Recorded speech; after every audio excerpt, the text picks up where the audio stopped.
I have a motion and a second. Are there any amendments or any discussion? Hearing none, all those in favor say aye. All those opposed, motion carries.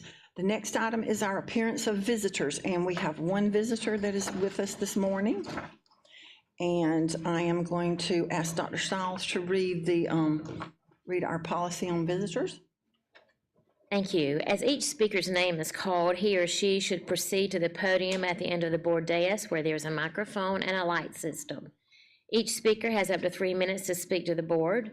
The light will be green for the first 2 minutes and will turn yellow when 1 minute remains on the speaker's allotted time. In keeping with board policy KCA, abusive language or personal attacks aimed at students or staff members will not be permitted. All speakers are expected to behave in an orderly and respectful manner. The board will not engage in discussion with the speaker or respond to comments.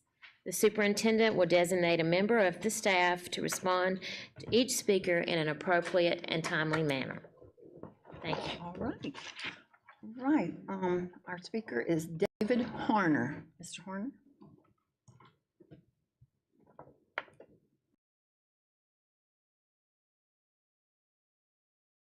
Yes, ma'am. Thank you, Ms. Goodwin-Cowell. Good morning. We're pleased to share with you this morning more details about the programs for the Innovation Center.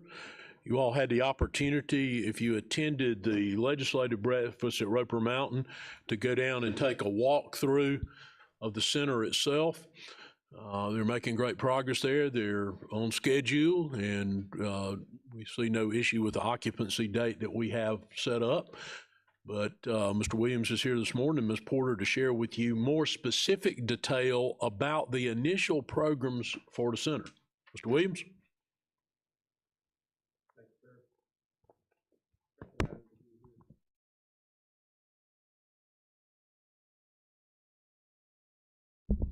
For this presentation.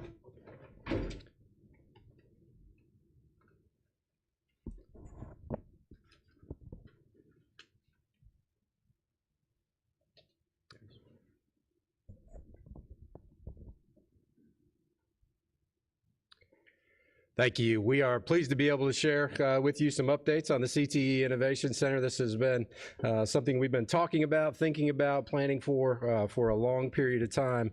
I did want to give you some background information. I know several of you are new to the board regard to our long-term plan for CTE programming. This started back 6 or 7 years ago.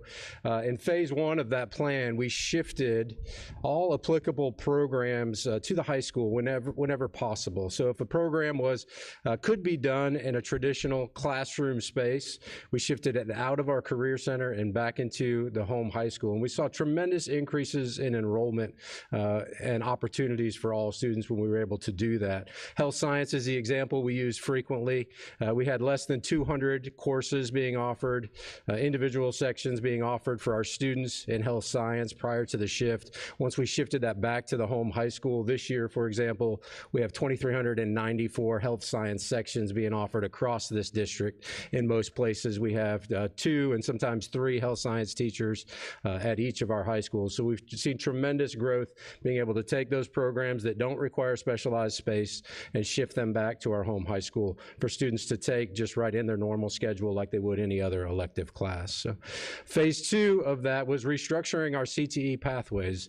We went with the help of Mr. Reimer. We went to each of our high schools to look at their pathways. If you look at the South Carolina Department of Education completer pathways, that require a 3, 4, or 8 unit pathway in order for a student to be deemed a completer. Some of our high schools were offering 1 or 2 of the required courses, but we're not offering the 3rd or 4th of the required course. So we really sat down with each of our high schools, took away some of those courses that were non-essential courses that did not lead to completer status, and we're intentional about adding courses in that would increase those numbers of students completing a pathway. pathway. And we've seen tremendous growth in our CTE completers over the last couple of years. By moving those programs from the Career Center out to the high school, we created some space at each one of our career centers. And so we were able to go to our industry partners, go to our organizations like the Chamber of Commerce and GADC, and ask them what were the areas where we were not meeting the workforce pipeline.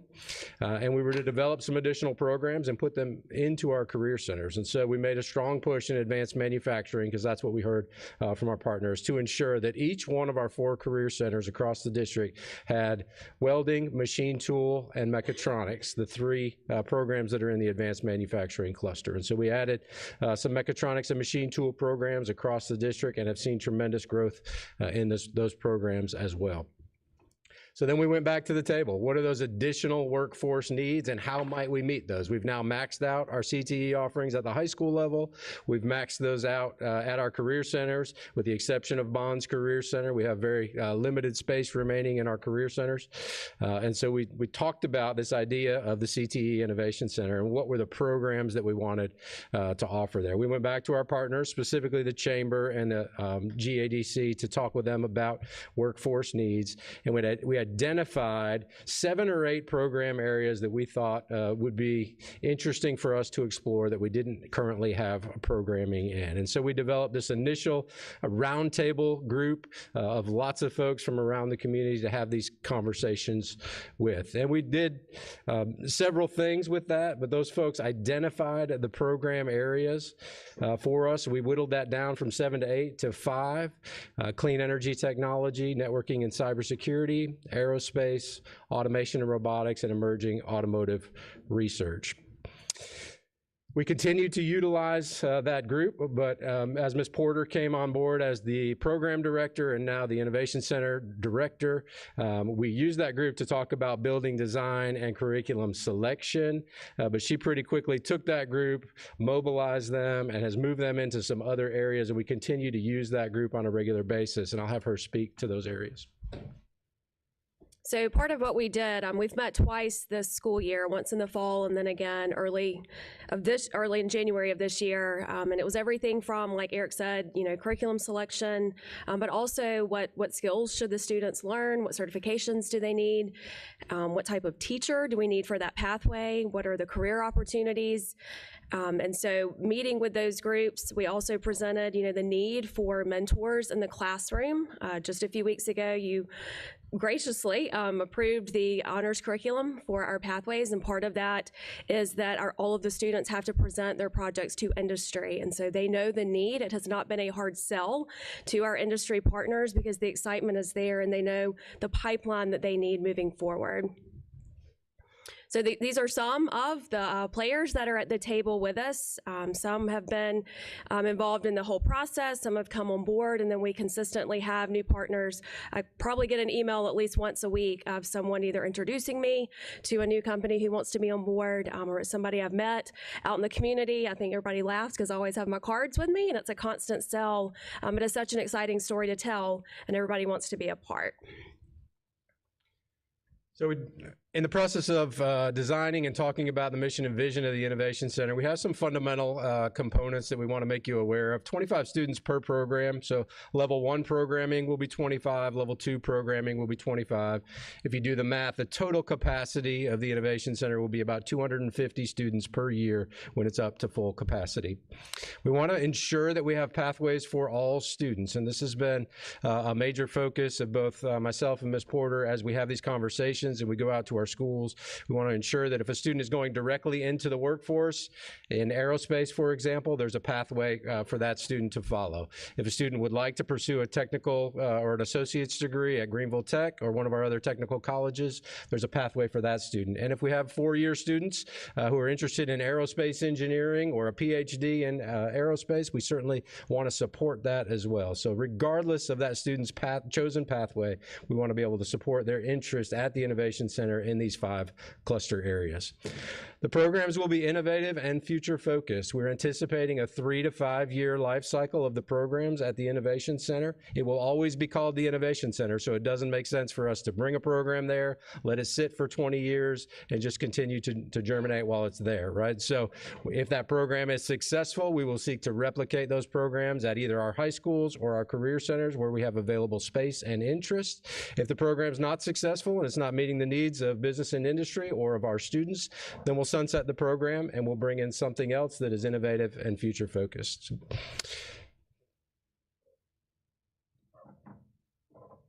So I'm just going to run through each of the programs. I hope you'll see that there's an actual trend here. So the 2 large industries that we are serving are automotive and aerospace, and then the remaining 3 are sectors of the industry. So students will get exposed to all of these different opportunities within these 2 large industries, but that also can translate into other fields as well. So for aerospace, aerospace is really broadly anything that flies, and so that could be everything from being an aircraft mechanic to an engineer to a pilot to space exploration. There's a very broad field there.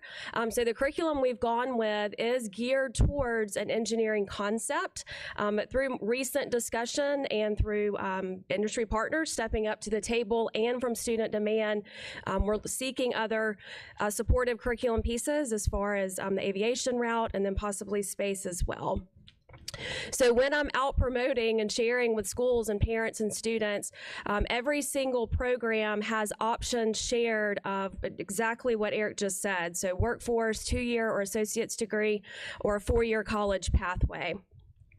So for clean energy, same concept. These are geared around towards an engineering, and by that we just mean a lot of research, problem solving, design, so that when students leave, they are able to go into any field and be able to problem solve and be productive in that field. Again, possible career options. All of them do have an engineering alignment, and so we definitely want to highlight that, and then also the other pieces that fall underneath it. So for emerging automotive research, because the state did not have that curriculum, we had to think outside of the box and I guess be innovative. So we're having to use the automotive technology curriculum, and then we approved it for the honors level, and what we've done with that is added all of the new components of automotive, and that came directly from industry. So you can see some of those new pieces there. So students will get a completely different experience in this automotive program versus what's currently available in the career centers. For automation and robotics, you heard Eric talk about the manufacturing courses that are available in the current career centers. Automation and robotics falls right in line with that. For every mechatronics technician they also need a robotic programmer who can align with that. So there's definitely the need here, and you can see the process going through there, everything from robotic arms. If you go to any of our manufacturing facilities, this is the route that they're heading.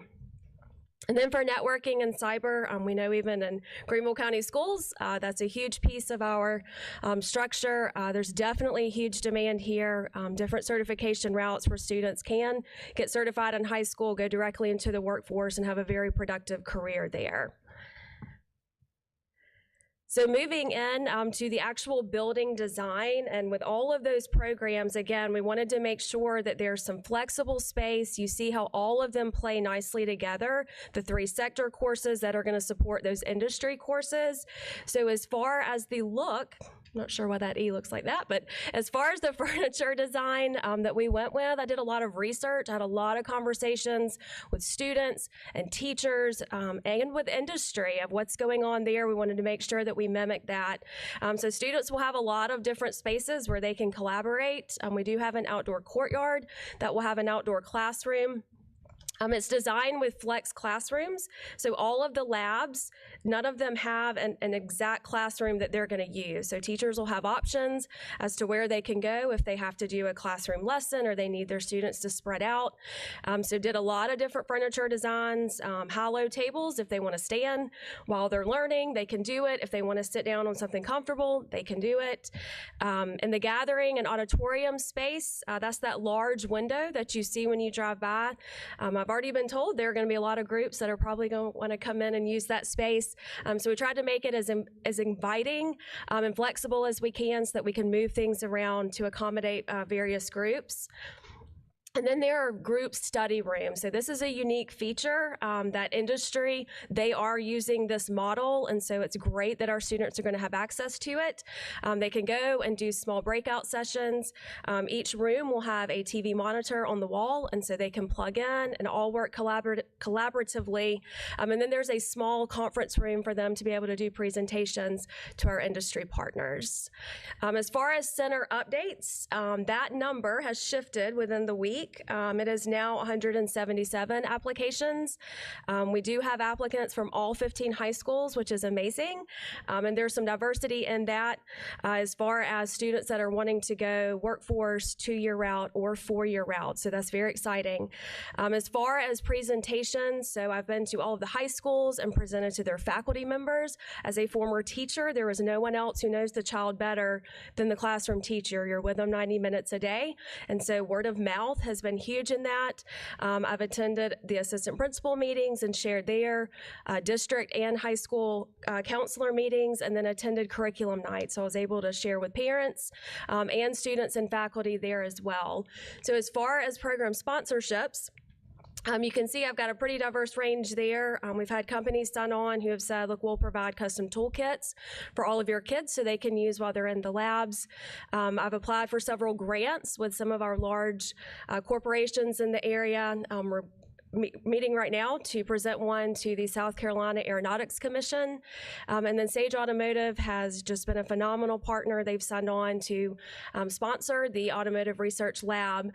We're going to have some pretty cool custom furniture pieces using their premier interior fabric. As far as hiring, I'm making a recommendation for the program director this afternoon to HR. We're starting teacher interviews this week, and those will pick back up the week after spring break. And that includes the counselor position as well. We are happy to take any questions you might have regarding the Innovation Center.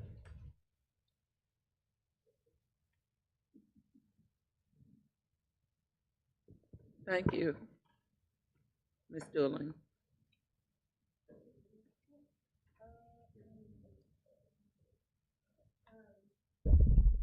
When you're going to look for faculty, how are you finding them, and are they willing to?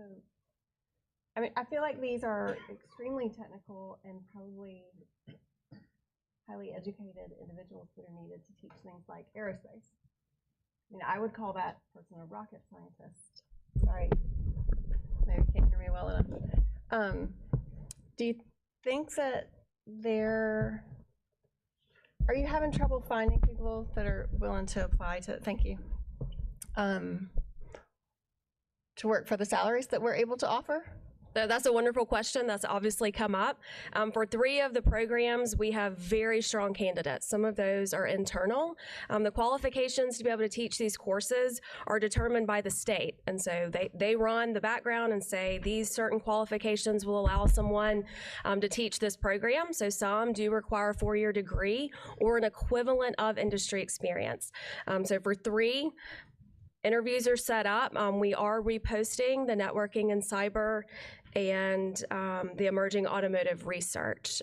So I'm working with HR on that. We're casting a wider net on sites like Indeed or LinkedIn, where we know someone from industry. They may not be perusing the Greenville County website, but they might be looking for a job site.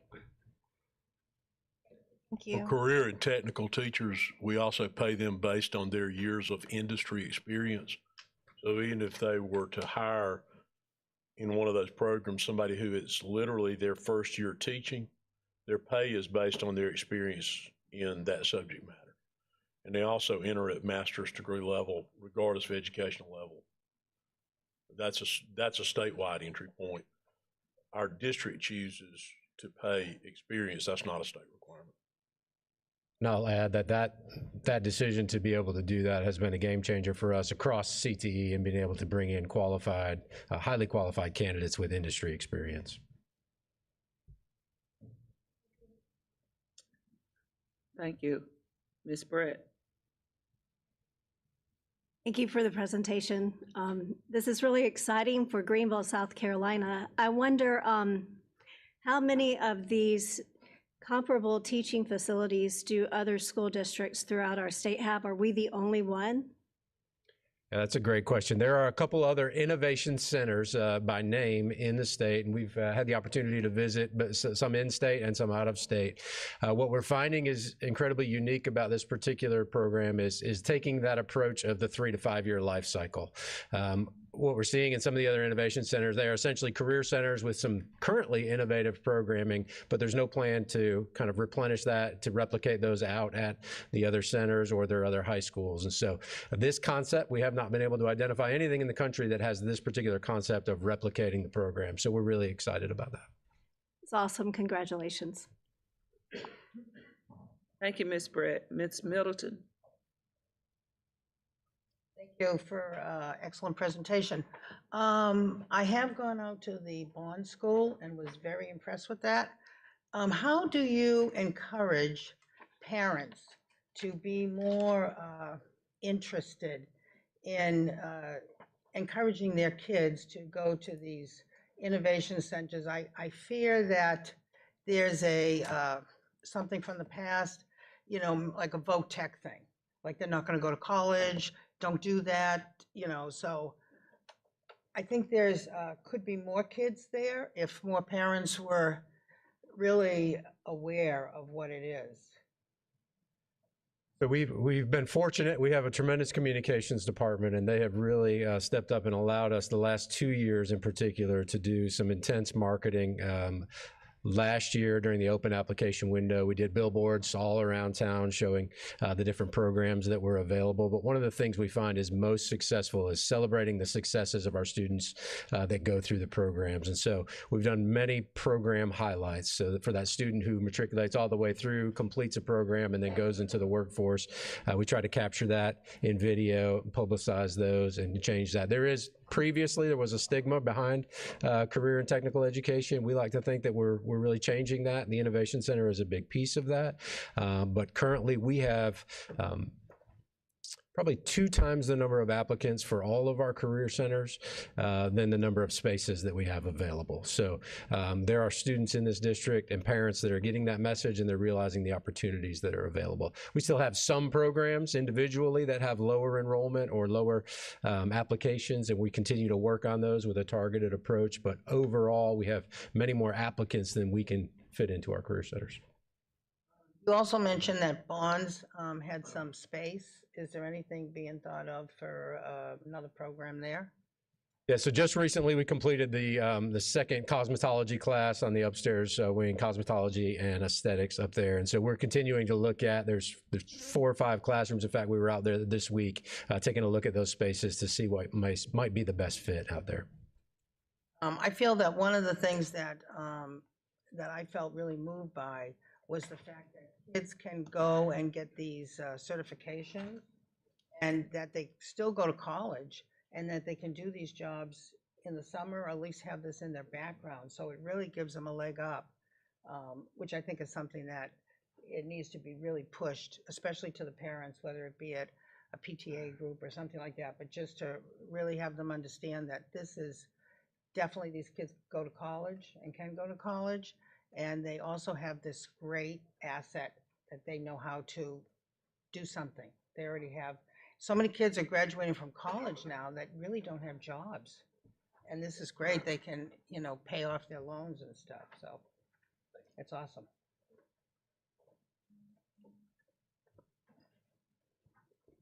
Ms. Middleton, finish? All set. Thank you. All right. Dr. Stiles? Thank you very much for that presentation, and like my peers, I'm very, very excited about this center. I think it sets us apart from other districts and makes us a leader in the state, so thank you for that. Very well organized. I had a question about where our students are coming from. You mentioned that you're drawing from all areas of the county, and of course that's music to my ears, being that I'm from the northern end of the county. I'm always particularly interested about our area and how many students will be participating.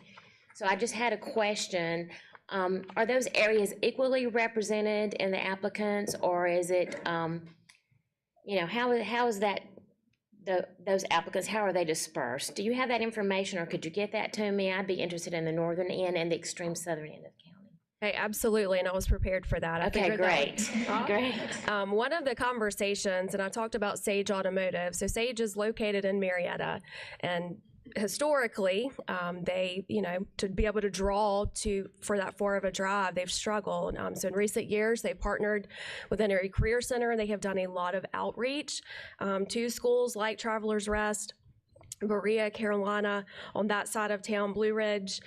So one of the things that we talked about, and while I was there, we absolutely talked about that obviously they want to recruit from all of Greenville County, but how much of an advantage they're going to have to be able to connect right there locally. So Sage is going to be a phenomenal partner in that. As far as distribution, I can just read out every school if y'all would like to hear it. So currently, and this is not going to equal 177 because I ran this last night. Berea High School, there are 5, Blue Ridge 4, Carolina 10, Eastside 20, Fountain Inn 9, Greenville High 7, Greer High 7, Hillcrest High 13, J.L. Mann 18, Malden High School 16, out of district, so either homeschool or charter, 3, Riverside 17, Southside 8, Travelers Rest 5, Wade Hampton 7, and Woodmont 19. Thank you. Absolutely, and I can't help but think, but Woodmont might be a little higher. My office is there, and so there's just a little more visibility. But as far as the applicants, some of it has come from either, principal support. All schools have received the same information, so depending on how it's been disseminated, we've just watched numbers kind of go up and down. Thank you. You just answered my second question. Thank you.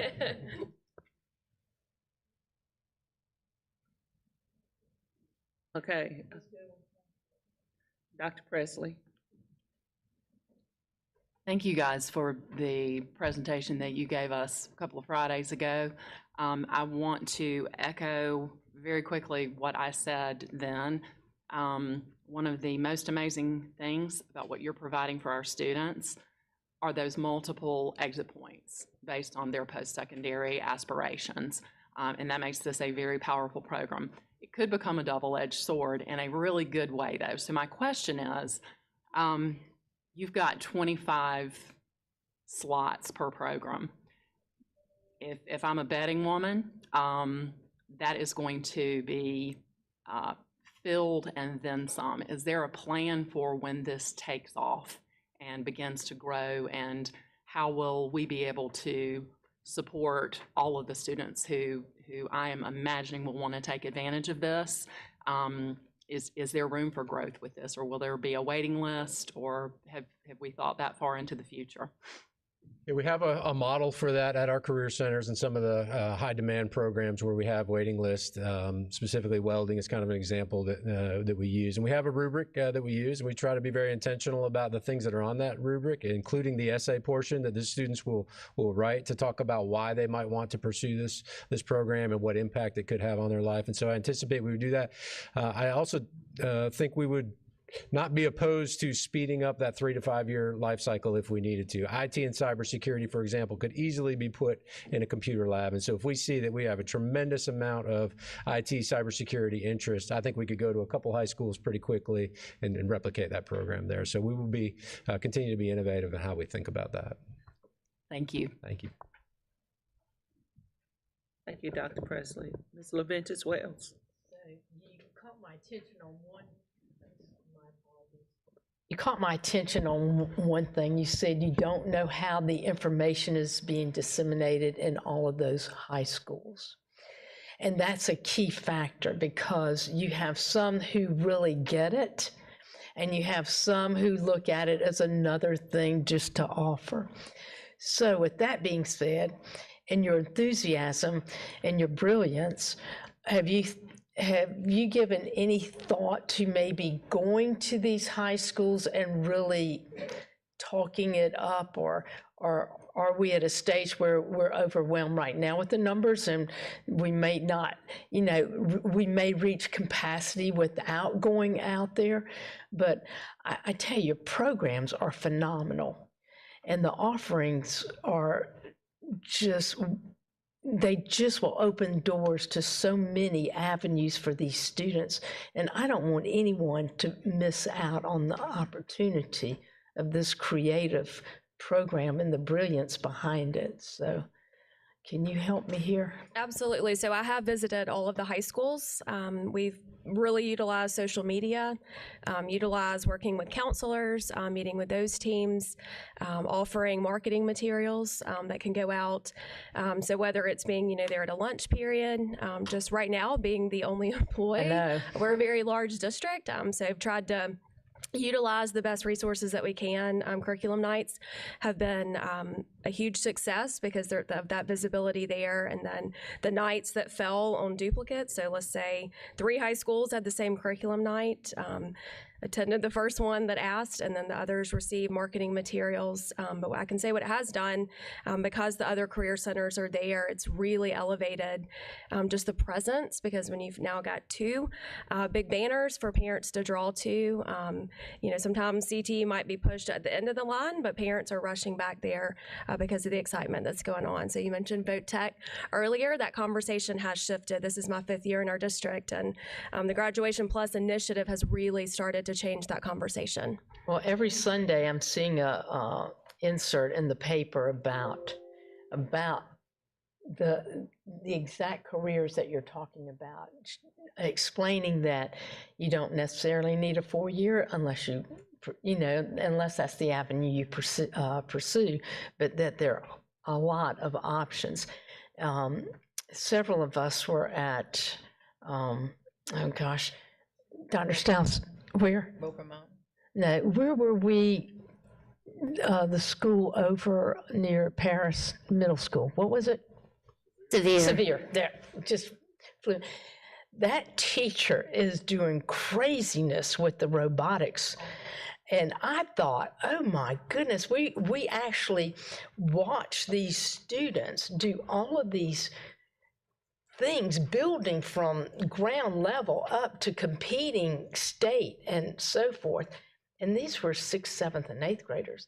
So, I mean, you got a teacher right there that would just fit right into some kind of creativeness. I know you're thinking of that too, Eric. I know, I see your mind spinning, and I know it's been spinning for a while. But anyway, I'm proud of you, and thank you for being so creative. And as a parent, I wish this was an option for my children, but no, they've done well. But in whatever they pursue, but I would have loved to have done stuff like this. Thank you so much.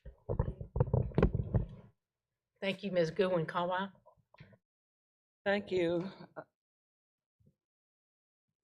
Okay, Ms. Brett has another question.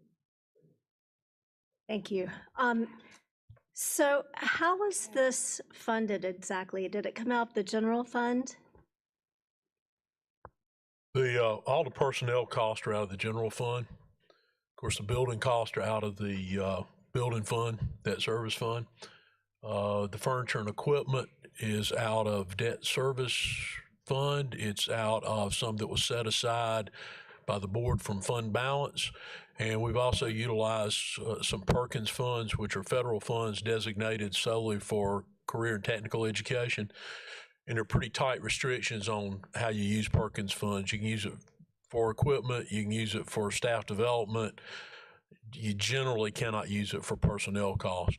And there may be some few EIA vocational dollars, and there were some ESSER funds set aside for equipment as well. So there's a conglomeration of sources. The ongoing operation, though, will be from the general fund. And I kind of one side note there, that's directly related to your question.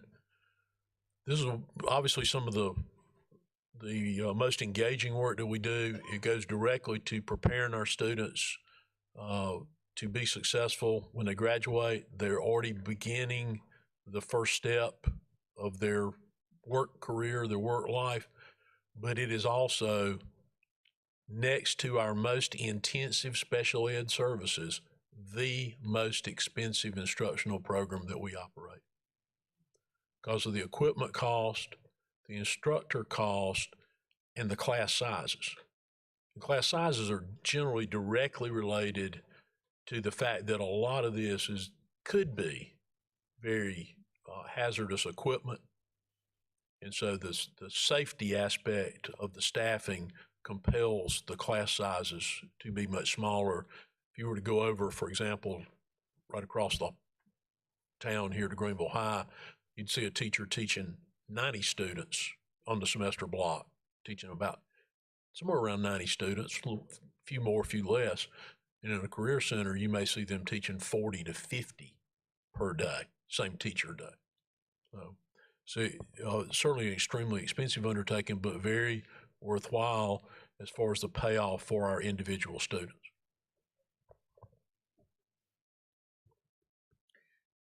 Dr. Stiles.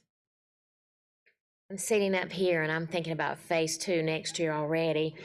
I appreciate you for sharing all of those schools and their number of participants. And I'm glad that all schools are represented, but there were definitely some schools with underrepresentation, in particular Blue Ridge High School, which is a school that I represent.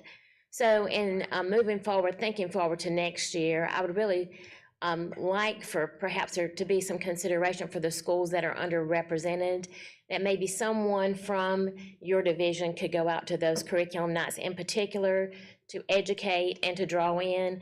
And also just maybe thinking some strategies, foreseeing some strategies, some new strategies to try to pull from those areas. I know that I would really appreciate that, because I know my community. I know that if they really truly understood the opportunity here, I think that there would be more involvement. So just forward thinking about how can we draw more students from those outlier schools and those schools that were obviously underrepresented today. Thank you for that. Absolutely, and I did attend Blue Ridge's curriculum night, and it was a the Tiger Beat rising ninth graders. And I can tell you the interest is there. They just weren't able to apply because they're incoming ninth graders. A lot of support from their principal there. So I have no doubt once the team is built and we can disperse and start getting out, we will absolutely be strategic in helping raise numbers all across the district. I appreciate that. Thank you very much.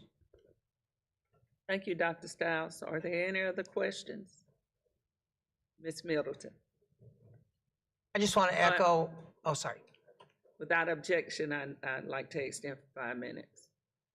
Okay, Ms. Middleton. I just want to echo what Dr. Stiles said, especially with Greer High School. I'd like to see, I sort of got the sense that Barnes could take more people, more kids, and I'd like to see Greer High School really aggressively pushed on that, because, not pushed, but encouraged, because that is, I think there would be great benefit there. Thank you, though. Thank you. Thank you, Ms. Middleton. I have one question about the application process. Do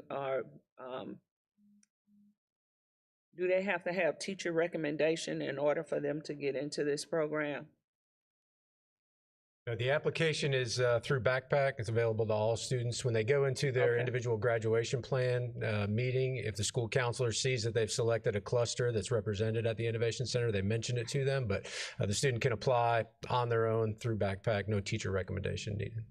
Okay, thank you. Yep. Thank you for this presentation.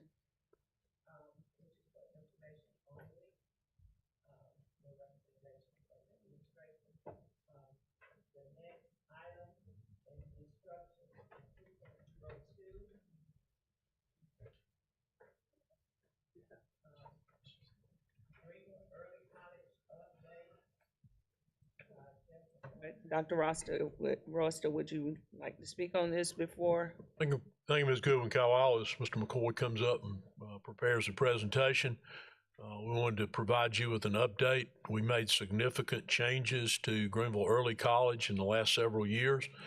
We believe that we're beginning to see the benefit of those changes, and this keeps you apprised of the improvements instructionally that have occurred there and the improved outcomes there.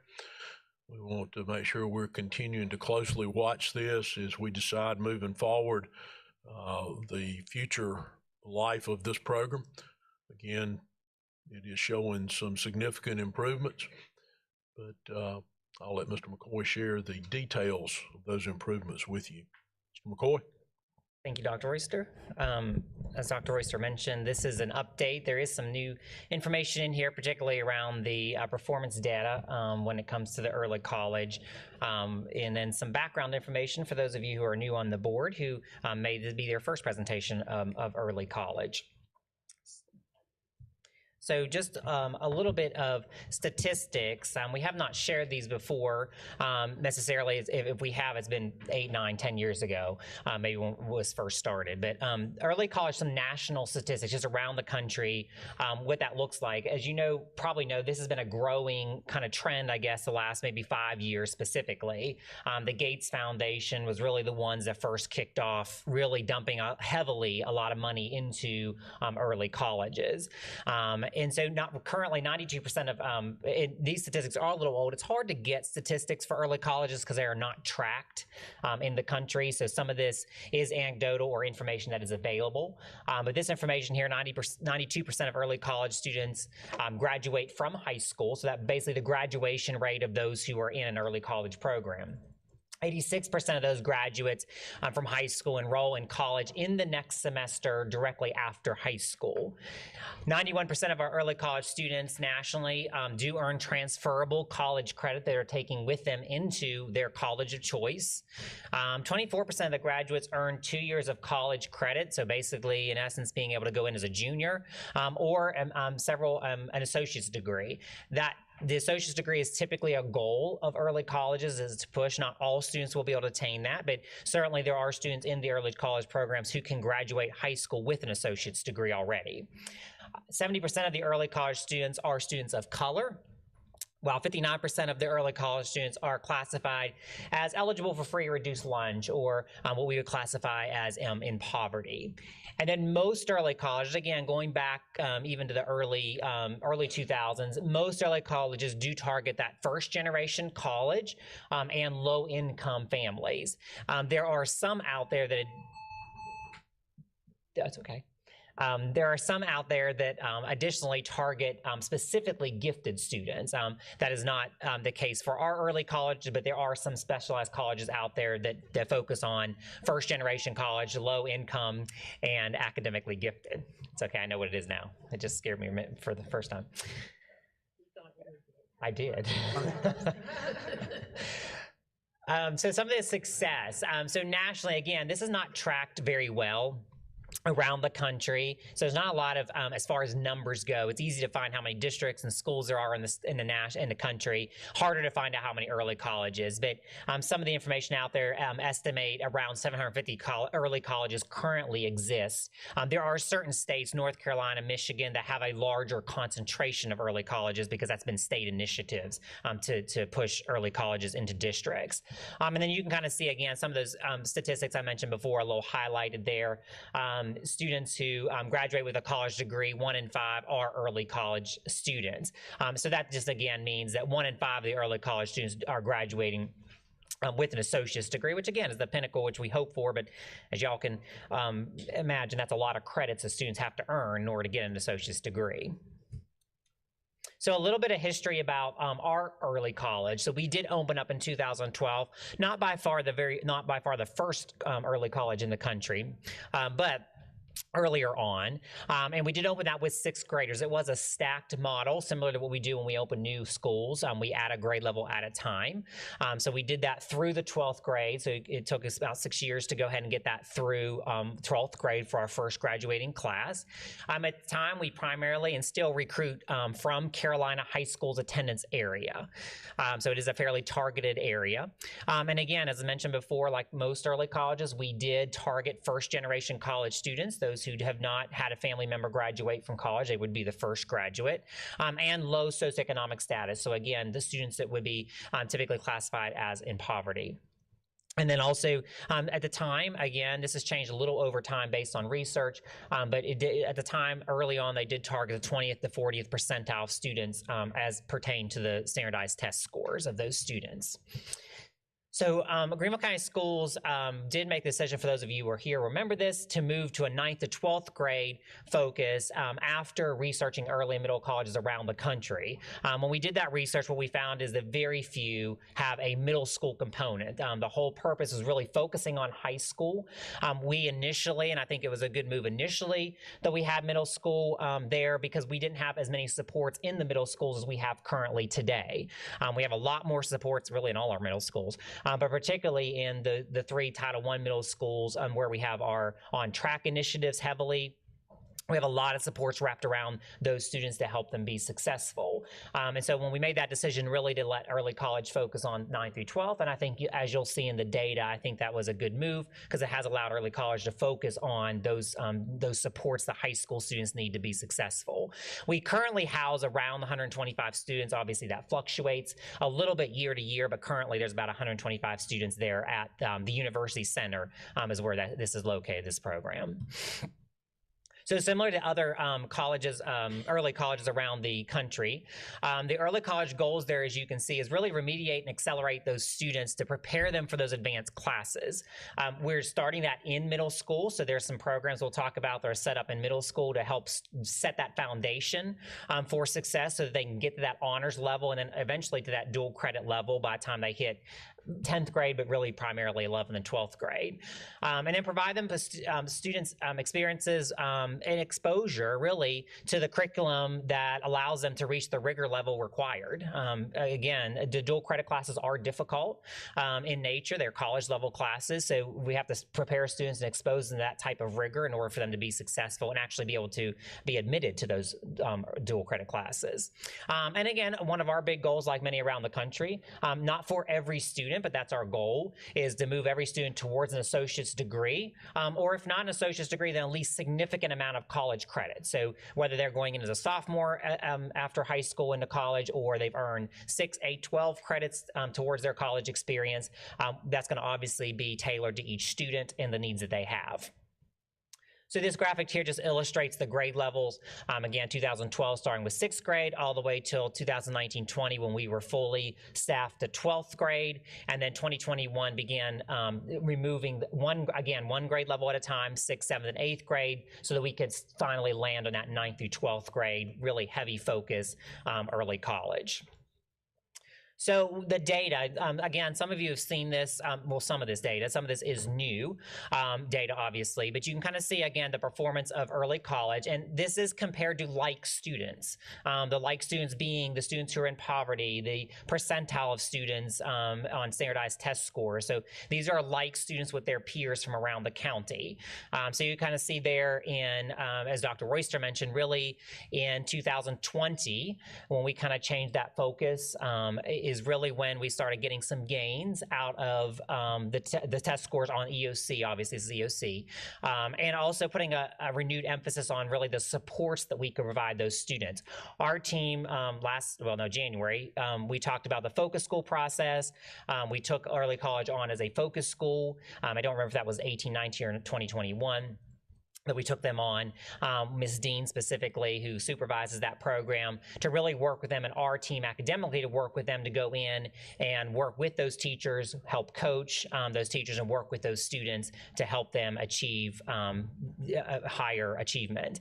So you can kind of see, I can't see those numbers on my screen, but you can kind of see the gains that they have made over time. We're still working on U.S. history.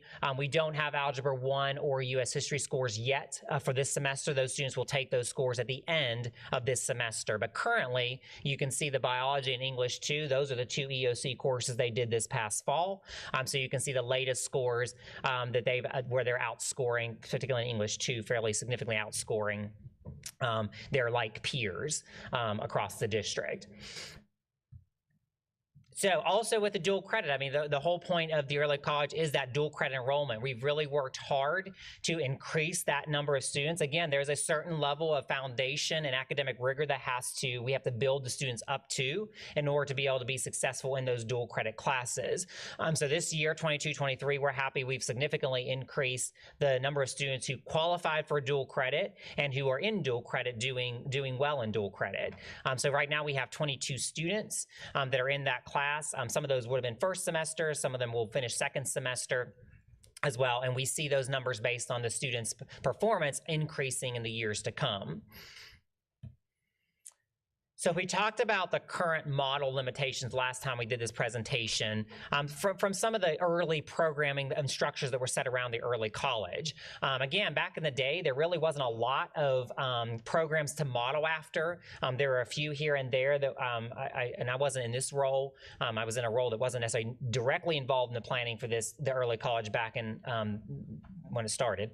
But there wasn't a lot out there to look at. The Gates had some information out there. But if you will recall, those of you who were here, we did have a kind of extended school day for early college where those students could attend classes in a day, and then we had extended tutoring after hours.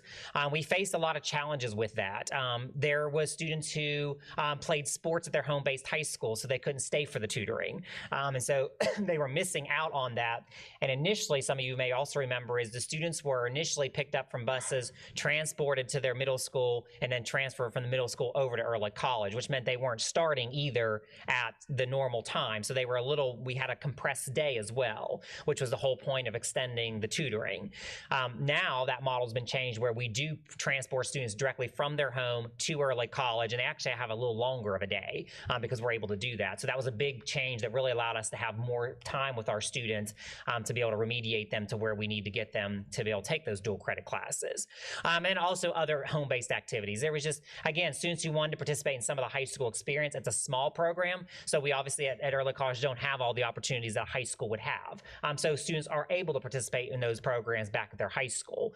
So we also were in competition with those types of programs. Sometimes identifying the true interest in college. That was one of the issues with having a 6th, 7th, 8th grade at the same center. 6th graders don't typically yet know what they want to do.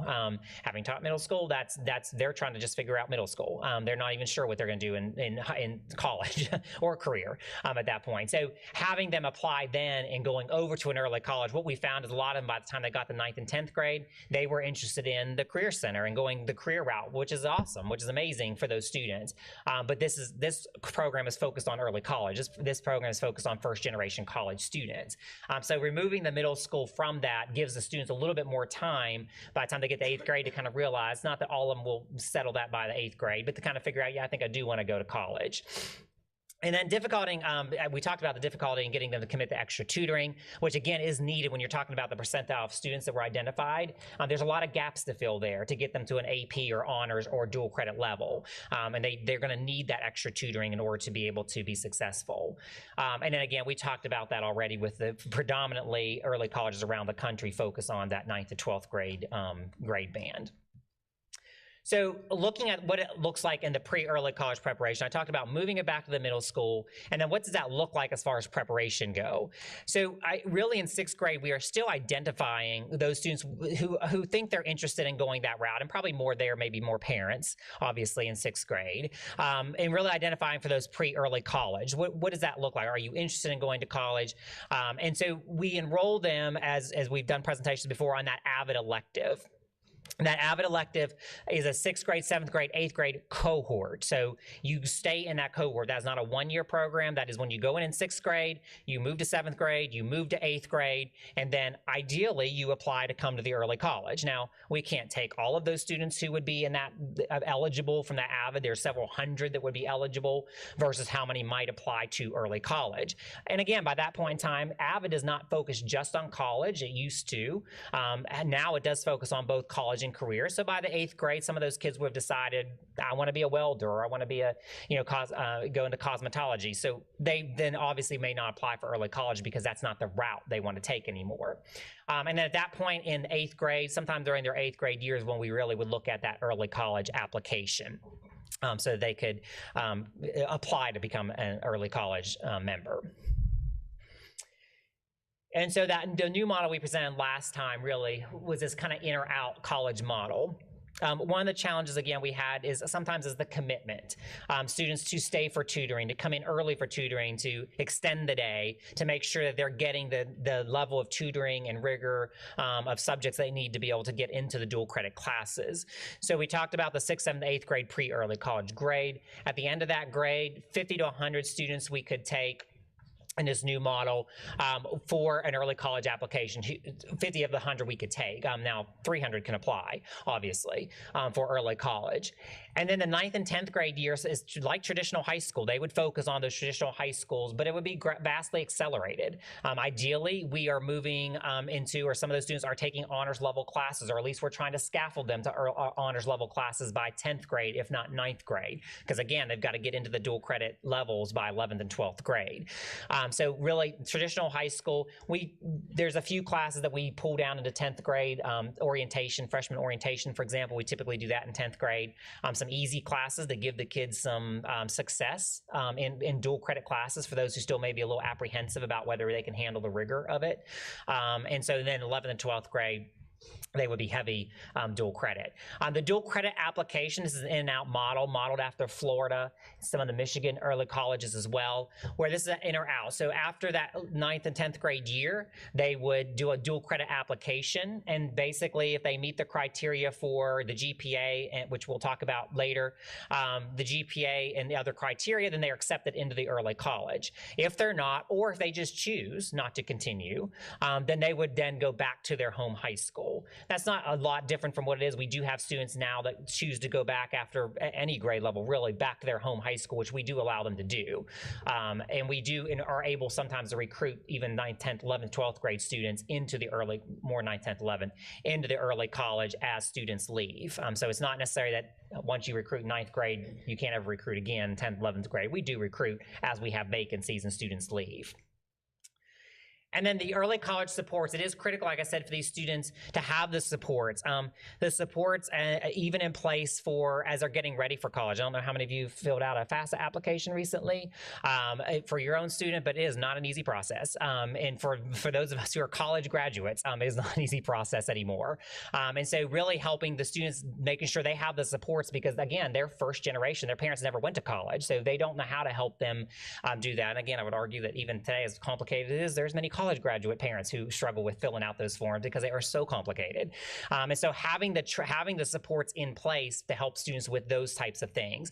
Again, whether it be on our side or on the Greenville Tech side, Greenville Tech offers a tremendous amount of supports for our students as well. So as you know, in 9th and 10th grade, we also have the on-track supports, really all K through 12, obviously, but in 9th and 10th grade, on-track would still very heavily serve these students, not just from the academic side, but from the side where they're struggling with behavior or attendance or some trauma in their life. They just need some counseling. They just need some help to get them through that time period. And then acceleration to honors level classes. We talked about that already. Accelerating students so that they can hit the dual credit level is critical. And then also we want them to start exploring careers. Again, the goal is to go to college, and this program is college bound. But then what do they want to do in college? Really, ideally by the end of the 12th grade, most early colleges really push and strive to have students quote unquote declare a major. Because again, the 11th and 12th grade dual credits are fairly generic. They're going to be mostly your freshman, sophomore years of college, which are fairly generic. But they really do want them to try to kind of settle on, I think I want to go in this major or that major, so that they have at least some dual credits in the field that they're interested in. And then as you can see on the other side, 11th and 12th grade is primarily the students in 11th, 12th grade in this new model are primarily dual credit. Almost all of their classes, if not all of their classes, are dual credit courses. So for example, instead of taking U.S. history with us, they would take U.S. history dual credit. So there's a lot of parallels there that we would just, instead of taking a course with us, they're going to take the equivalent course dual credit through Greenville Tech. And then connections to early college teachers. We modeled similar after Florida. There's a lot of flexibility, obviously, from the college level classes. In 11th and 12th grade, they don't meet every day. And so there's days they're not meeting. And so on those days, there is some flexibility for students to do other things. For example, that some of them will need to work to support for college. But if they're not maintaining a certain GPA, they would be required to come back to the early college to work with the teachers in the early college for tutoring services and some other things to help them get them through those college level classes. This just illustrates, again, very simply, that kind of in or out model based on the GPA. 9th and 10th grades high school courses, 11th and 12th grades dual credit courses, again, for the most part. So the dual credit requirement. So this is, now some of this is also bound by the governing bodies that oversee colleges. But the Greenville Tech admissions by the end of 10th grade, this is fairly common across the country. It's also similar in our programs like Expressway to Tigertown and those types of programs for Clemson. The students do have to have a GPA of 3.0 in order to continue on the path of associate's degree. Again, the goal is in 11th and 12th grade. They have enough time in 11th and 12th grade to earn an associate's degree. If they're taking all dual credit classes, they can easily graduate, so not easily, but they can graduate with an associate's degree. And then students who do not meet the GPA requirements, again, with this in or out model, is if they don't meet their GPA requirements, is they would go back to their home school because they would not be admitted to the second portion of the 11th and 12th grade dual credit model. And so some of the opportunities that are built in, again, some of this with removing the 6th to 8th grade program, putting that back in the high schools, what that does allow us to do is allow students to commit to early college really in 6th grade. I mean, they're committing to the path, at least on the 6th grade. They may change their mind by the time they get to 8th grade, but at least committing in 6th grade to that path. And we do have a lot of supports built in. I talked about AVID. We also have math intervention. We have reading intervention now at the middle schools, which we did not have 10 years ago, that we've put in over the years just to help those students who are struggling to build their math skills, to build their reading skills. And that's for way more students than just the students who would come into early college. That's really for any student who needs that. And it also allows students to participate in the before and after school tutoring. AVID, again, we've presented on that before, but AVID has a big tutoring component in it.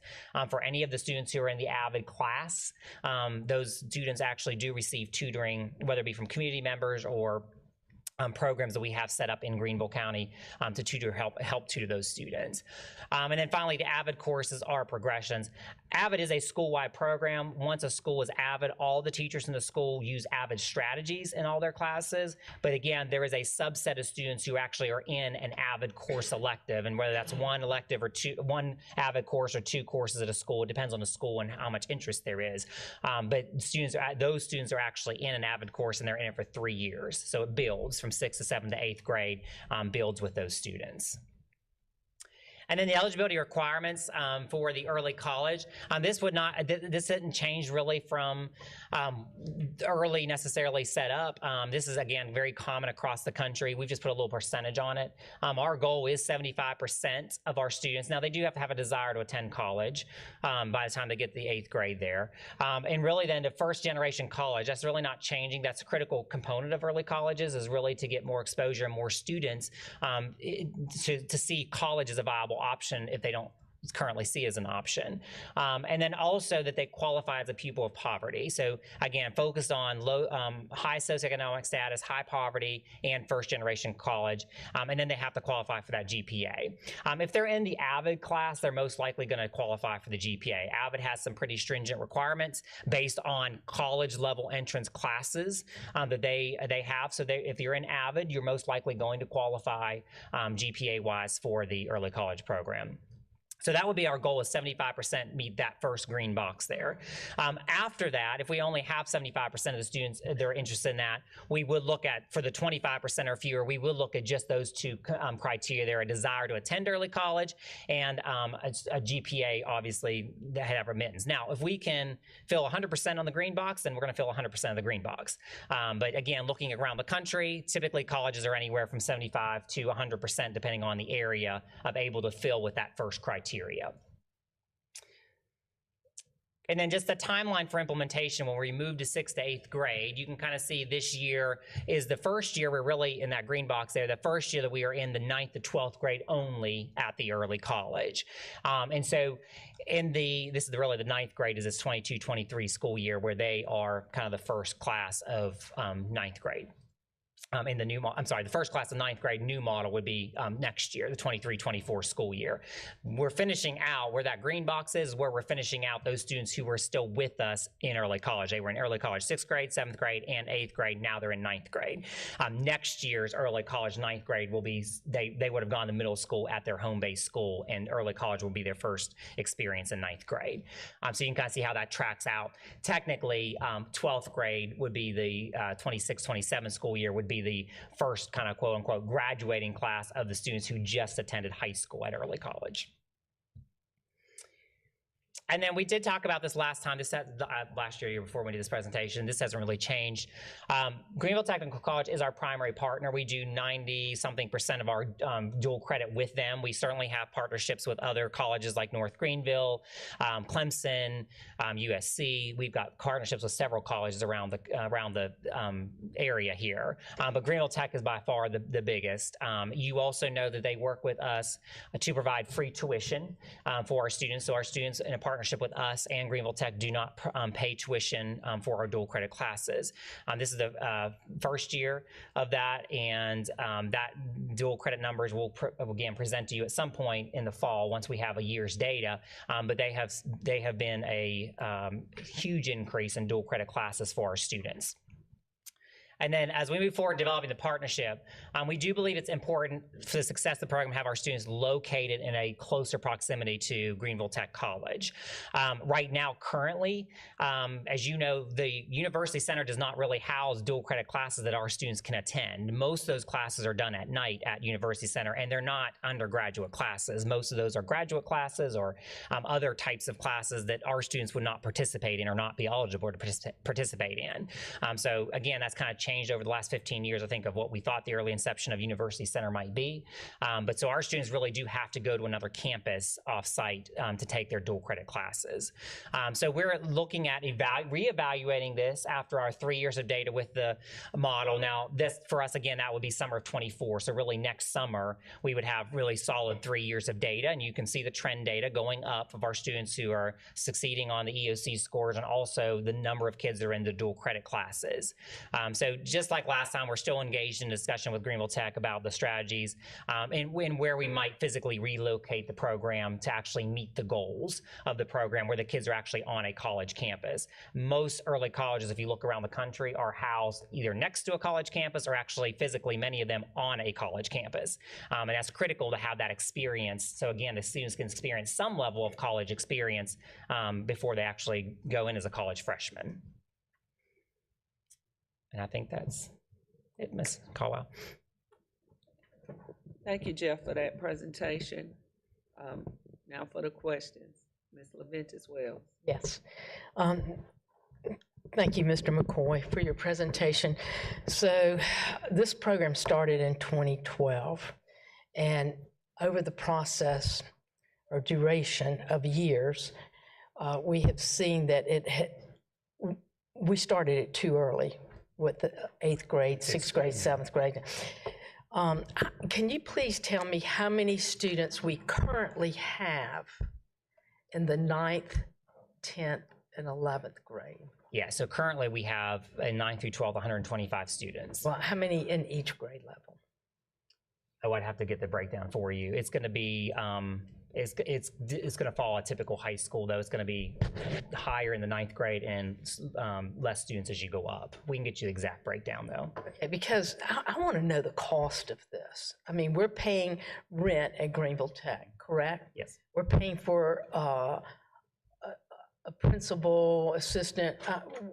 Give me the administration. How many administrators do we have at this location? The administrators is just the principal or the program director and the assistant principal. Okay. And then how many teachers do we have at this location and counselors? Ms. Stack, do you have the number of personnel? I think Ms. Stack had run some numbers for us. There's 13.7 currently there. 13.7. So we have 13.7 teachers that for 125 students. That's total personnel, I believe that right, Ms. Stack? Is that total, is that including the principal and assistant? We've downsized personnel there. We'll be downsizing it again this budget year. Because as you can see, the model we're moving toward. Right, I understand. 11th and 12th grade, the intent is they won't be there. They'll either be at Greenville Tech or they'll be back at their home base school. So they will. We're continuing to draw down the size of the faculty and staff at that location. So then, Dr. Royster, if the 11th and 12th graders are not going to be at the location, Under this new model, they will not. they will be on their own. They'll be at Greenville Tech taking classes, or they'll be back at their home base school. If they don't meet, I believe Jeff has a slide up there of the admission requirements. I saw that, and I understand that. That is different from the way it's been in the past. Okay. Which leads me to another question. I mean, you know, why would we not house this school, early college, if we're getting most of the students from Carolina Academy, why would we not house it at Carolina Academy? That would be a feeder that would help. What's going to happen in 2024? We one of three things. Okay. Number one, we will make some arrangement with Greenville Tech. Preliminary discussions would be their northwest campus to physically locate the 9 and 10 there, and then 11th and 12th, if they remain eligible for the program, they'd go into classes on that campus. Or we will do, as you questioned or suggested, place it at Carolina High School, or we'll eliminate it. Okay. One of those three things. Okay, because that's exactly what I wanted to hear. If it's working, great. But when I'm looking at the percentages nationally, that does not help me. I really don't care about national. I care about what's happening right here in Now, these aren't Greenville. national. Well, These are actual compared to life when you were students in saying Greenville. early college national statistics, 92% of early college Yes. students graduate. Well, that's not happening. Well, it is, I mean, let me find this. When you have... Yes, ma'am. Actually, from the kids who graduated from early college, and I need to go back and look at our graduation rate, but it was at least that or higher for And early how college. many students did you have in that graduation? Because I attended some of those graduations. Right. It wasn't like... Right, but now early colleges, again, nationally tend to be smaller. You're not going to have hundreds of kids. Well, I understand that, but you at least want a percentage of who started the program to graduate. Correct. And those ones that started, the first graduating class that we had last year, now those students who graduated would have been with us the whole time. Now, we do have some that leave, obviously, and go back to their home school for various reasons. Left. Correct. And I'm looking at success rate. I'm not looking at setting students up for failure. And I'm not looking for students who have been set up for failure to go back to their home schools where they sit there and go, oh, so you didn't make it where you were. And I wouldn't say those ones who left. Most of those ones who left us for other reasons, such as they wanted the true high school experience, or they were playing sports and just become too much of a burden to be out of their high school. Well, the main factor here is I appreciate this information. I do enjoy going to the graduations for early college because they are first generations to graduate from high school. But I also want it to be cost effective.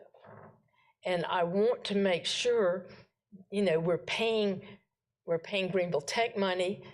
Now they're giving us free tuition now.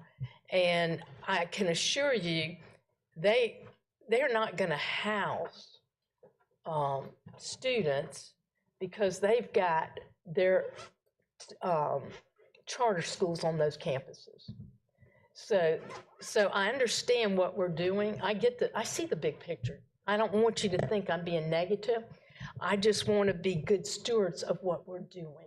And we agree, and that's why we put a tremendous amount of effort into the supports, and I'm not talking just the supports at that school, but supports from our department to help get the results from the last really 3 years that we're getting over there with EOC scores and graduation. Well, I appreciate that we realized that 6th, 7th, and 8th grade was not working. But how long did it take us to figure that out? That's what I'm saying. So I'm about time sensitive, I'm about cost effective, and I'm about success for our students. As are we. All right, thank A you. couple of reminders.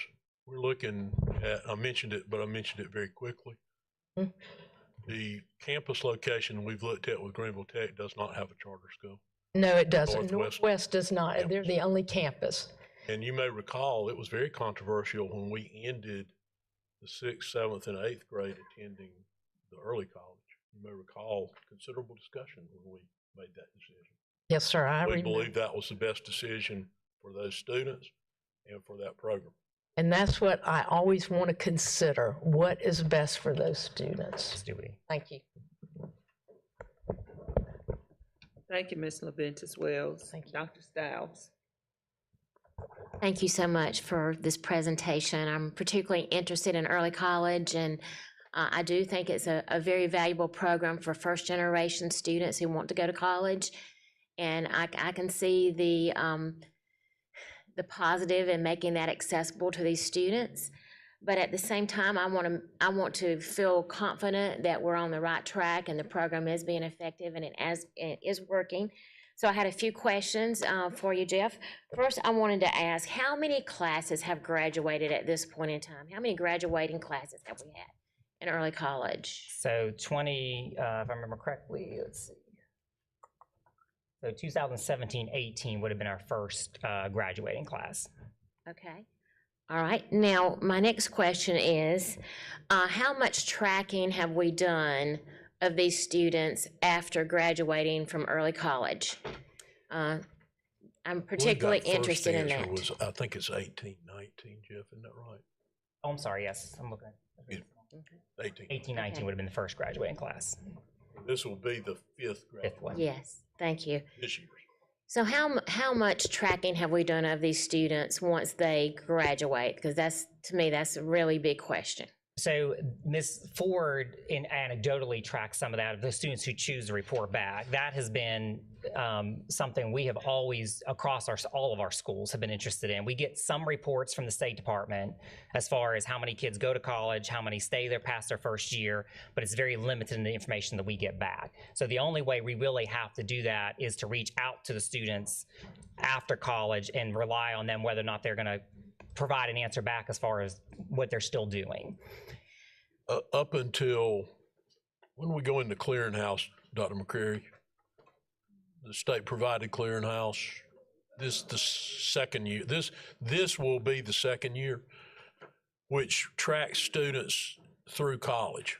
Prior to that, the only college tracking that was done on a consistent basis that was provided back to us was first semester college grades from state-supported schools within South Carolina. Is that right, Dr. McCrary?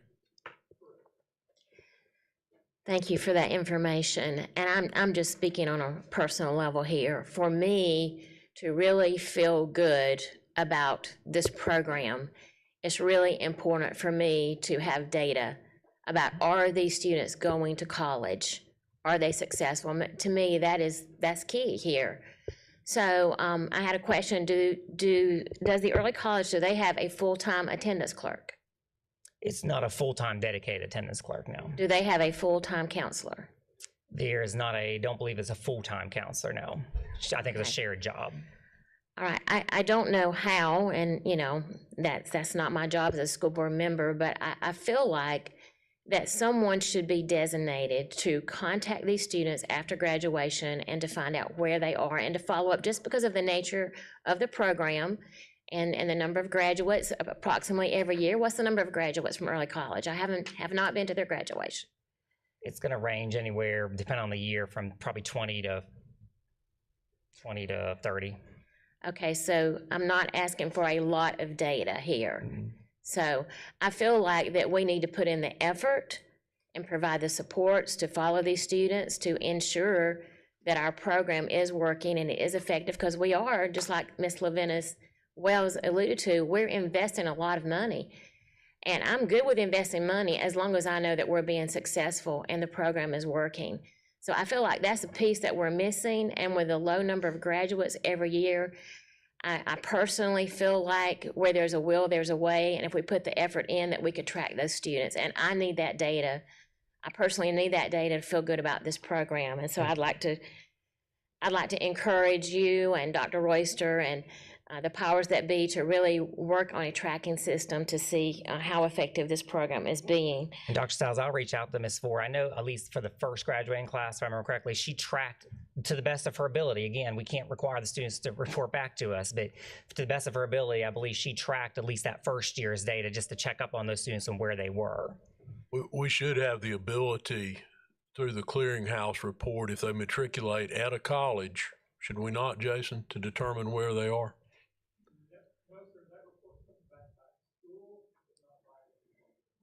But it comes back by school in a summary form or by individual for that school?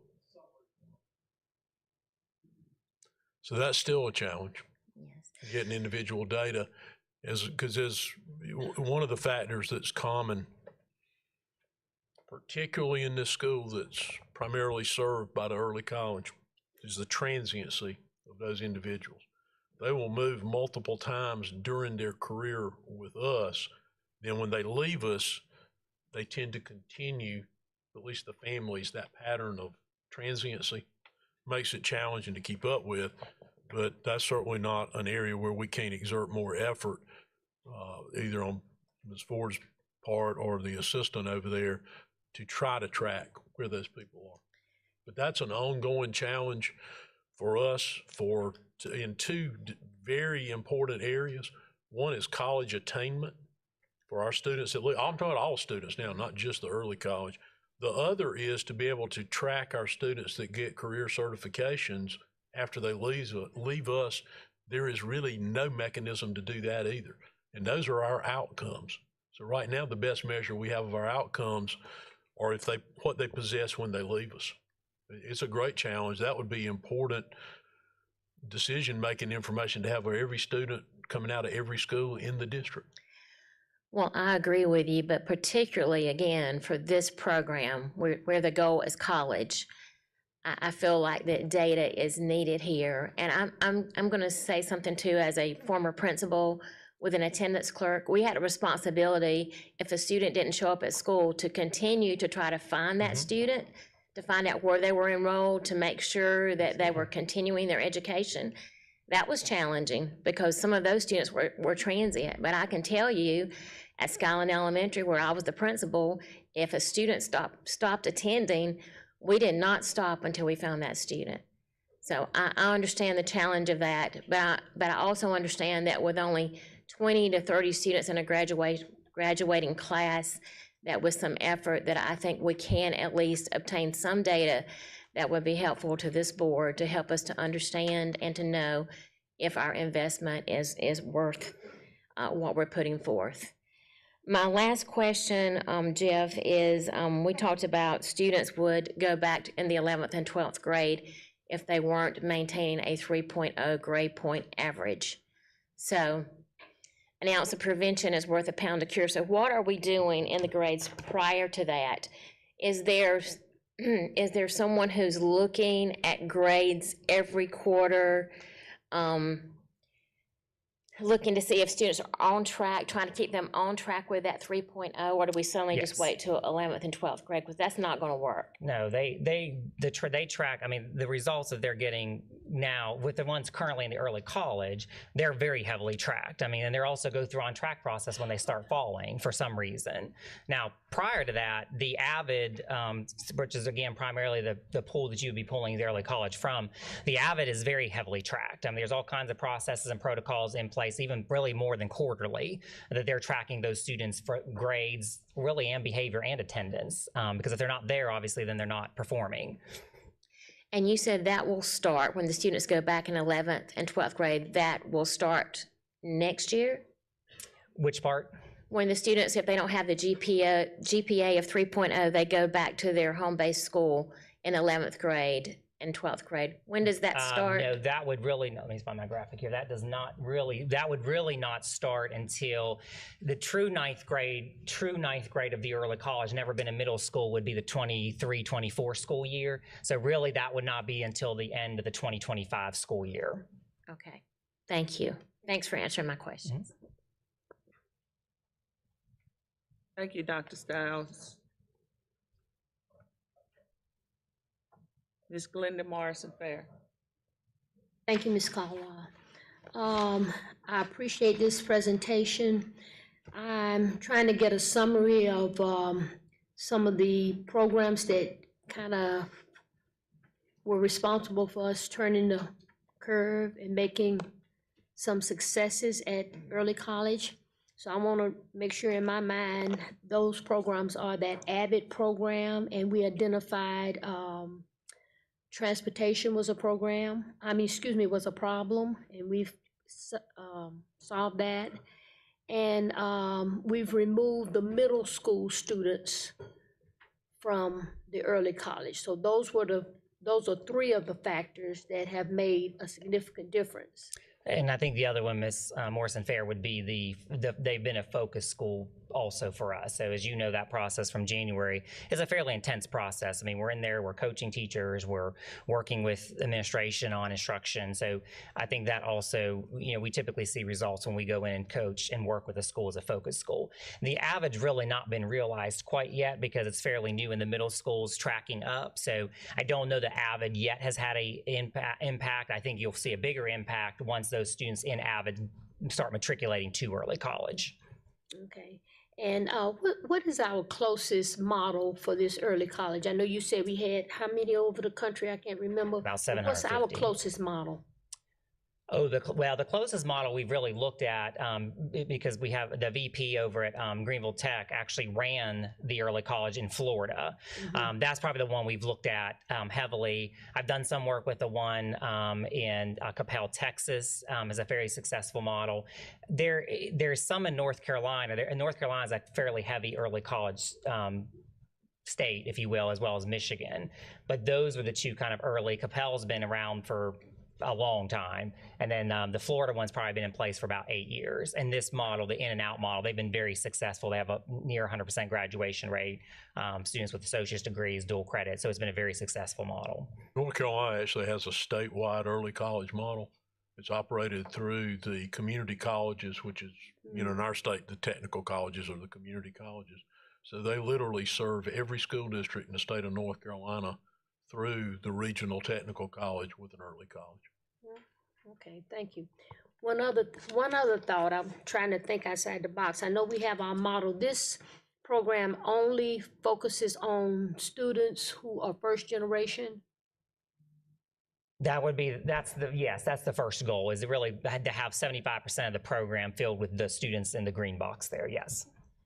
And the outcome is college, and I think I heard you say the career and technical, would that also, or could that also be an outcome? Because I'm looking at success rates for students. Yeah, so ideally, right now, yes, that is the case. We've got kids in the early college who are on the career path, but ideally, the whole point of kind of moving this to the model that it is that the students in the early college are going to college, in this early college. I think that was one of the downfalls of having a middle school. When you're identifying middle school kids who don't know what they want to do, a lot of those kids, once they got into high school, decided they didn't want to go to college. So then we therefore had a cohort of kids who wanted to do career center, which is great. But this model is for the early college, is for college-bound students. If they're not meeting the criteria by the end of their second year, or they decide they don't want to go to the 2-year college program, they go back to their home-based high school. That's the entry point for career courses anyways, the 11th grade. Okay. So it aligns them to enter a career pathway back at their home school. Because the idea is they won't, if they're not in college classes, they won't be there in the 11th and 12th grade. In fact, they won't be at the early college at all. They'll be at Greenville Tech, taking 101s, 102s, 201s, 202s. And I would say, Ms. Morris-Fair, the lofty goal really is that the kids are graduating with, going to college, but graduating with an associate's degree. And again, if not an associate's degree, because every child won't graduate with an associate's degree, but then at least a significant amount of college credit. Well, I love that, but I also I think maybe students in this category, and because they are first generation, I think that the opportunity to take advantage of that career and technical. Oh, yes. Those would be skills that would be lifelong skills, whether you go to college or not, and in addition to going to college. Yes, So, and I would say, we speak of it as if, where you go back to your home school, maybe as if you failed, but I think it would be a plus if they've decided, I don't want to go to college, but I can certainly be happy in some type of certification, especially the presentation we heard this morning. My goodness gracious. So I don't know. I think we should encourage students when they get to that point. You've gotten them out of sixth grade, you've set them on a forward path, and now you have two avenues where they could be successful. And I would say the Avid model does a really good job, 6th, 7th, and 8th grade. They get a lot of exposure to college and career. So the goal is hopefully by the end of 8th grade, even then the students know, oh, I want to stay and go to the career center. I want to be on that track versus the college track. But certainly there's going to be kids that change their mind in 9th and 10th grade and decide they thought they wanted to go to college and now they don't. And so again, we don't certainly look at that as a failure because we're very pro college or career. You do what you want to do. Both have tremendous value. It's just that this program would be focused on those students who want to go to college, just like the Innovation Center and Career Centers will be focused on kids who want to get that certification for career. Well, I appreciate the presentation, and I think putting our eggs in the baskets where we're focusing on those 6th graders, you put them in a position that they will be successful. Thank you so much. Thank you, Ms. Morrison-Fair. Dr. Presley? Thank you for your presentation, Jeff. A couple of quick questions. The averages that you guys include on the regarding the EOC scores with such a small group representing that with the Greenville Early College, who are those like students? Where are they being drawn from? How many? Are we comparing? Because if it's, I'm guessing if it's bio and it's one class level, that could be a very small number at GEC, and one outlier or two way down, or way up could skew that data. So how many are we talking about with the comparison of like students? I'm going to let Dr. McCurry, and he ran those numbers for us. I'm going to let Dr. McCurry answer that question.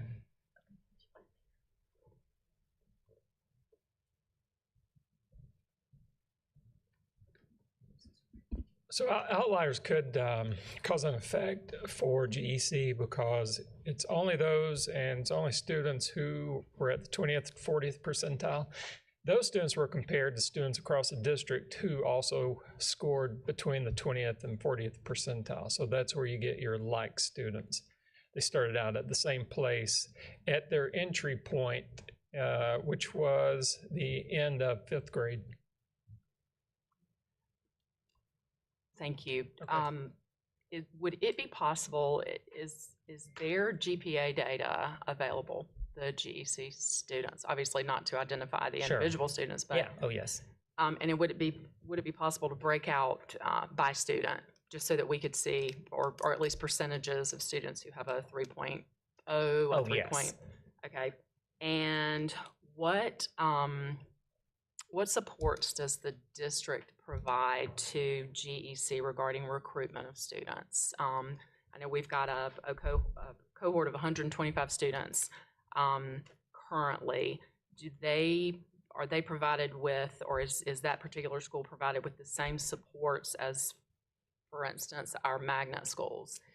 How are they supported in that regard? So typically, because it's a very small recruitment area, typically Ms. Ford or the assistant principal, typically Ms. Ford, in the past I believe they've actually taken a teacher or two, they do similar to some of the magnet schools would do, is they would go to the school and present to the students what early college is.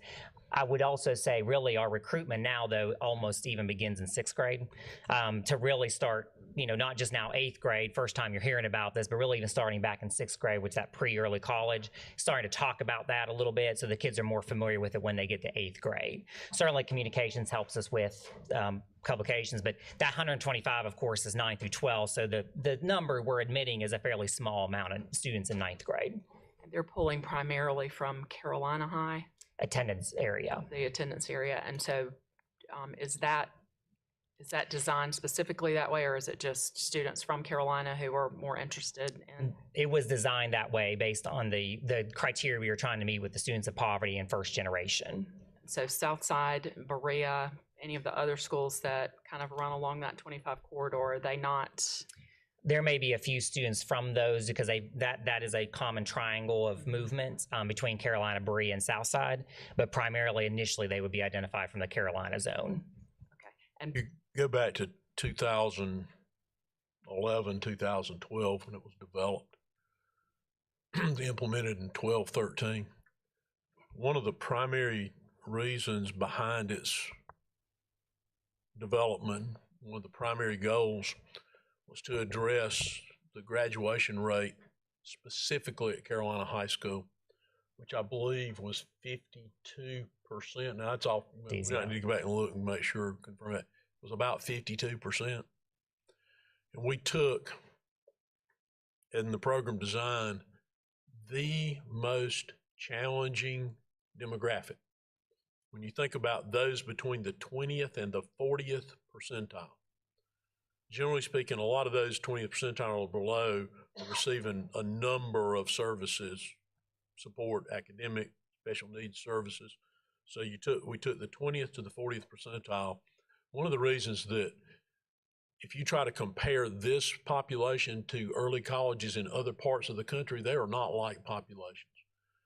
So the idea was to increase through intensive remediation the graduation rate at that school and provide for first generation and for these students in generally a band that had no direction after they after they left high school with a college direction.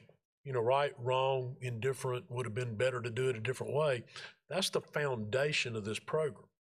And in some instances, we are seeing the vestiges of that foundation in the results from the program. Because again, that's probably, when you think about, you take within our entire school district, a group that has the most challenging academic background, that has among the lowest standardized test scores in a school that has historically the lowest graduation rate, and that became the basis for the early college.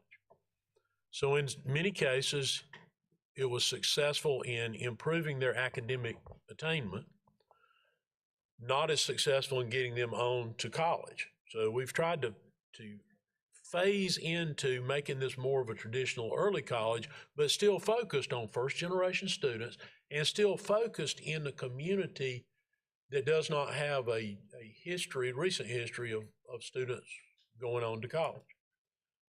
The challenges with going beyond Carolina High rest in transportation, which is also a reason to look, if we believe this is a program that should be continued based on its merits, a reason to look at the Northwest campus of Tech to put it in a better transportation pattern that we could shuttle from multiple high schools to that location.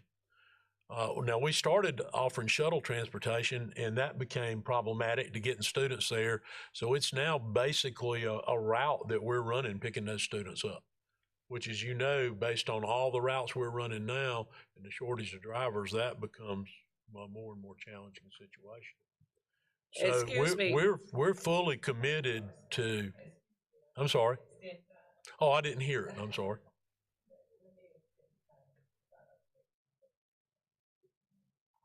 We're fully committed to supporting the program so long as it's producing results. That's why I say by 24, if we don't have then 3 years worth of data that we're seeing performance above the comparison group, then we don't need to invest any more money in this. We need to do something different. If we are seeing that, I believe looking at a relocation of it then provides an opportunity for those students and perhaps other students to gain additional education that they may not otherwise have access to. One more question, or actually just a comment. Looking at the 22-23 data and what you're showing thus far, we're looking really good as far as their performance, and kudos to the staff, to Ms. Ford's staff, and what's going on there. And you know, whether we're talking about a population of 125 or whether we're talking about a larger population of student, each student matters. And I am in full support of always weighing up, you know, the cost versus the outcomes. But when you look at the student population that they're pulling in, as you said, Dr. Royster, and you look at what we're able to, what that staff is able to accomplish, I would say that we're moving in the right direction, and I'm excited to see more data and to look at the progress of this as we move forward. Thank y'all. Thank you, Dr. Presley. Ms. Brett? Thank you, and thank you, Jeff. You've talked a lot about Avid. I am on their website right now. Can you expand what exactly is Avid and how we came across them, how we're using them? So they've been in existence for quite a while, and at one point in time, if I remember correctly, way back in the history, we used them here in some schools. At that time, they were only focused on college. So that was the only thing they focused on. They did not focus on career paths, which is why for years when that kept coming back, we kind of didn't look at it again because we really wanted something that would focus students on both pathways, college and career. So really looking at with this initiative is really how do we identify, looking at how do you identify kids in sixth grade starting for a early college track, if you will. And that's really what Avid touts. They tout they're very much early college, their college level track, but they also do focus on those careers. So they've got, if I remember correctly, 3 bands that they the lessons build upon. So that elective class that they do, again, whether it's one elective, one course offering or multiple, it just would expand the number of students, obviously, that can take it. They build upon those levels of classes each year that they're in the Avid program. And they also do a lot of community type support. So tutoring that comes in with those students. They have goals they have to meet. So it's almost like a little heavier on track process with a small subset select of students. That's for the class. And then the overall school uses and is trained on the Avid strategies, which really are just best practice strategies a lot of teachers have used in the past. It just puts in a little bit more structured environment for them. So those strategies that would be good for all kids, but really specifically help those students who may be struggling scaffold those. So note-taking strategies is a big one. They have several that they, again, would train the whole staff on, for example, note-taking strategies to help students better organize notes for classes. And how much does this cost for us? Like, are we members? How does that work? The Avid, we have to get you a breakdown because it does vary by year. Your initial year is more expensive coming on.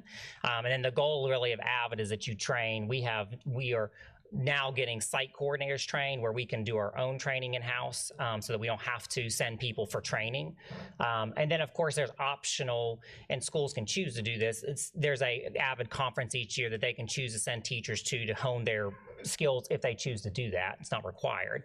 But our site coordinators are really, futuristically, our site coordinators will be the ones that would train existing staff, and then as staff come in and staff moves out, would train the staff up on that. The Avid teacher in the class is the one that has to be heavily trained because they're actually teaching the Avid class. The rest of the teachers are really just reinforcing strategies so they can be trained by site coordinators each year. I believe at the middle school level, Jeff, all those are paid out of Title I, the Avid. Yeah, I believe, yes, that's correct. And the high schools that are doing it are using their flex funding to do it. Or a grant, yes. Or a grant, excuse me. Thank you. Thank you, Ms. Brett. Ms. Bush? Thank you. Thanks for the presentation. We got some really good news and some great data. A lot of my questions have been answered, but I do want to say that this has probably been, the early college has probably been one of the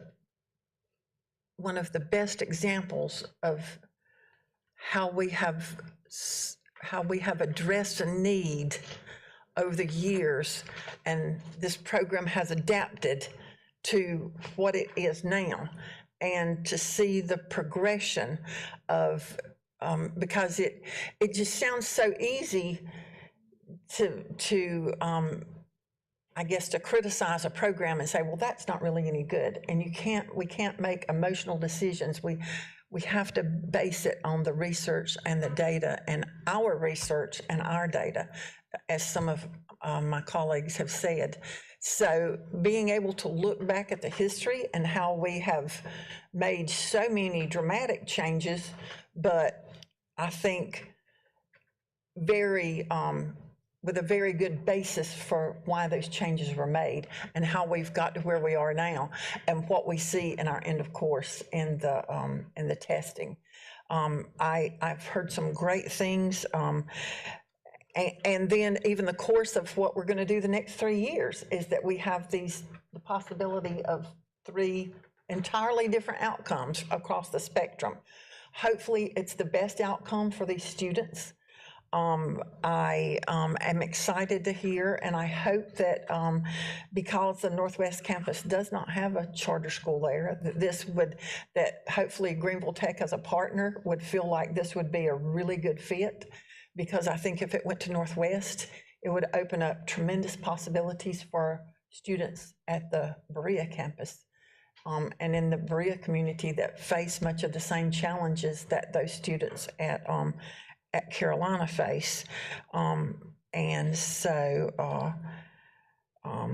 but I find it, so I guess I really don't have a question. Most of mine have been answered, but I find it very disheartening that after so many years that I still hear that students are having to make decisions based on sports and academics, and when or what can we ever do to get past that? Because I hear it from the arts, area. I have to make a choice. Am I going to go into fine arts, or am I going to? And I think that's such a terrible decision that we're having our ninth graders, our high school students have to make, is between the academic or whether they're going to play on the basketball team, the lacrosse team, the softball team, but thank you for a wonderful amount of information here, and I look forward, as we go forward, I look forward to seeing how this all plays out. So thank you very much. Thank you. Thank you, Ms. Bush. Ms. Mosley?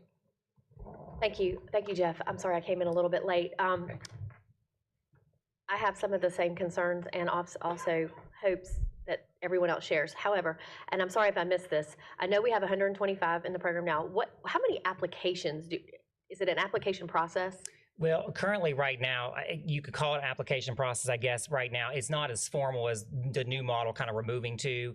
It's really recruiting, Ms. Ford going down to the middle schools, recruiting those students to come into the program.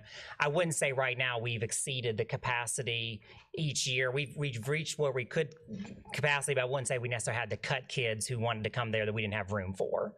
Okay, that's what I was trying to get at, because I know using our career centers, for example, I know we get so many applications for career centers. And so our strategy has been, since we can't just go build a new building tomorrow, is to push some of classes that we can maybe back into the actual high schools to do that. So I guess, and maybe this is a better question for Dr. Royster, for him to repeat the 3 outcomes that we might see at the end of the 3 years of data.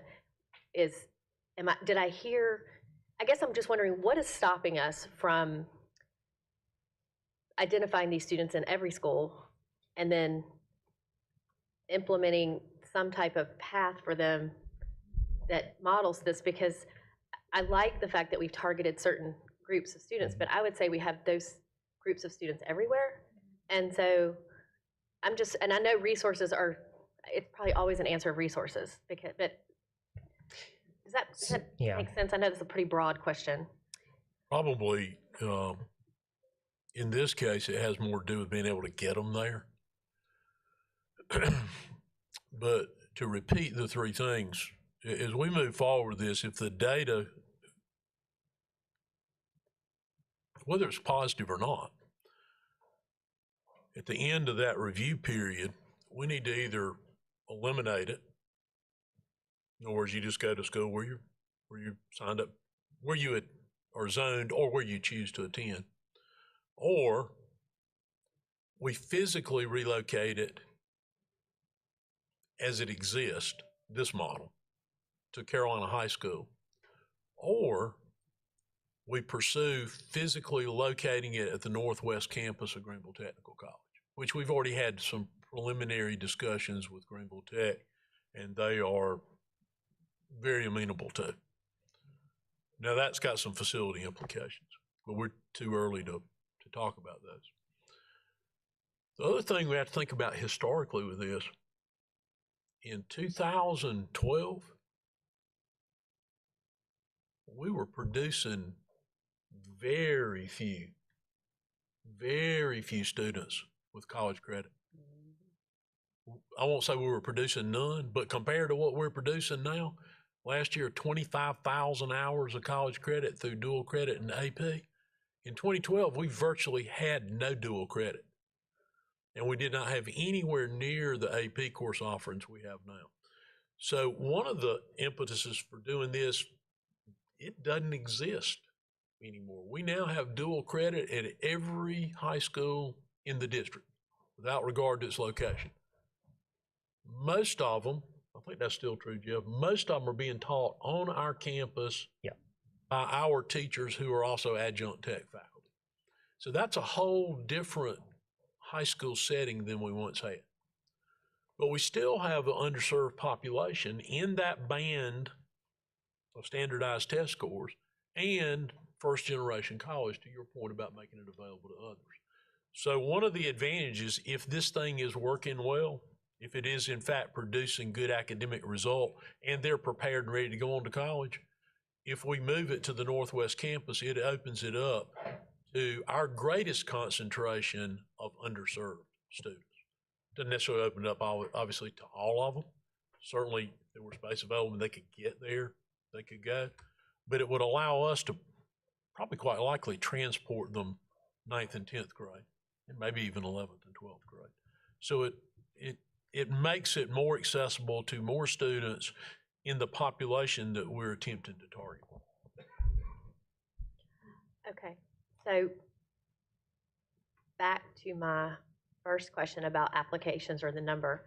Do we envision in that scenario where at the end of 3 years we have solid data that says this is working? Do we envision that number growing? Yes. We can serve far more than that 100. And do we know what that magic number could be, or? We set it originally at 75 per, 75 to 100 per grade. So it could easily go to 400. And I think with the, Ms. Mosley, with the AVID classes, technically you could have a pool of anywhere from probably 90 to 250, 300 kids technically that from those 3 middle schools coming out of AVID. Now, obviously, not all of them would be interested, but I think you would have more interest at that time than you would necessarily have 100 seats for. And it has been a huge challenge with those that want to be involved in other things. Just because of the transportation time involved, they're not going to get back in time for, whether it be athletic practice or band practice. That's been a challenge, and no matter where it's located, that would likely continue to be a challenge. Okay, I think I'm done for now. Thank you. Thank you. That's a good one, Caldwell. Thank you, Ms. Mosley. We have 2 more speakers. Let me extend for 10 minutes. We have 3 more speakers. Okay, Ms. Doolin. Thank you. I like going last because most of my questions get answered. Well, you got 2 more after you, but they have already gone, so I'm going on and let you go before they come back with their second questions. Thank you. What's the total annual operating budget of Greenville Early College?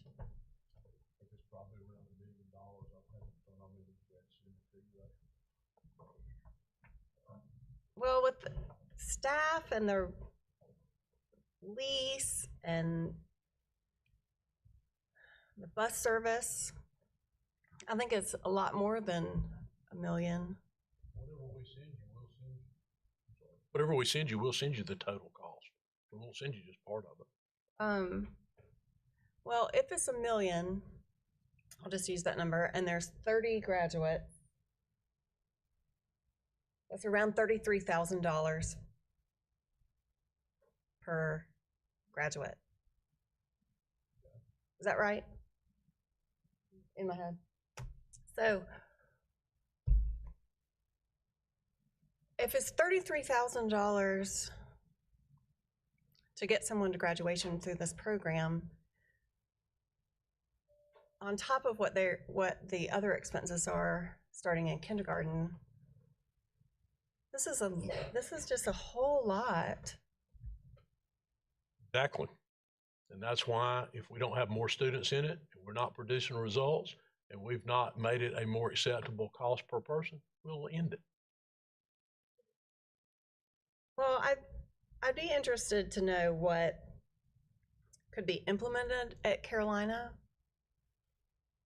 if that's the decision that's made to return everyone to Carolina, but still, I mean, I feel like it's still worth supporting there. But quite honestly, it's not worth supporting if we don't get more students in it and produce more graduates at a lesser cost. Well, if it's returned to Carolina, how are you going to explain it to all the other principals that they don't have the same program at their schools? Because I can promise there are students whose parents didn't go to college at every high school. Certainly there are.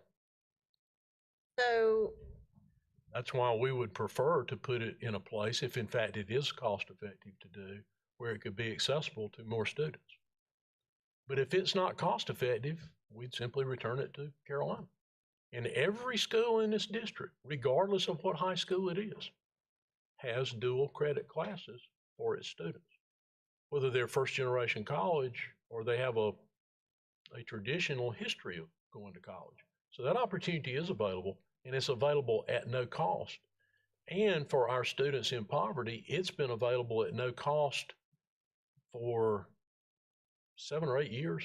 Oh, yeah. Mm-hmm. At every school in the district, every high school in the district. well, I guess then I'm just still confused about why the idea was to remove some students from their campus, to put them on another campus, if the dual credit classes could have just been available all along. Because in 2012, we didn't have those dual credit classes. Dual credit has been an advent within the last, really, we began that process about 10 years ago. Yeah, but Tremendously accelerated it about 6 or 7 years ago. In 2012, that didn't exist. We had AP courses, and we had nowhere near the number of them that we do now. All of those opportunities have been tremendously expanded the last several years. So at the time we put this program in place, that was a high school that had the lowest, by a considerable measure, the lowest graduation rate in the county. It had the largest, percentage-wise, the largest number of students between the 20th and the 40th percentile in its attendance. And they really had no opportunity to get any kind of college credit. There were very few, if they may have had 2 or 3 AP courses, and that's certainly not a course designed for a 20th to 40th percentile student, or really any student, probably below the top 3/4%. There were multiple reasons. Remember, the original design of this was 2012, 2013. It took till 18, 19 to get a graduating class because it was built one grade level at a time. So we have a very different environment today all over the district than we had in 2012. You could argue that there is early college availability at every campus, which sort of leaves this one obsolete if there's opportunity to attain college credit at every campus in the district.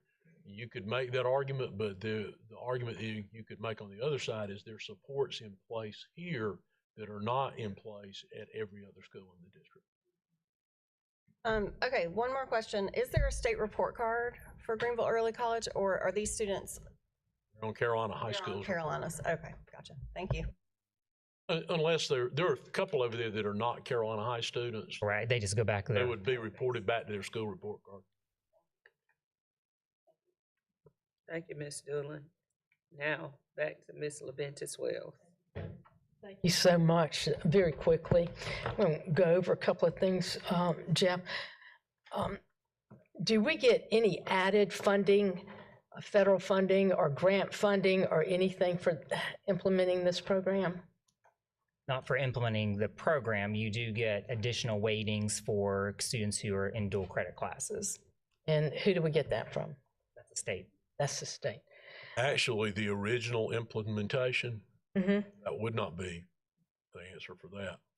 This community put $1 million in the original implementation, and we spent down out of that $1 million probably for 10 or 12 years. And the $1 million came from grants, community contributions. It's the largest amount the district's ever raised in the community for a single purpose, and it did not include any governmental grants. But during the process, in order to keep this program sustainable, or is there federal funding coming in, state funding? Those students are generating Title I dollars. The ones that were in middle school generated Title I dollars when we had middle school students there. We do not have Title I high schools, so they generate no Title I dollars. The only dollars they generate would be the weighted pupil. Per pupil. Now with the new formula, the weighted pupil number is attached to the teacher 11.2 to 1 foundational funding in the proviso. That's then further tempered by weighted pupil units. So they contribute in that way. So there's no federal funding going into this program whatsoever? Meals, no, nothing? Okay. Not at this point. All right, well, good. That's one clarification. I've always spoken about the three, I always look at what kind of programs can we implement in our low performance high schools, Southside, Berea, and of course, Carolina Academy. Northwest Campus, it sounds like this might be a possibility for a so-called Greenville County Charter School, Greenville County School District Charter School on their campus, except it'll be called Early College. We would not recommend to you all to open a charter school. But I'm not saying that, but that's what would take the place. But similar in concept, perhaps. Exactly, where you've got high school students on the college campus. Northwest Campus, I know very well. That's close enough for Berea to get things jump-started, as well as some other schools. And I know that they have a great hospitality program there, as well as medical lab tech assistants. They've got a couple of programs that are pretty good. And but they are also striving to get help building that campus. So it might be a good fit for everyone. And then the other question I have is, how many students right now do we actually have in this program at McAllister Square? It's 120. When I pulled the data for this presentation, 125. Nobody's dropped out. At that time, there was 125 kids in the program. I have to go back throughout the whole year to see if anybody dropped this year. That's what I want to know. Because with that being said, if there's a part-time counselor, if you only have 120. Let me extend again for 10 minutes. Jeff, I'm just trying to wrap my hands around how you have these 125 students for 4 years. They have to bond with people. I mean, if you can't bond with 33 people or whatever, shame on you.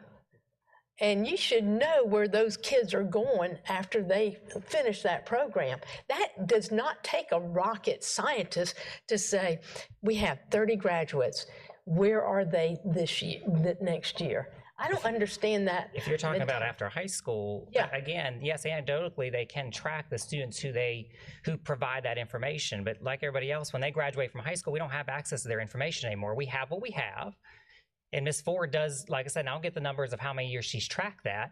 They do keep up with the students to a certain degree that they can keep up with, because they've been very invested in those students over 4 years. I would say those relationships are very heavy over 4 years. They're so invested that they want to know their success for their future. And I know you've been to the early college graduation. I think you can see the relationships build in just how they interact with their teachers and their staff at the graduation. Yeah. Well, I just know, being a department head of criminal justice at Greenville Tech, I knew where my students were. I knew who went where, and I had like 300 to 400, 500 students. So 33 is not a lot. But anyway, thank you so much. I'm done. Thank you. Dr. Stiles. Jeff, I understand that we do not have data on the graduates of early college, but I have one question. I have a reason for asking it. Are we aware of students who have graduated from early college, who have graduated from college, and who are now successful? Do we know students who've... There are students, yes. Now, if you're asking how many total graduated from that first class, no. So we do know some students who graduated that are successful. And then this is the reason for my question, because I think their stories are very important. I would like to hear them. I'd like for somebody to be here to share that story that I graduated from early college, how that's impacted my life. And I'd like for those students who are in that role to be able to go back to the campus of early college and share that story, and how being in the program and graduating, how that's changed their pathway and how that's enhanced their lives.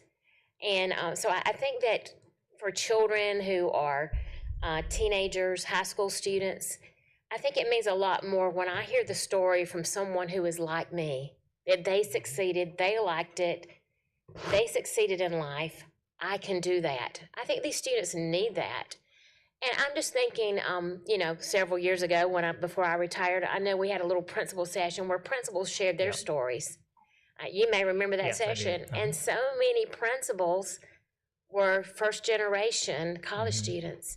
And if we don't have students who can go back and share, we need successful people in our district who can go back and share. These students need to hear those stories.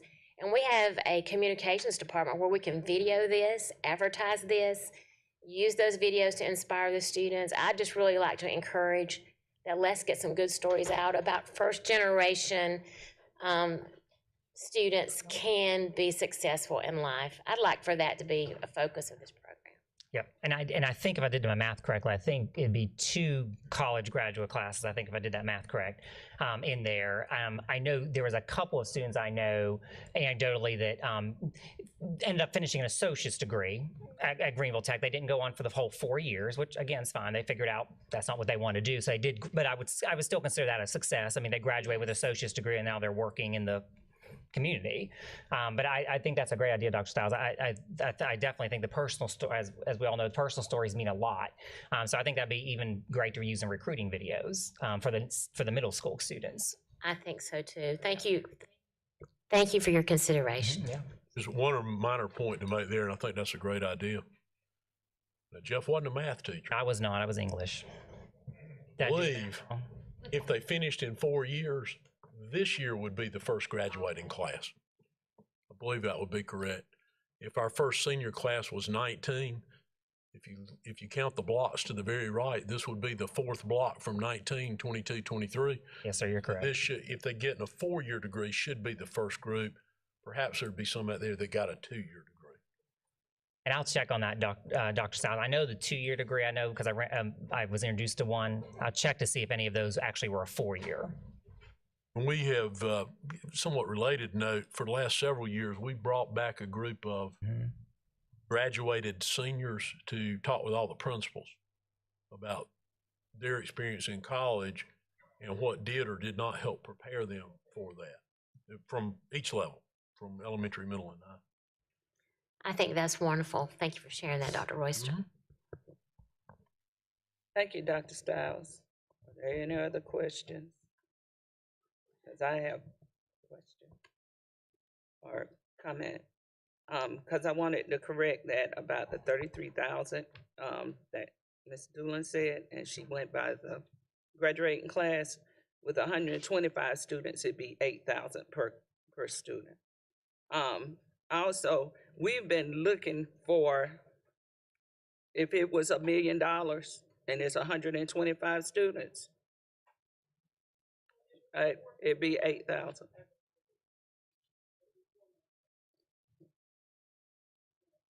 Annually operating. So it's 8,000 a year. Well, I guess we all are different in our math in here. But anyway, with the early college program, I'm glad to see we've been looking for this kind of data. It is now working. It is something that's working for this population. So, and with us going on about, the different scenarios and stuff, we need to make sure we keep the students at the forefront. Whether it's 30, whether it's 100, whether it's 15,000. We need to make sure we keep the students at the forefront.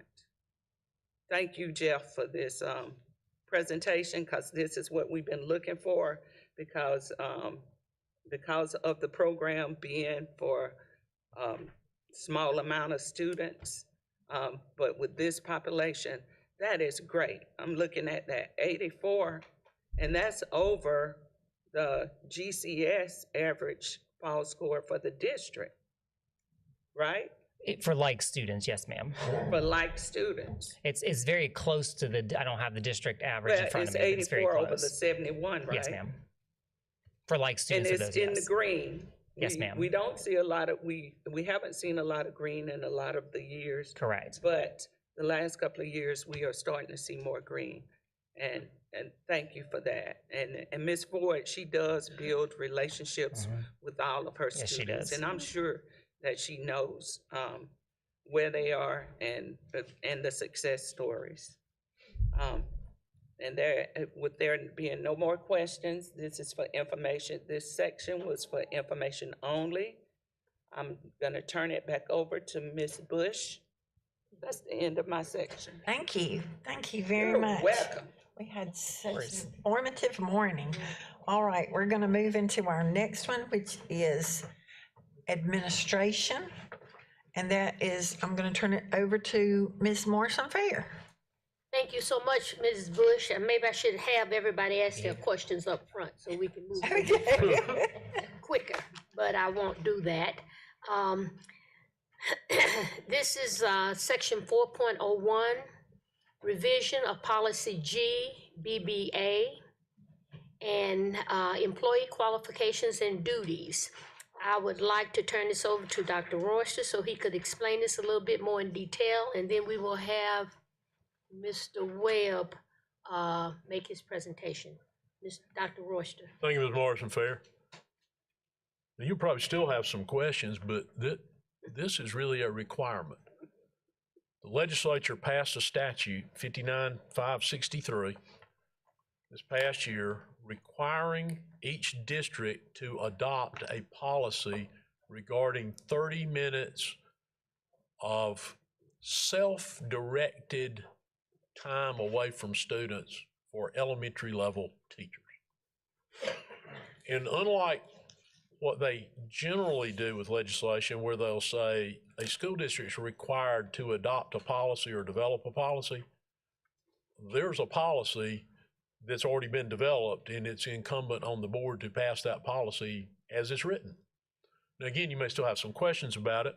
You may have questions about implementation, and we're working on the implementation for that. But Mr. Webb is going to, I thought he disappeared. See him over there now. He's going to present the details of it.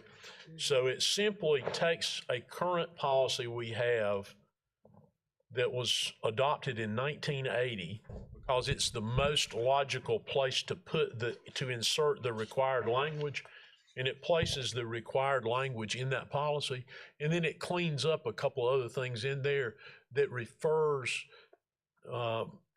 just to things that don't exist anymore. I mean, we don't call human resources personnel services. It cleans up some other language in there. And all of that is in your board docs. New language is underlined, and replacement language, language that's been removed is struck through.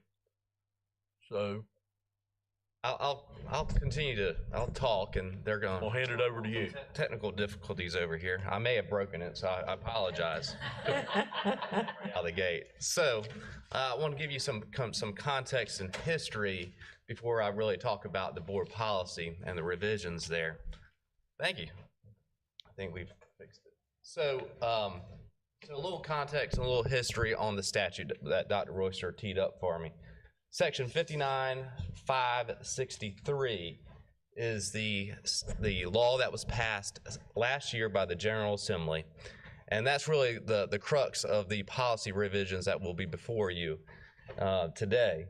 And that statute, you can see the pertinent language on this slide, is that the principal of each elementary school is to provide at least 30 minutes of unencumbered time on each regular school day to all full-time teachers teaching in grades kindergarten through 5th grade. So kindergarten through 5th grade. Now what happens, General Assembly heard mostly from teachers and advocates for elementary school, because middle and high, generally speaking, will have more time built in during the school day for planning and unencumbered time. So that is the impetus for the revision as it pertains to elementary school for the law. So the statute talks about how the 30 minutes must occur during the regular work day and must be time that is self-directed, as Dr. Royster mentioned, without any assigned duties or responsibilities. Cannot include the management and supervision of students, can include IEP meetings, 504 meetings, anything that is directed by the administration. And the school districts cannot meet this statute by just simply extending the school day and then putting 30 minutes within it. So you have to work with what the school day is currently. All right, so then the statute, some more salient points there is that there is a provision, little carve out, that schools can withhold unencumbered time for extreme or unavoidable circumstances.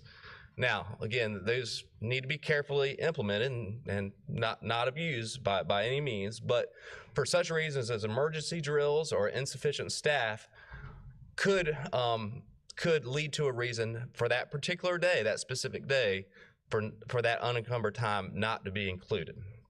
So obviously if you have a fire drill that lasts for a while, that could impact unencumbered time. The statute, I do want to bring this out to your attention, does have a reference in there that additional compensation may not be offered in lieu of unencumbered time except as permitted in statute. Now, you know, I don't want to call them on the carpet too much, but it does make me cringe because the statute, the reference and citation, that statute does not actually talk about what those circumstances are. Really, it's a incorrect citation to a law that doesn't exist. So really, in essence, additional compensation cannot be provided, okay? So it's poorly drafted language, and the model policy carries that over, unfortunately.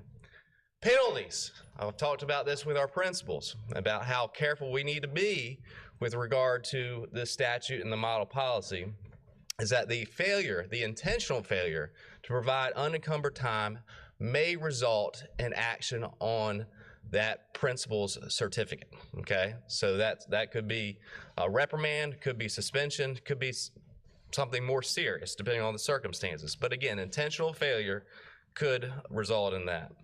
The statute sort of interchangeably uses both workday and school day.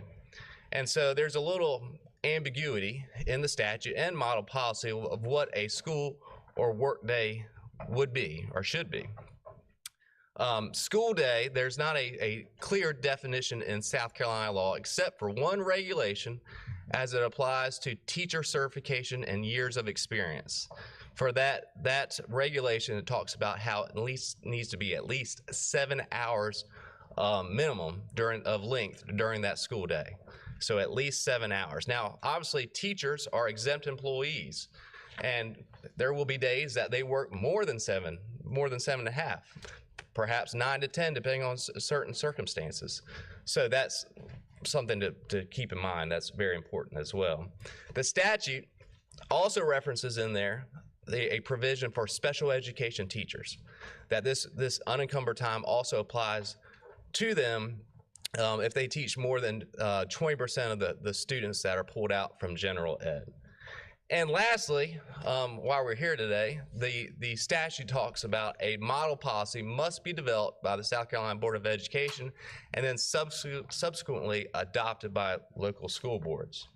So that model policy, and by the way, the embedded PDFs there, I do not believe work for you, but Board Docs has been updated to include those PDFs separately on the agenda. So you can pull those PDFs that will both show the model policy as well as the statute. But the model policy passed in January really mirrors the South Carolina statute. So there really is nothing that is substantially different between the model policy and the statute itself. The model policy has to be adopted pretty much verbatim by school districts. School districts can add additional items to it, but it has to be adopted within 3 months of that passage in January by local school boards. And then that adoption of that policy needs to be sent to the South Carolina Department of Education so that they have a record of the board passing that revision to the policy. So that brings us here now for the revision of the policy. So that was a little context and a little history. So as Dr. Royster mentioned, this policy, GBBA, was adopted in 1980 and has not been revised since. So it is in need of some updating.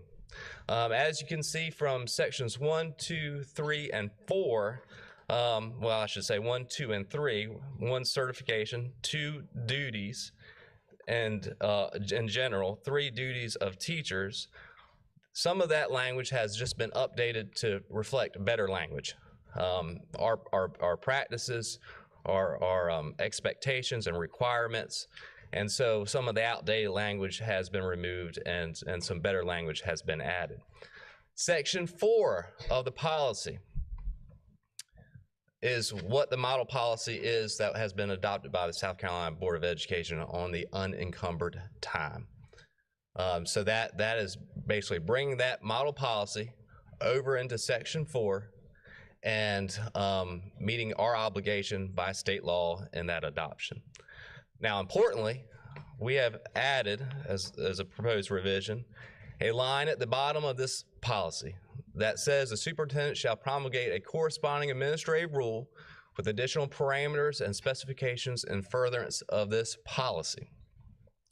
Now, we've already started the process and working with principals and getting as much input, feedback, and listening to concerns. And we will, after this passage of this policy, and at your direction, create an administrative rule that really goes into a greater detail, greater specifications as to what unencumbered time looks like. Both, really, it's going to look possibly a little different in the elementary setting versus middle and high.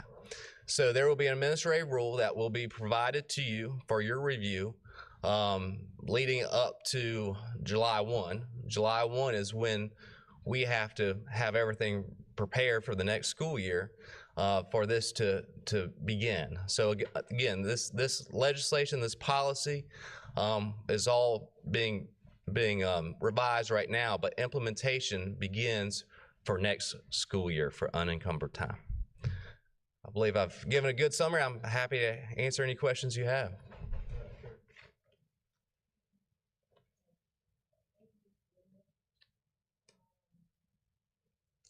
Thank you, Mr. Webb. All right. Don't see, oh, I was gonna say, I didn't see any hands. Mr. Sellers.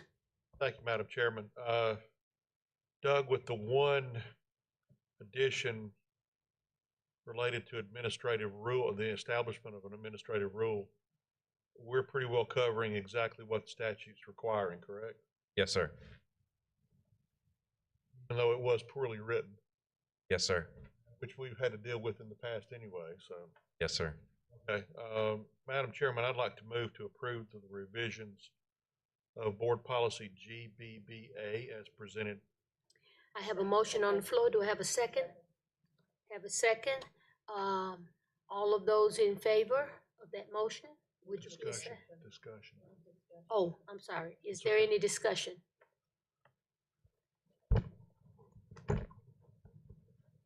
No discussion?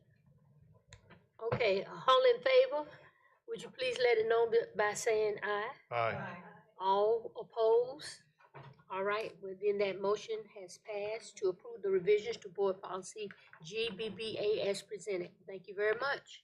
Morrison Fair, before you depart that topic, just one note, because it does make reference to a 7-hour day in there that was determined by what's given for teacher years of experience for credit. Our district, the minimum teacher day is 7.5 hours. So hours will go off a 7.5-hour day.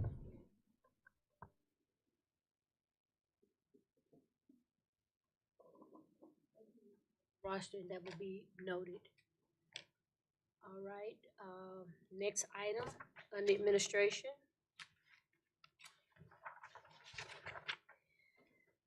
Item 4.02, strategic plan process. And again, I will ask Dr. Roster to make his comments, and then we will have the presenter, Ms. Terry Brinkman. Thank you, Ms. Morrison Fair. You all may recall, for some of you, I guess new members of the board, you were not here when the action was taken. We actually deferred our strategic planning process by a year to better align it with our accreditation process, and also so we don't have to go back and revise goals based on the short-term effect of the pandemic on our student achievement. So we're about to enter into the strategic planning process. And we have a process that we utilized the last time we did the strategic plan, which would have been around 5 years ago. Felt like that was a pretty thorough and inclusive process. We have refined it somewhat. When Ms. Brinkman, who retired from us about a little over a year ago, found out that we were about to undertake the strategic plan, she approached us and insisted that she be allowed to help lead that effort. Well, that was the way I remembered it, too. Anyway, she has begrudgingly agreed to lead that. It's obviously, it's a very intensive process. It's a very time-consuming process. So we are grateful that Terry agreed to come back and lead the development of the next strategic plan. And so she's here with us today to share with you the outline of that plan, the role of the board on the front end through the process, and on the final approval end, because ultimately the strategic plan requires the final approval of the board, although it gets input from various segments within the district and community throughout the process. So Terry?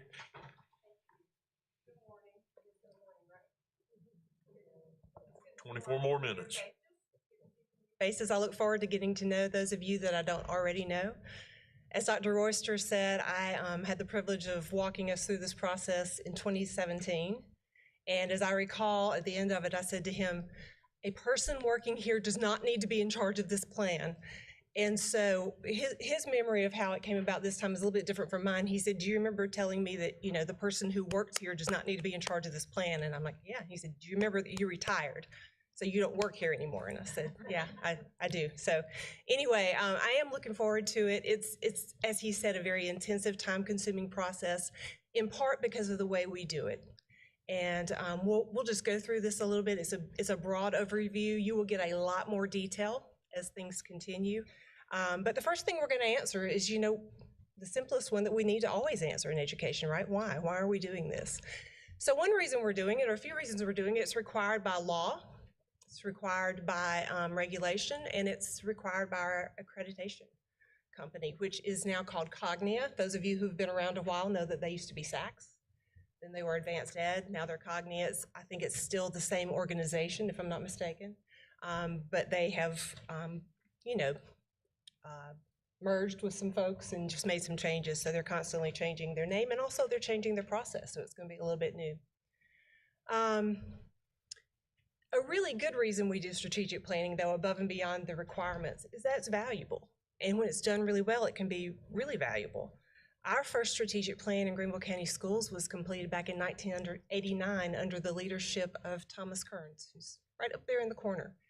And I think Ms. Bush, if you want someone to talk to about that process and what it's meant for us through the years, and one thing I remember her saying a few years ago is that the strategic plan has managed to keep us on track despite changes in leadership, changes in schools. We've closed schools, we've opened schools, changes in focus, all these different things. But with our strategic plan, even through a pandemic, we have managed to always keep our focus on the students and on continuous improvement. And so it's been a very valuable thing. Additionally, I'm just listed a few things. We talked about the fact that we get broad input. So a good strategic plan really encourages community input, and more importantly, it gives really an intentional process for that. We get community input all the time, but this is one where we go to them and we specifically say, hey, we want to know what you think. And then we analyze that and we synthesize that and we talk about it and we look for trends and things like that. It also helps keep the main thing, and you know that in education we tend to take on things that are far outside of what the scope of education used to be. Those of you who remember Jamie Vollmer speaking here a few years ago, the Blueberry Man, right? He talks about how, in 1945, this is what education focused on. And then through the years, we've added all these things that people say, oh, you've got the students there. This is a great opportunity to make sure they know about stranger danger, to make sure they know about, drug-free, to make sure they know about sex education, all of these different things. But it pulls us and stretches us thinner and thinner. So this helps us keep the main thing. A good strategic plan is a playbook that's focused on changing outcomes, just like we were talking about with the early college. It ensures that our focus is on continuous improvement. It fosters transparency because, again, we have a lot of people who have input into this, a lot of people who see the process and how we go about it, and who understand why we come out with the focuses we end up with. It helps build unity. It helps align the efforts of teachers, principals, staff, and the Board of Trustees. And you may know that one of the ways that happens is that the budget is built around our strategic plan goals. The superintendent's evaluation is built around our strategic plan goals. And every COW item you have, I should say almost every, because I didn't look specifically, should say, hey, this aligns to this goal in our strategic plan, and that's why we're talking about it. So it really helps align everything that we do and make sure we stay focused. And then most importantly is the last one, and that's that it benefits students. So there's also some hiccups you can run into, because when you're dealing with a strategic plan, you tend to have a lot of people who are really passionate about things. And often they're really good things, but there are a few things that can happen with that. There are also people who sometimes feel like, okay, if I don't figure out how to get my name in the strategic plan, they're going to think what I do isn't valuable. And that's not true. So a strategic plan does not exist to validate a job or department. It does not focus on items that are expected professional practices, right? We're not going to say teachers should grade papers. That's going to be in the strategic plan. No, absolutely. Assessments are an expected professional practice. We may give some specifics about the type of assessments we use or things like that, but we're not going to just include professional practices. Should never cater to personal agendas. Everyone's going to have a chance to give their input on what they think is important, but we're going to reach consensus around things, right? Sometimes that's hard. It should not have conflicting priorities or goals. That's much easier to happen than you might think. You might say, on the one hand, under our financial part, we're going to make sure we have this balanced budget and we're going to stay within our spending here. And then over here, you're talking about things that cost a lot of money. So that's something that we always keep in mind when we're developing the strategic plan, is what kind of impact on the budget's going to have. And if it's going to have an impact on the budget, what can we then remove so that we can make sure that we still stay within our spending limits. We should never include goals that are unreasonable, strategies that cannot be implemented, or action items that are outside of our control. And that's just, again, those are some things that you'll hear me say probably throughout this process when we start to venture into those territories. As I said earlier, the focus is on continuous improvement. And, you know, in South Carolina, the template for a strategic plan, the process is not so specific, but the template is. And the template basically, quite frankly, ensures that it's going to be really long and it's going to be unwieldy. And so one of the things that we really try to do, and we're going to work really hard this time, is narrowing as much as we can so that it is actually a document that maybe is a little bit easier to use, and we can find specific goals that have broad impacts. So as I said, it's fairly regimented here that the template provided by the state must be divided into goal areas, and under each goal area you have SMART goals, and then under each SMART goal you have strategies, and under each strategy you have action items. And what you basically do in the process of strategic planning is you say, okay, where are we now? And you figure that out by looking at a lot of data. And our data will tend to be documentation, things like policy, things like handbooks, stuff like that. Observation, we have classroom observations through a tool called Elliott. Performance, which is all of the academic data that you see all the time, and then perspective. And that'll be where we have these ways for our community to tell us what they see and what they're experiencing, what their perspective is. So one thing that I think is really important and useful in strategic planning is that last item, and that's accountability, because we always want to make sure that we're not just coming up with a plan and we don't really know what happens then. So I just wanted to pull a page from the existing plan to show you what I mean. So at the top, you will see a strategy, and then under that, you'll see activities. Those are your action items. For each action item, it specifically lists the person on staff who is responsible for making sure that this goes from an idea to an actual real-world implementation.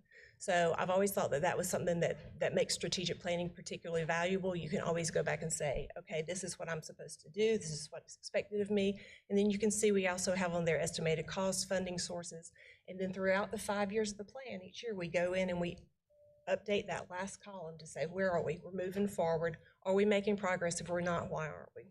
So it's very much a living, breathing document. So the strategic plan structure, again, in South Carolina, is this. You have your framework, you have your goal areas, and then you have your SMART goals. So a closer look, you know, of these components. The framework is, you know, what is our purpose? It's our beliefs, our vision statement, and our mission statement. We have these already developed, and so we will start from there and we'll see where we go. From there, we'll see if changes need to be made. Since 1989, in Dr. Kern's, we have had 5 goal areas in the Greenville County Schools district. The state requires us to have the first 3, student learning and achievement, teacher administrative quality, and school environment. We decided in '89 to add financial resources and communications. That's something that we'll look at and see if that's still the best idea for us or if we want to make changes. And then I keep mentioning these SMART goals. I'm sure you've all heard this before. Anyone who's worked in planning, they need to be specific, measurable, achievable, realistic, and timely. And then under each of those SMART goals, you'll have your strategies and your action items, as I said. So here is a basic strategic plan timeline for how we're going to move forward. Anything you see in orange up here means that the school board has a role, has a specific action to take or to somehow be involved. So right now we're in the preparation period, and since January we've been basically looking at other high achieving districts, pulling their strategic plans so that we can have those as references, things to look at, things to compare to. We are planning community forums. We will have 6 of those. 5 will be on site at some of our schools. 1 will be via Zoom for people who can't make it on site. And even though that's not orange, I'm sure that's something that when we send it out to you, anyone who wants to put it on their social media to help promote it, that would be super great. I know a lot of you have really active social media sites. We will, based on the results of that community forum, develop community and stakeholder surveys. And we'll have those for lots of our different stakeholders. It won't just be for students. It won't just be for parents. It will be for business partners. It will be for everyone in the community who may have an interest in Greenville County Schools. It will be for higher education. Anyone can take part in those surveys and let us know what their thoughts are. We will, at the same time during this first section, working particularly with Jason's department, we will compile data sources and do analysis of those. Thankfully, his department has already done a lot of those.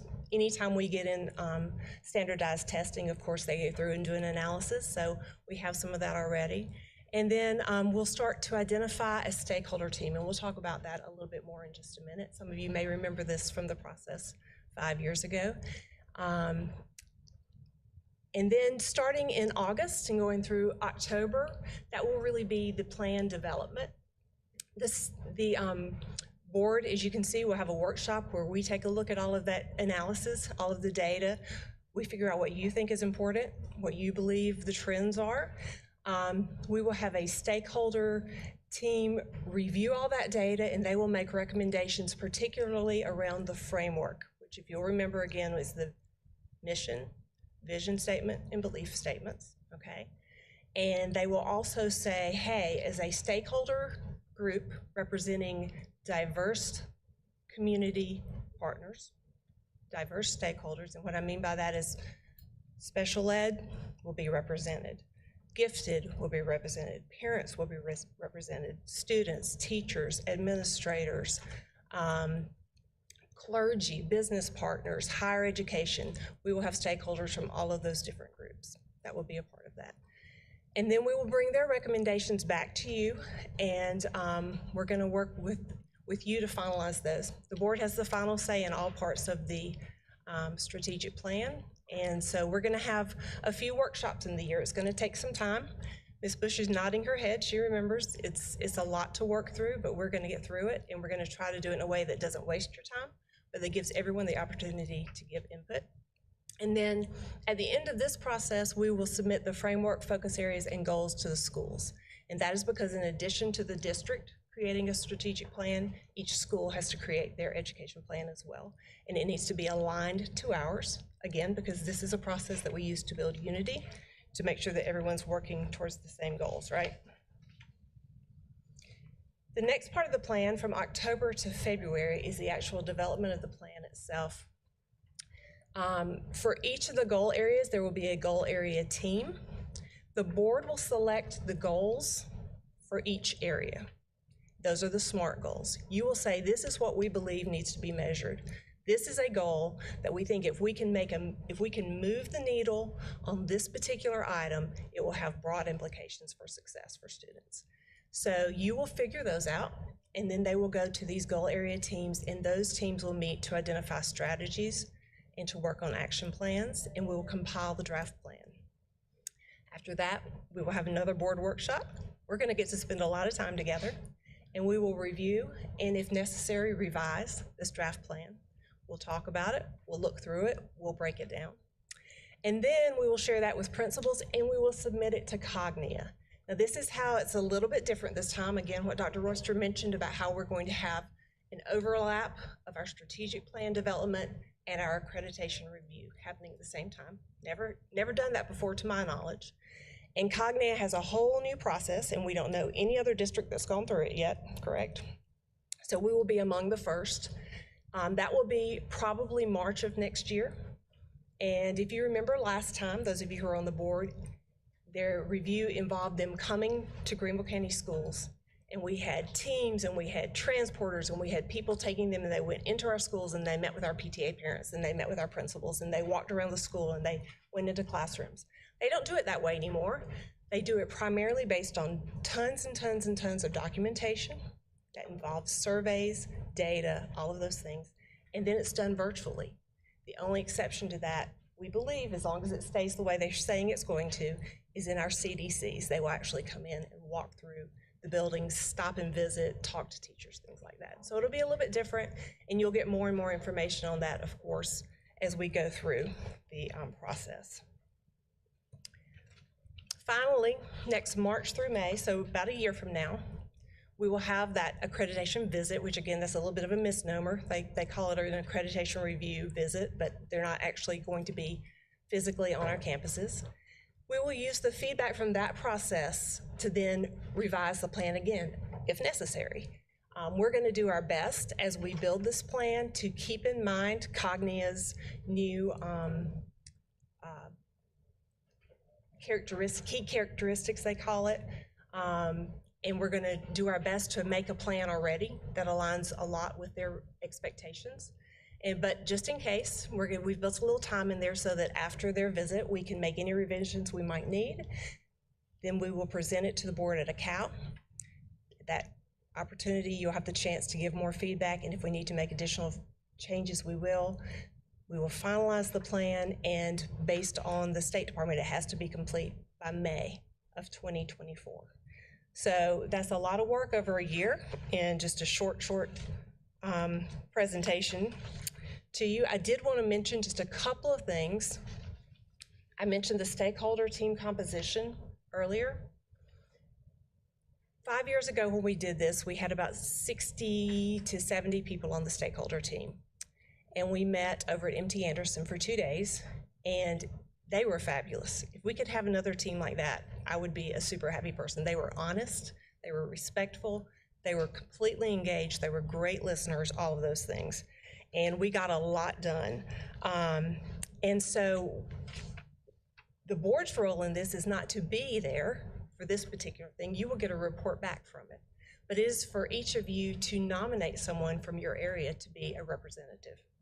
And so what you just need to be doing right now is thinking, who do I think of when I think of someone who will be engaged, who will be honest, who will be respectful, who is a good thinker, a strategic thinker, who will be interested in diving into this data, in talking about where they see trends, and really, it's almost like a think tank for a few days, and who will be willing to commit that kind of time and that kind of energy and effort.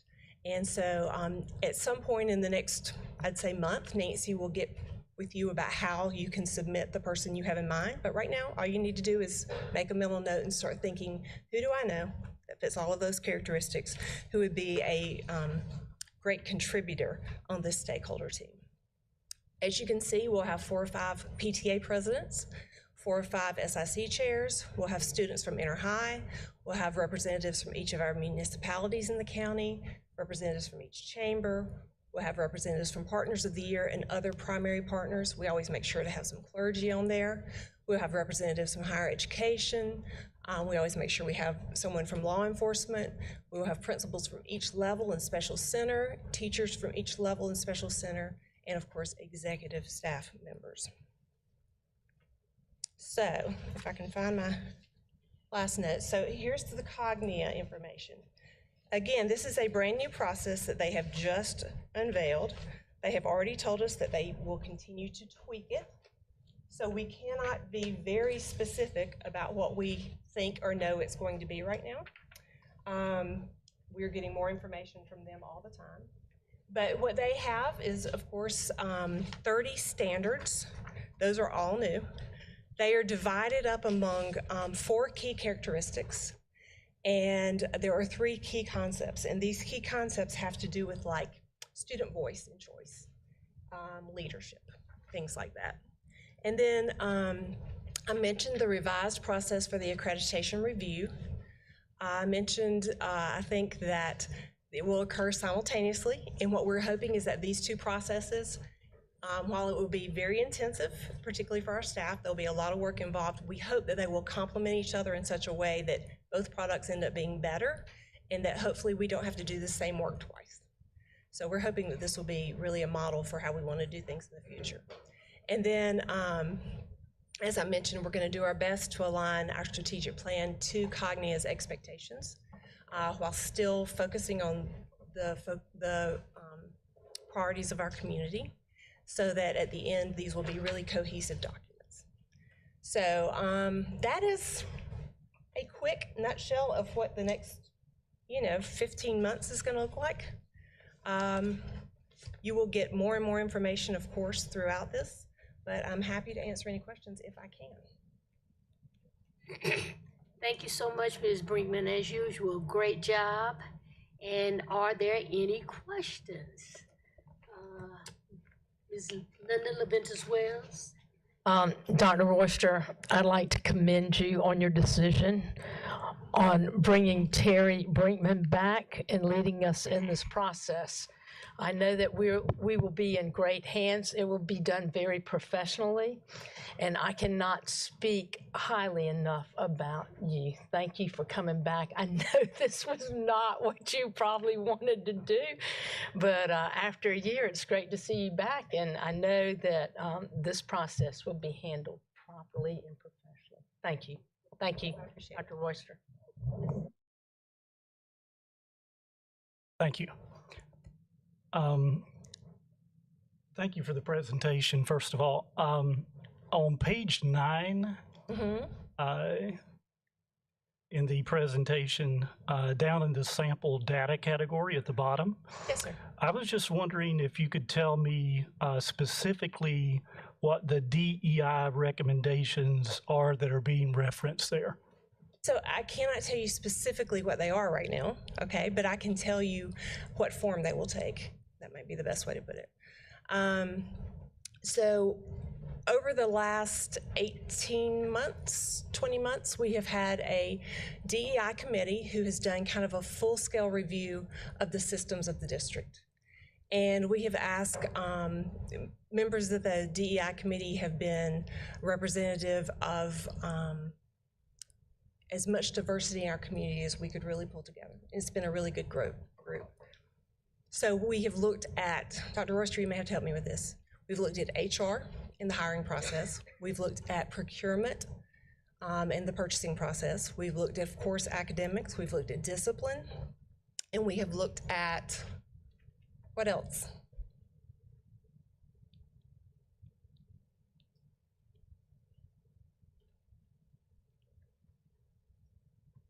Ms. Cap? Procurement. I did say procurement. Culture? Okay. Okay.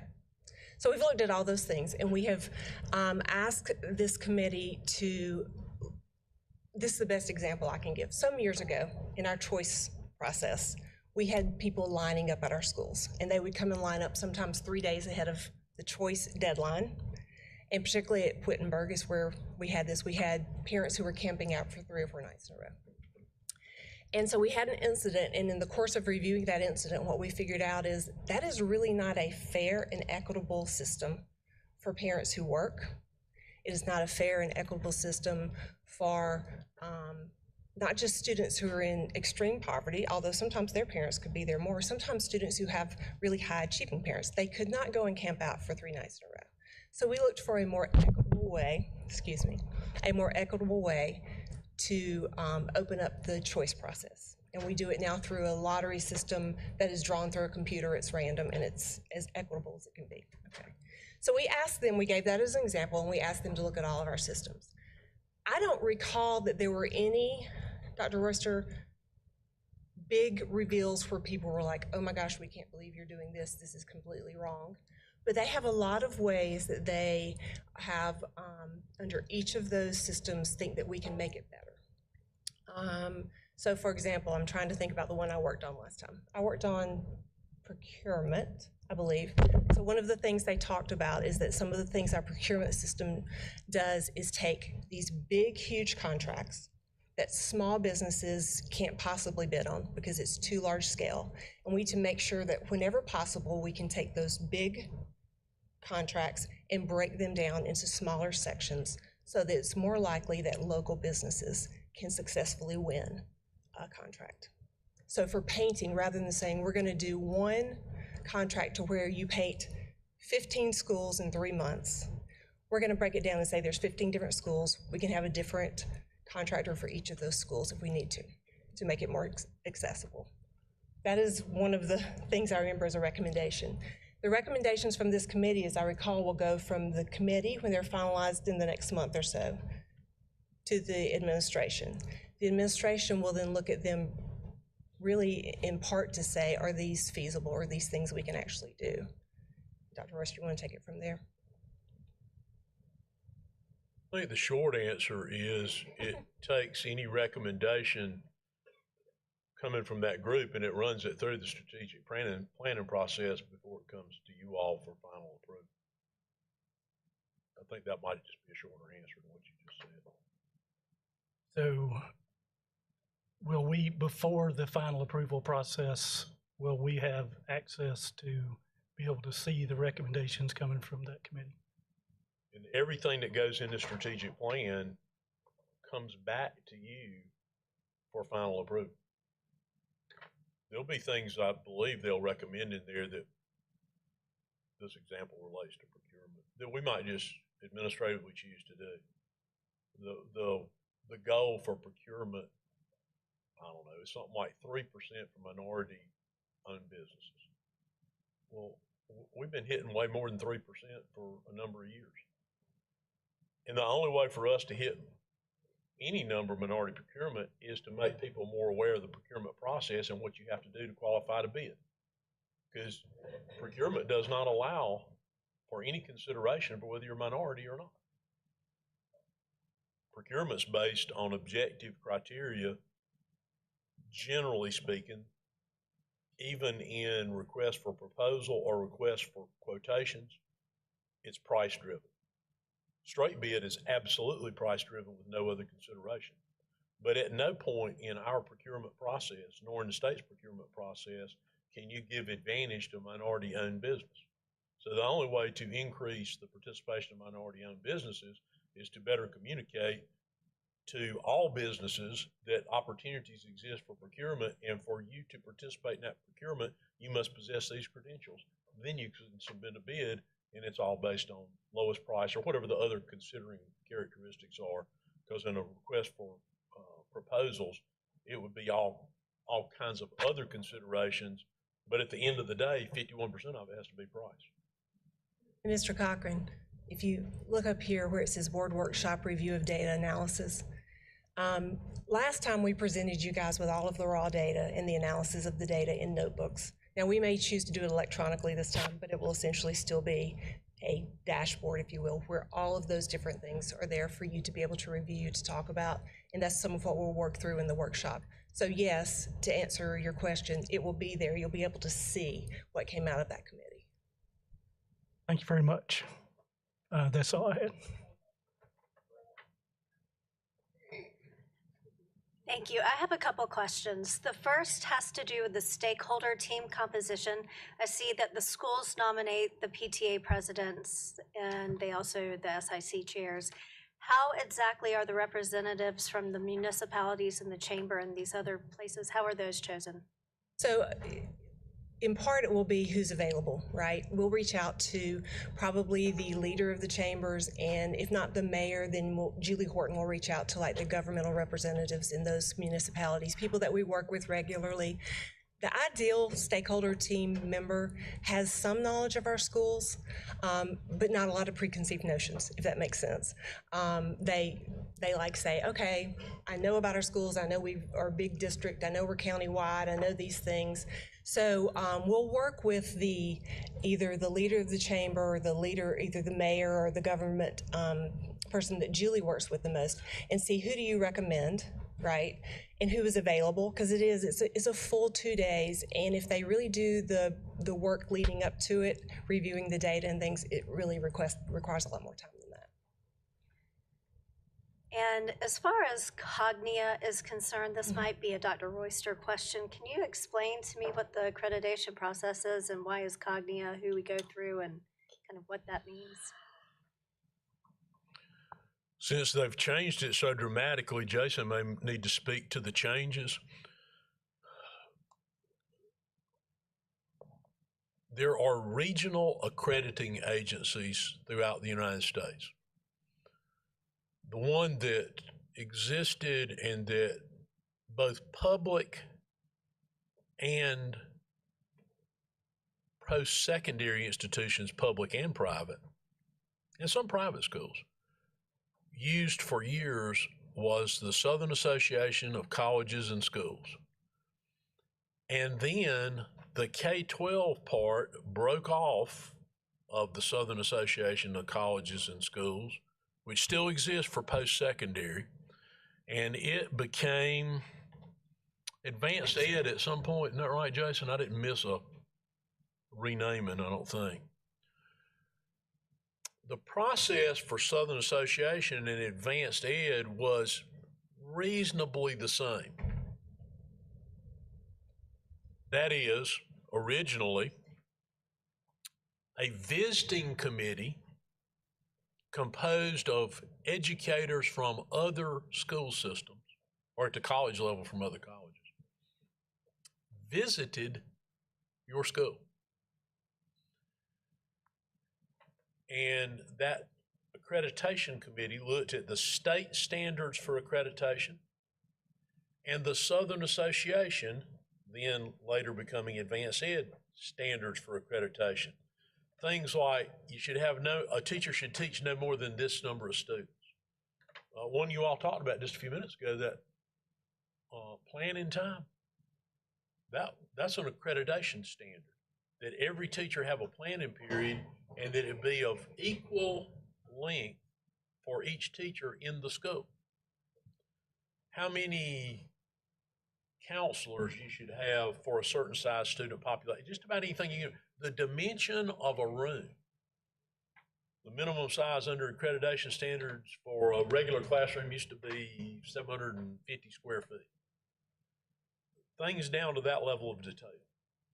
Over time, it evolved away from that level of detail, though some of those things are still in there, to more alignment with the state standards. So if you were meeting whatever your state accreditation standards were, they would generally say then that you were meeting the advanced ed standards. Now they've changed their name to COGDIA. Now in this most recent iteration, which we've not participated in, and I'm not sure, has anybody actually gone through it yet, Jason? They don't physically come to your school or district. Under Sachs, they went to every individual school. Later, as it became advanced ed, it evolved to a district could choose to have the district done as a whole, and they went out and visited certain schools that they picked in the district. And when you got through, if they found a satisfactory result, all schools and the district was accredited. In the original process, every individual school had to be accredited separately. The two things that it does, one most importantly is, for many years, no college would recognize a high school diploma from a non-accredited high school. And secondly, it gave a standard that used to be, generally speaking, higher or better than the state standards. It was sort of like a endorsement of quality. It's still generally true that colleges want transcripts from accredited schools. There are districts that years ago didn't choose to have their elementary schools accredited. They would only have maybe their junior highs and high schools accredited. There were some districts that chose to have only their high schools accredited because they didn't want the expense of some of the requirements related to staffing ratios and planning periods and things like that. As far as I know, this district has always, since its first accreditation, has been a district where all schools were accredited. I mean, I know going back 25, 30 years, that was true. Now it's evolved with a new name. It is still a member-governed body. Now, Jason would have to speak more particularly to how that representation is determined. It used to be jointly done with the Southern Association, the college part and the pre-K to 12 part. But there is still a governing body comprised of its membership. Isn't that right, Jason?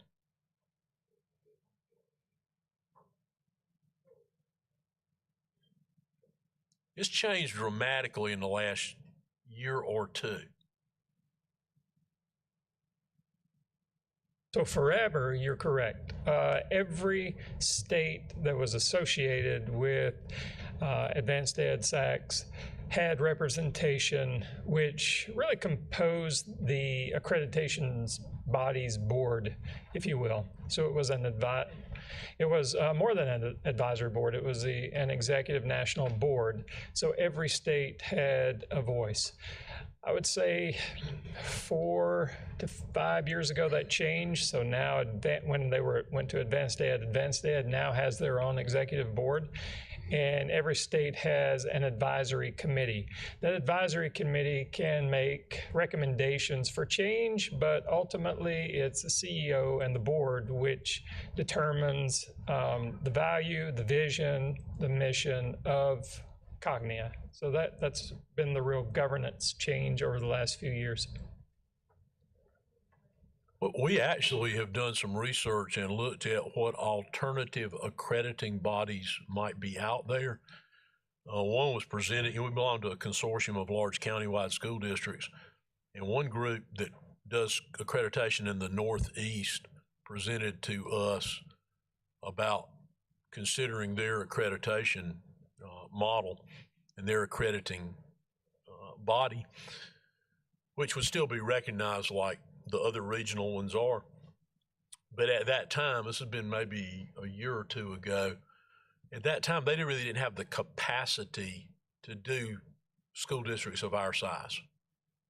Because generally up in the Northeast, they were generally doing very small local or regional school districts. There's some advantages to the accreditation process that we're in now, but there's some downside to it as well. Thank you, Dr. Oyster, and thank you, Terry. I appreciate it. All right, Dr. Stiles. Terry, thank you. And I just want to say I'm very pleased about the 12 appointees. Just a minute. I have just one last speaker, so I will extend for 5 minutes. Just wanted to share that I'm very pleased that each board member gets to appoint a representative. I think that shows how important that perspectives from across the district are involved. So thank you for that. And I'm hopeful also, I've noticed about the teachers, the appointments of the teachers and principals. I hope that when you're looking at that you'll also make sure that they're from different areas. So that would further strengthen that. So we will, and not just different areas, but really different demographic makeups to the school, right? We don't want all schools who absolutely. All schools Thank who you are, so who much. are on the east side, to your point, or all schools who are on the west side. We want as broad a representation as possible. Thank you so much. Thank you, Dr. Stiles. Thank you so much. If there are no other questions, Ms. Brinkman, good to see you back. You too. Thank you so much. And we look forward to working with you. Thank you, Ms. Morrison-Fair. I think I have. Thank you. Thank you. It's so good to see your face again, and I'm very excited. The adventure. What a great adventure we have in front of us. I know. It's kind of like building an airplane as we're flying on it, right? All right. Ms. Morrison-Fair, if I would like to take this point in time to stop, and we'll take a break for lunch, and we'll come back because our next item has a lengthy presentation. I'm sure lots of questions and follow-up. So if I don't have any objections, then we will break for, I see no objections. We will break for lunch and be back in 30 minutes. Thank you.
very much. After a much-needed break and a wonderful lunch, we will start back our meeting. I'm going to turn it back over to Ms. Morrison Fair to continue with our administration portion. Ms. Morrison Fair. Thank you so very much, Ms. Bush. We're on now section 4.03, behavior supports for students. And this question was asked by Mrs. Leventis Wells. But before Ms. Wells, I want you to comment on your question that you asked. I would like to turn it over to Dr. Royster again with any comments that you'd like to have before we proceed. I'm going to wait until the presentation. I'm going to ask, I find this topic of great concern. And I'm looking forward to hearing great replies to my concerns. Thank you, and I'll turn it over to Dr. Royce. Okay, Dr. Royce, do you have any comments? Thank you, Ms. Morrison Fair. Questions fairly short, fairly simple questions. The answers lengthier and more complex because we have quite a few supports in place for student behavior. We also want to make sure we've set the framework that we operate under. In other words, the discipline policies that we have, how that is constructed. And then also to look at, we hear anecdotally about discipline. So what do the data points that we have say about the anecdotal information we get? So without going into great detail and revealing everything that's in here, what we have this year and last year, we have a increase in more serious discipline infractions, but we actually have fewer total discipline infractions than we had prior to the pandemic. We believe some of that's directly related to probably directly related to the isolation of the pandemic. It's very difficult for us to isolate factors as to the level of cause they might have to any particular event or action in a school. But I think there's another equally as concerning phenomena that has affected student behavior in addition to isolation that may have occurred during the pandemic, but the negative impact of overexposure to technology, electronic devices, the almost constant entertainment of being out on some gaming site, some social media chat site. So I think we're experiencing a combining of those two phenomenon that's had a impact on those offenses that we'd most often categorize as disruptive behavior. Certainly has also had an impact on inattentiveness. But you're going to see in here today, we have numerous supports in place. We have large numbers of personnel that are engaged in trying to address student misbehavior, both from a standpoint of sanctions, which there has to be sanctions for misbehavior, but you also want to try to do things to redirect that behavior so that in the future, the student makes a different choice about how they behave. So we're going to attempt to go through this in a very thorough manner and respond in fairly significant detail to what would appear to be on the surface two relatively simple and easily answered questions. And I believe Mr. Webb is going to start us off with the legal framework for where we are and in which we operate. Sure. So before everybody talks to you, by the way, I'm the opening act. I've got like the Rolling Stones behind me. Okay, I'm the opening act. But hopefully none of whom will sing. Mick Jagger back here somewhere. But before they start talking about proactive and responsive measures and everything we do in the district, I want to talk about sort of the big picture aspect of the law and policy. So law, big picture, how do schools regulate? How are they able to regulate discipline? Well, it really falls to the concept of in loco parentis, which means standing in the place of the parent and what school employees and school administrators are during the day when they are supervising students at school or during school-sponsored activities. And so courts for centuries have recognized that term, that authority, and that responsibility and obligation. Really, that's the main responsibility of a school district, is to look at the safety, health, and welfare of students and to advance instruction. So if you have to maintain order, advance instruction, you have the ability to regulate discipline and behavior, reasonably so, throughout the school day. And so that is the key concept on the law. The policy that you have as a board that is most salient and pertinent to behavior is the behavior code itself, board policy JCDA, which was last revised in 2019. Before I got here, the year before I started working here in 2009, it was substantially examined in 2008, and revised and amended. And this policy is very consistent, maybe a little bit more robust, but consistent with other policies throughout the state, throughout the nation. And it really outlines the infractions and the corresponding discipline, which we'll talk about a little bit. It also talks about due process, and that's a key fundamental aspect when we talk about discipline. There's substantive due process and there's procedural due process for students. Substantive due process is the ability to be made aware, have knowledge of the required expectation for behavior, so not to talk during class, for example, and the infraction, the discipline that will come from it as a result of violating that requirement. So that's substantive due process, and to make sure that that's all applied in a non-discriminatory manner. Procedural due process is the idea that if you are disciplined, you have the ability to provide information to refute it, to mitigate it, and to possibly appeal it, depending on the severity of the sanction. So that's all within your board policy JCDA. JCDA creates 3 level offenses, as you know. Level 1 ranges, and they're progressive in nature. They kind of escalate for severity, level 1 being the lowest, level 3 being the most severe. Level 1 ranges from anything from cheating to other disorderly acts in the school environment, profanity. And so and we'll talk about the consequence for that, but typically that would just be whether it be a verbal reprimand or a suspension. Level 2, a little bit more serious. You have fighting, bullying, unauthorized substances such as nicotine and tobacco. And then level 3, you have the most serious, most egregious, weapons, sexual assault, drugs, and alcohol. And those level 3 offenses, as you know, schools must recommend those to the hearing officer for expulsion. All right, there's no discretion with regard to a level 3 offense. Then you have the consequences, the disciplinary infractions themselves. So level 2, as I sort of already talked about level 1, level 2 is in-school suspension to recommendation for expulsion.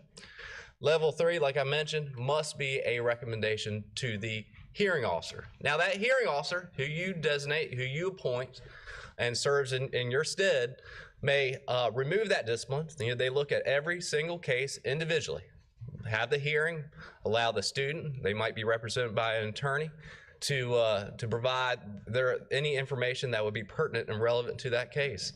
They can remove that discipline, find them basically not guilty, remove them back to school, uphold the suspension, be more like the suspension, just keep that on the record, assign to an alternative school, or expel for the remainder of the school year. Now they can also do more proactive measures, rehabilitative measures, such as require substance abuse treatment counseling and other community service aspects as well. So aside from just pure discipline, there are other aspects and requirements that a hearing officer can put in place. And also, I think Dr. Royster mentioned this, sort of what we've been dealing with a lot through social media and all school districts throughout the country is out-of-school conduct. The use of social media, text that occurs away from school, might be Saturday night, and how that impacts the school environment. And your policy, JCDA, recognizes, consistent with the law, that there's that nexus, that connection from the out of school conduct to the school on Monday, Tuesday, or some other school day, then the school can take disciplinary action against the student. All right, so how is that behavior code communicated to students and to parents? Well, first of all, your policies on the district website under board docs. It's included in all student handbooks. We have a student handbook template that is now used. First half of the handbook is specific to the district, has to have this mandatory information. The second half can be more school-oriented and directed. Thirdly, schools are tasked with the idea of communicating that behavior code and all the requirements that come from it to their community, to the students. And so that can be through school assemblies, through a guidance counselor going to class, and other methods that schools deem appropriate. And also through communications at the beginning of the school year. The behavior code is sent out through the ConnectEd publication that all parents and guardians receive at the beginning of the school year. And as we're reviewing this information from various departments, we wanted to make sure that we took a look at everything that would be able to look at how the discipline is handled and also the behavioral supports that'll put in that we can interject with those discipline issues. So we wanted to start out with the Upbeat survey results from teachers. This directly links to our framework whenever we're looking at that data that is collected on how we can build our programs to better meet the needs of our students and also our teachers. So you can see some consistency across the board at the elementary and at the middle school level, which is what we're looking for. And again, using this data is what helps us to be able to build and interject programs to be able to help increase those statistics. Whenever we're looking at our multi-tiered systems of support, it's definitely important to see that all students are in that tier 1. So in that tier 1, we want to ensure that we're infusing things into the day-to-day curriculum. Whenever we're doing individual support, whether we're doing individual counseling, group counseling, how we're working with our teachers from a school counseling standpoint, and ensure that everyone across the board has access to that information. So as far as a district-wide tier 1 support, not just provided by a school counselor, but also the school and counselor preventative supports, these are just some of the things that are available for all of our students. That classroom core curriculum where teachers are able to actually work one-on-one with students and also behavior specialists and school counselors and mental health supports to ensure that they're infusing that into the day-to-day communication they're having with their students. Each staff has some type of professional development that helps them with their adult emotional needs as well and realize how they can regulate that whenever they're working with students and with each other. There's school-wide interventions depending on the need of the school at that time. Each school has a mental health counselor. We have social workers. Individual counseling is available for all students directly through their school counselor. We have small group counseling and also large group interventions.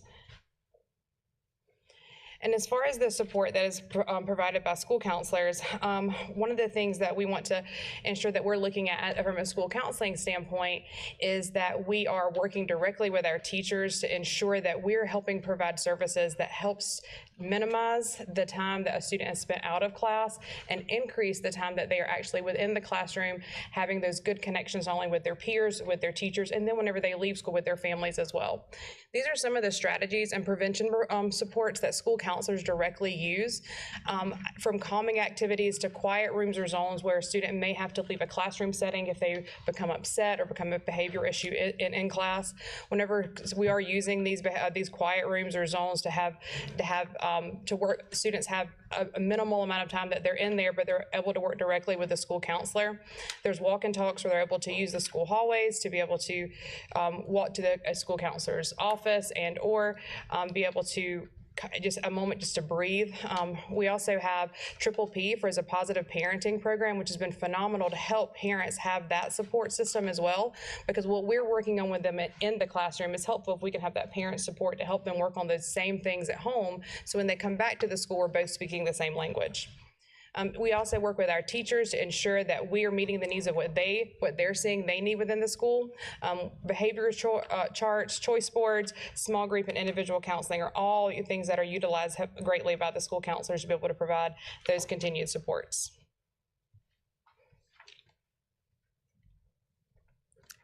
Beyond counseling supports, we also have a lot of professional development for staff. So we provide adverse childhood experiences, professional development, and trauma-informed practices. And the point of that professional development is to help teachers and other staff to recognize why is it that students misbehave, how do I develop relationships with students, for that's the best way to counteract that the difficult behaviors. And then what are some really strong behavioral prevention and intervention strategies that any teacher can use in the classroom on any given day. We also provide professional development around de-escalation strategies, and we are planning on numerous professional development sessions around behaviors such as the de-escalation strategies during Summer Academy. Additionally, we have a curriculum that's aligned to the profile of the South Carolina graduate. So we want to support the competencies in that profile. And if you recall, the profile is endorsed by South Carolina ASCD, Chamber of Commerce, Education Oversight Committee, State Board of Education, and the Department of Education. And the South Carolina Department of Education has provided additional guidance on standards and competencies to develop those skills. And they've also provided a crosswalk to show how these curriculums do align with the profile of the South Carolina graduate. So in terms of that curriculum, two specific areas that pertain specifically to behavior that we're teaching students would be around managing emotions. So I can recognize when I'm having emotional issues, and I can access some tools to manage those emotions. The second one would be I can recognize the feelings and perspectives of other people around me and use some strategies to manage and resolve any conflicts I'm having with other people.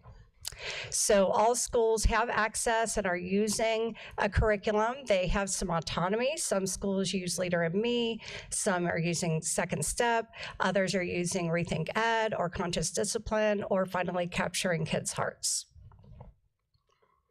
Additionally, we have for tiers 2 and 3, so for those students who need additional supports, some additional instruction and skill development like stress management, managing emotions, etc.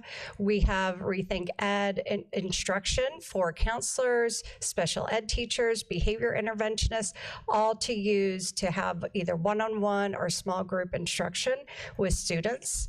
And then Zones of Regulation is another program that counselors, special education teachers, and school psychologists have been trained in to provide small group or individualized interventions. And that just provides tools for students to identify, okay, how do I slow down that action process and really think before I act? And what kind of tools can I use to avoid those poor decisions? And then finally, our on-track teams at every school are trained to use the early warning response system. And so they use that system to identify which students are showing those repeat behavior problems. And how can we problem solve to really identify what's the root cause of those problems and what interventions would make sense, considering the root cause. So just a few example root causes and interventions. A student might feel disconnected to the school community because they've moved frequently with a staff member. Another example of root cause would be just ongoing adversity that a child might have experienced. So for instance, homelessness, maybe loss of a parent. There are numerous things that students have undergone. And so just trying to make sure that we're teaching them some stress management strategies, especially if we identify that they lack those skills, and then provide a consistent adult to teach those strategies, and maybe some visual schedules, which provide some predictability and a sense of control and safety. We also have some obligations under the Individuals with Disabilities Education Act called Child Find. Sometimes when you hear about that, you might think about students who are not in the school district who come to get a screening to see if they can get services or might have a disability. But IDEA also requires Child Find for students who are in the school district. We are actually obligated to have policies and procedures, and we do, to identify, locate, and evaluate students who reside in the district. That goes from age 3 to 21, and that really looks at the responsibilities for screening and for general education intervention. Ellen mentioned On Track. The purpose of general education intervention is to intervene for any child who is presenting any deficits or any concerns in academic, behavior, functional skills, or medical concerns. We might see a child that is identified as a student with a disability having academic concerns, might come back through the On Track system if there are now behavioral challenges or concerns that need to be looked at, because we would want to look at interventions that we would put in place. This intervention often leads to a better understanding of the supports the students would need in order to be successful in the general education curriculum. That's what we're always looking at first, and in the overall school setting. We have to track data. The data is collected during the general education intervention period, and the On Track team reviews that and discusses it, and then would consider if a student needed to have a more comprehensive evaluation or possibly a Section 504 evaluation.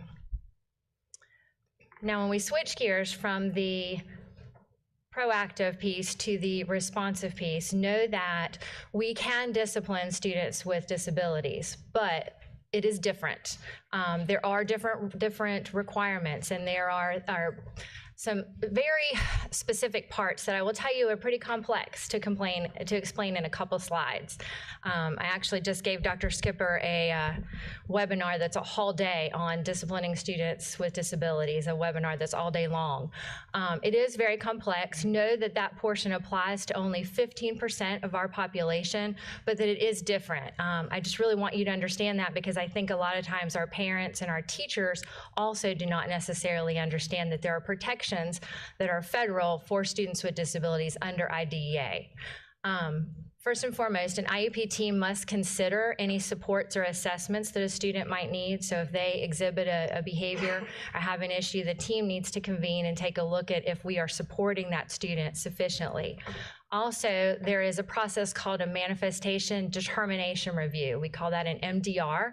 That's a meeting that must be held within 10 school days of a child with a disability if they're being suspended for 10 days in a row or more than 10 days total for similar behaviors, or if they are recommended for expulsion. So as you can see, for a student with a disability, there's just a different set of processes and rules that we must comply by.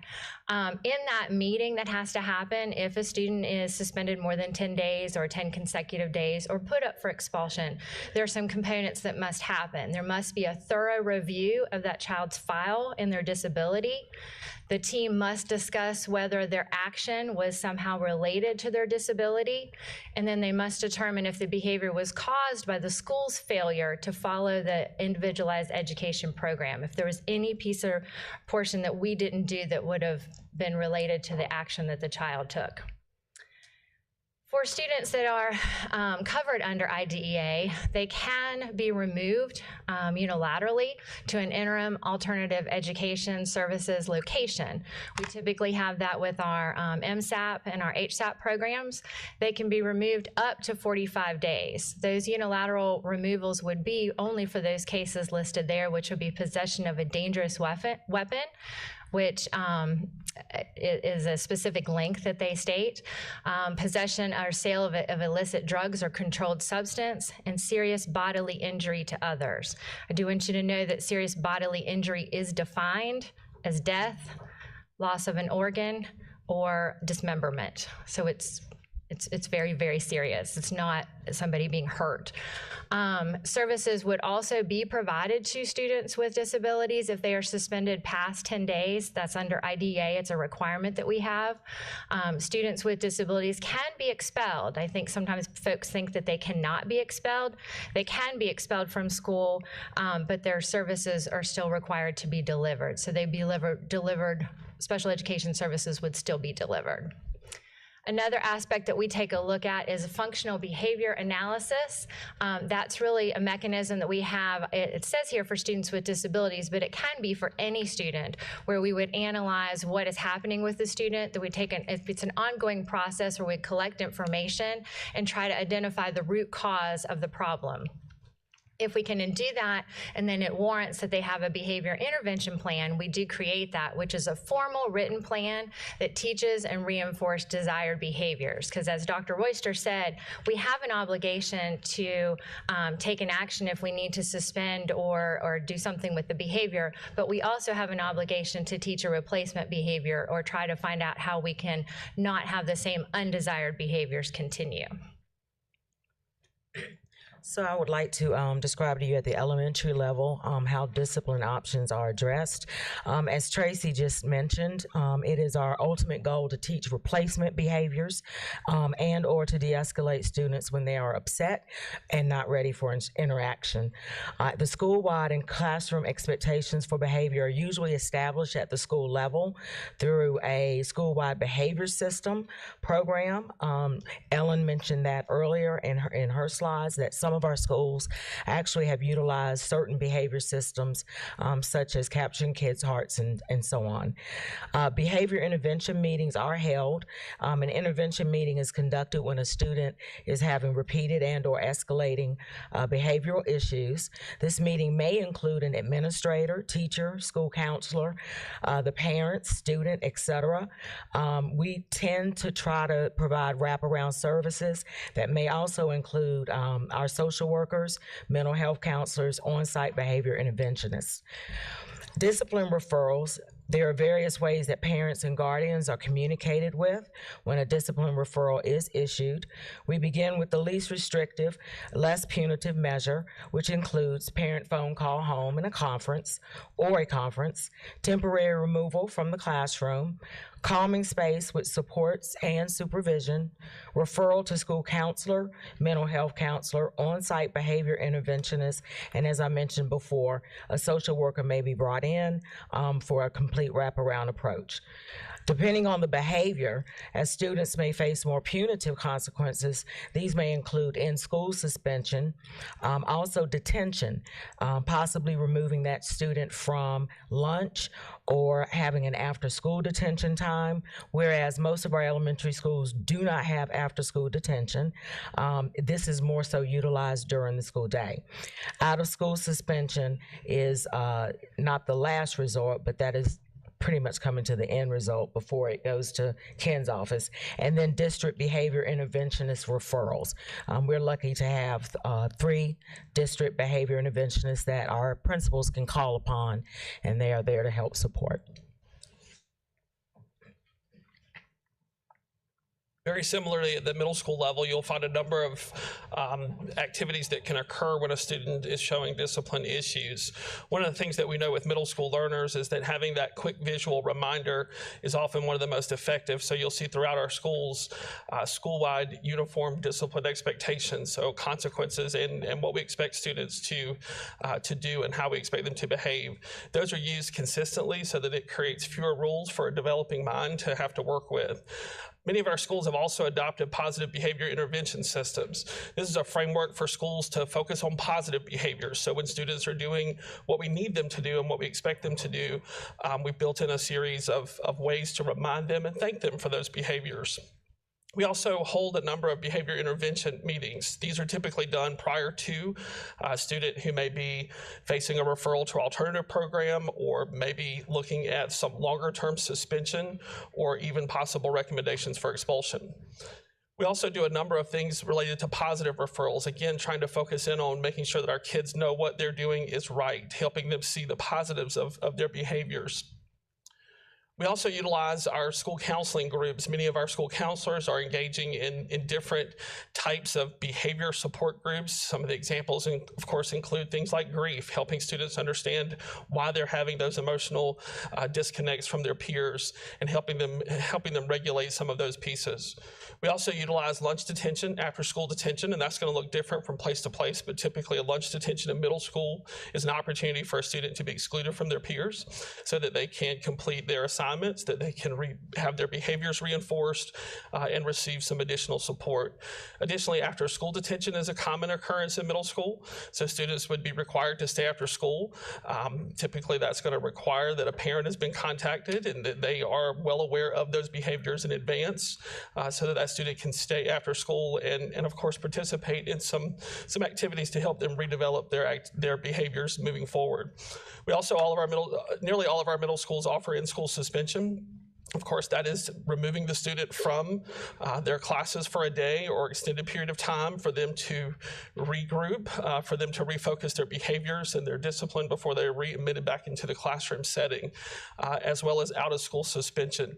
That is another one of our probably most drastic strategies, as well as looking at things like alternative placement and longer-term suspensions. Those are also pieces that we utilize in middle school for handling discipline.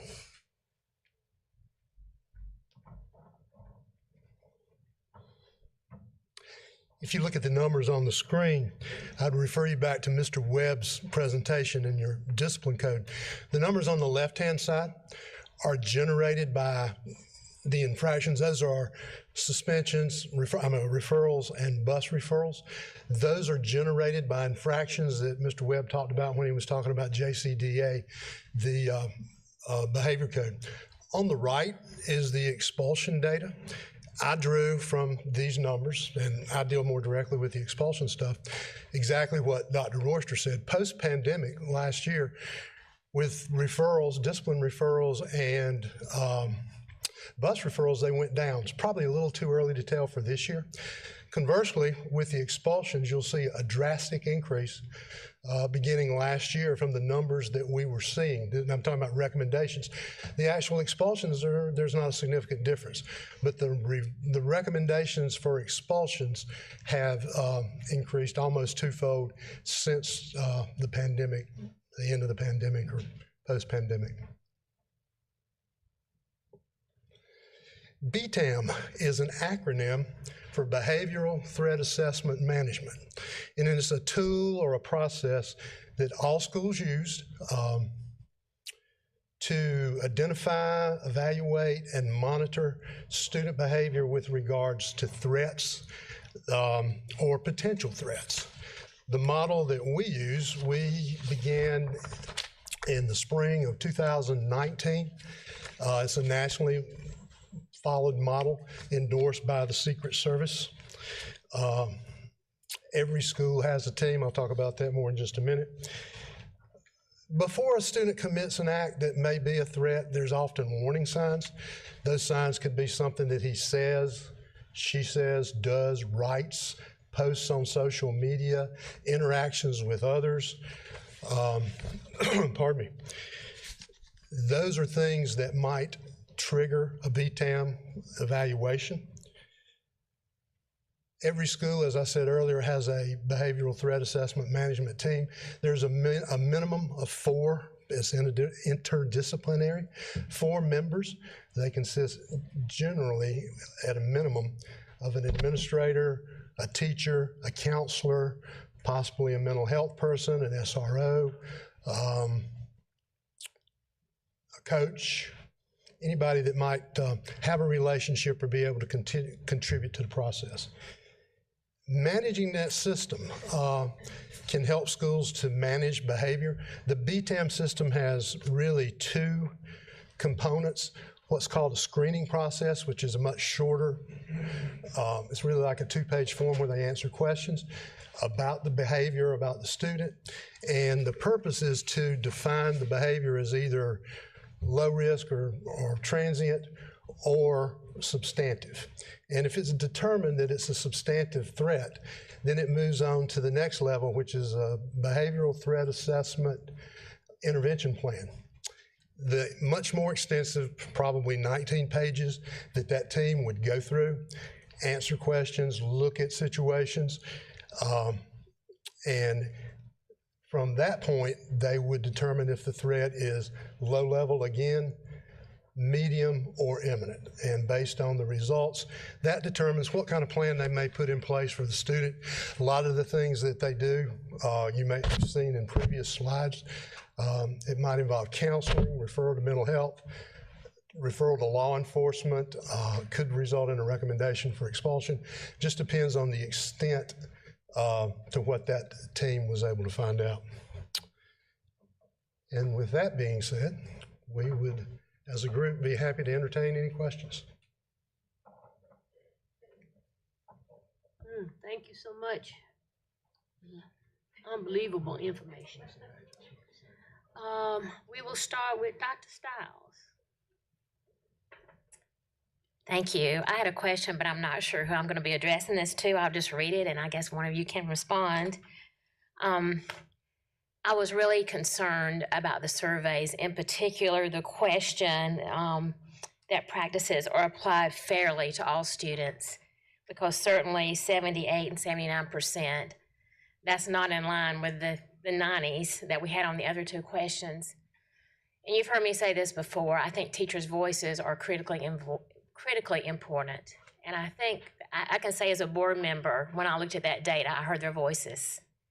I heard them saying that maybe we're not doing as well in this area as we should. Also, I know that because this is an average, that perhaps some schools don't have a problem, and maybe the outlier schools who have really low averages, that changes the, that kind of skews the results a little bit. So my question is, how are we addressing this particular area, applying practices fairly?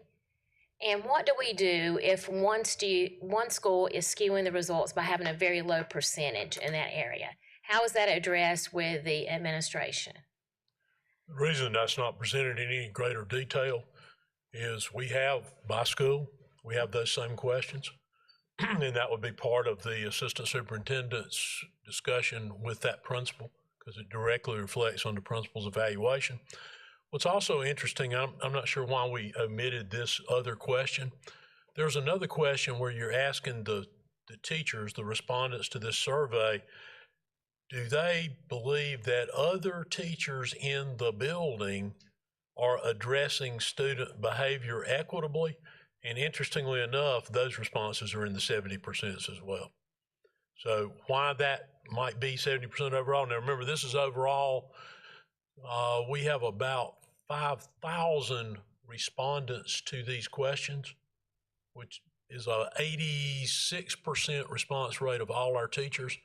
And these answers are solely those attributed to elementary and middle teachers, which would obviously not be the entire, right at 5,000 that respond to it totally. But we address those individually as their surveys indicate they need to be addressed. I really do appreciate that. Thank you for letting me know that, Dr. Royster, because I really feel like it's important if our achievement is going to be optimal in our schools, that we have to address the issue of discipline, and we have to apply discipline fairly. My next question is, I didn't hear this in the strategies. We talked about a lot of strategies, and I'm speaking as a former administrator, and this could really help with applying discipline fairly too, is I didn't hear anything about follow-up from an administrator. For example, when a student has a disciplinary problem or infraction, it's typical that they go to the office, spend some time with the principal deals with the behavior, and then they go back to the classroom. What I'm hearing a lot as a board member is that students come back to my class and nothing has changed. They're still displaying the same behaviors. So I guess I feel personally like that a follow-up from the administration in regard to the student, checking on that student again later on during the day would be helpful, and would send a message to the teacher that, yes, I want to ensure that this student is improving in their behavior. I expected that when they came back to the classroom. Now I'm here to follow up and make sure. Is that happening? Is that an expectation? I'd like to know that. Surely. When a student is suspended, they have to see the administrator before they can actually go back into the classroom. So there is an entrance conference with the parent and with the student. If there's difficulty getting the parent in, that's when we utilize our social workers. We go out and we try to just provide them with the support to get to the school. Once that student is back in place, if a plan is needed, we're going to put a plan in place for that student. The teacher will be aware of what that plan is. Teacher will be a part of that plan. plan. Now, to go back and to circle back and check on the student, that's the responsibility of all administration. So students are checked on. I will say for minor behaviors, they're not checked on as much. But for our repeat offenders, they're checked on a lot. In fact, some of them may have a mentor assigned to them. Some of them may have time that they meet with the behavior interventionist. If the school has a behavior interventionist, some of these students may also be signed up for mental health. So they have a session with their mental health counselor. And if mental health is not available, the school counselor will step in as well. So there's a wraparound support for the student to go back into the classroom and try to be successful. Yes, I was aware of the suspension requirements, but what I was really speaking to in my question was just those daily infractions where students are referred to the office with a disciplinary referral.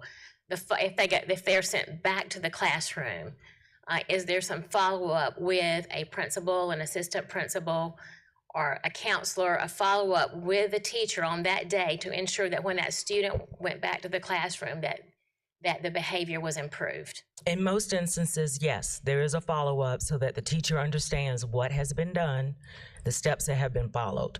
They do follow back up. Now, in instances where that is not occurring, that is where we as assistant superintendents step in and we remind our principals that that is something that has to take place. Thank you. Thank you for sharing that. I believe that follow-up is very important, and I think that sends the right message to our teachers that we do support them with discipline problems. My final question involves resource officers, and I ask this question because this is actually, I've had this conversation with a couple of parents this year where the resource officer was involved with a disciplinary matter. I'd like to know, what is our policy in regard to our resource officers getting involved with disciplinary infractions? Do we have a rule, a guideline about that? And when would it be appropriate for a resource officer to be involved in a disciplinary matter at the school level, especially at the elementary, in particular the elementary level? Really three things there, Dr. Stiles. First, both all the agencies and the district have a policy regarding discipline. And school resource officers are not part of the discipline process. Now, having said that, if we have occasions where that's occurred, we need to know who it was, the location of the school, and when it occurred, so it can be addressed by the agency and by us.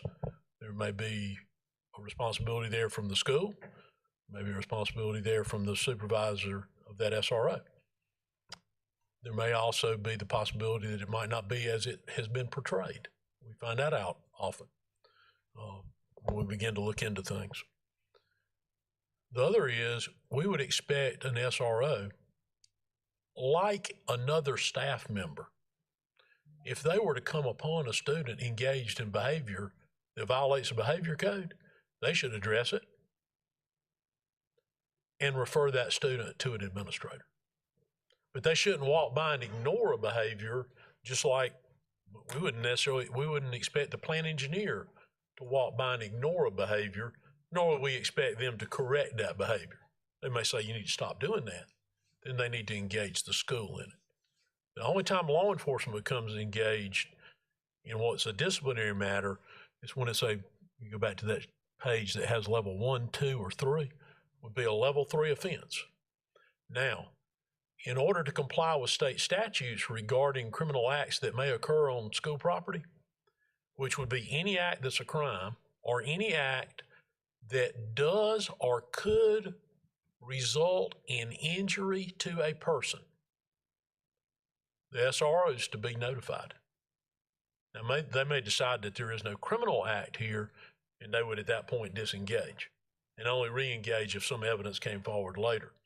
But it is incumbent on us to report to them anything that a school official might observe as being a criminal act or an act that does or could result in injury, which is a pretty broad statute. So they're going to err on the side of caution, which is what we instruct them to do, to report things. But school resource officers are not to be involved in the administration of discipline. Now, they may also stand by, we have a different threshold of the level of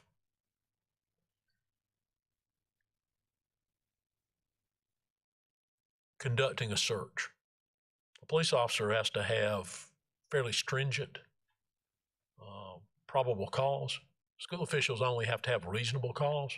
However, a school official pursuing a search that's legal under state statutes governing school officials may say to a resource officer, for my protection, I want you standing here with me. Or, for my protection, I may want you to conduct this search based on what it's for, because you're trained to search people. So that would be a case where there could be an intertwining of discipline. The search may not find anything. An officer would disengage from it. Hopefully that answers your question. Thank you. That does answer my question. Thank you very much. Ms. Brett? Thank you. I think this may be a Dr. Royster question, but if you look at the slide 5, we've got the policy JCDA also addresses out-of-school conduct. Can you explain that to me?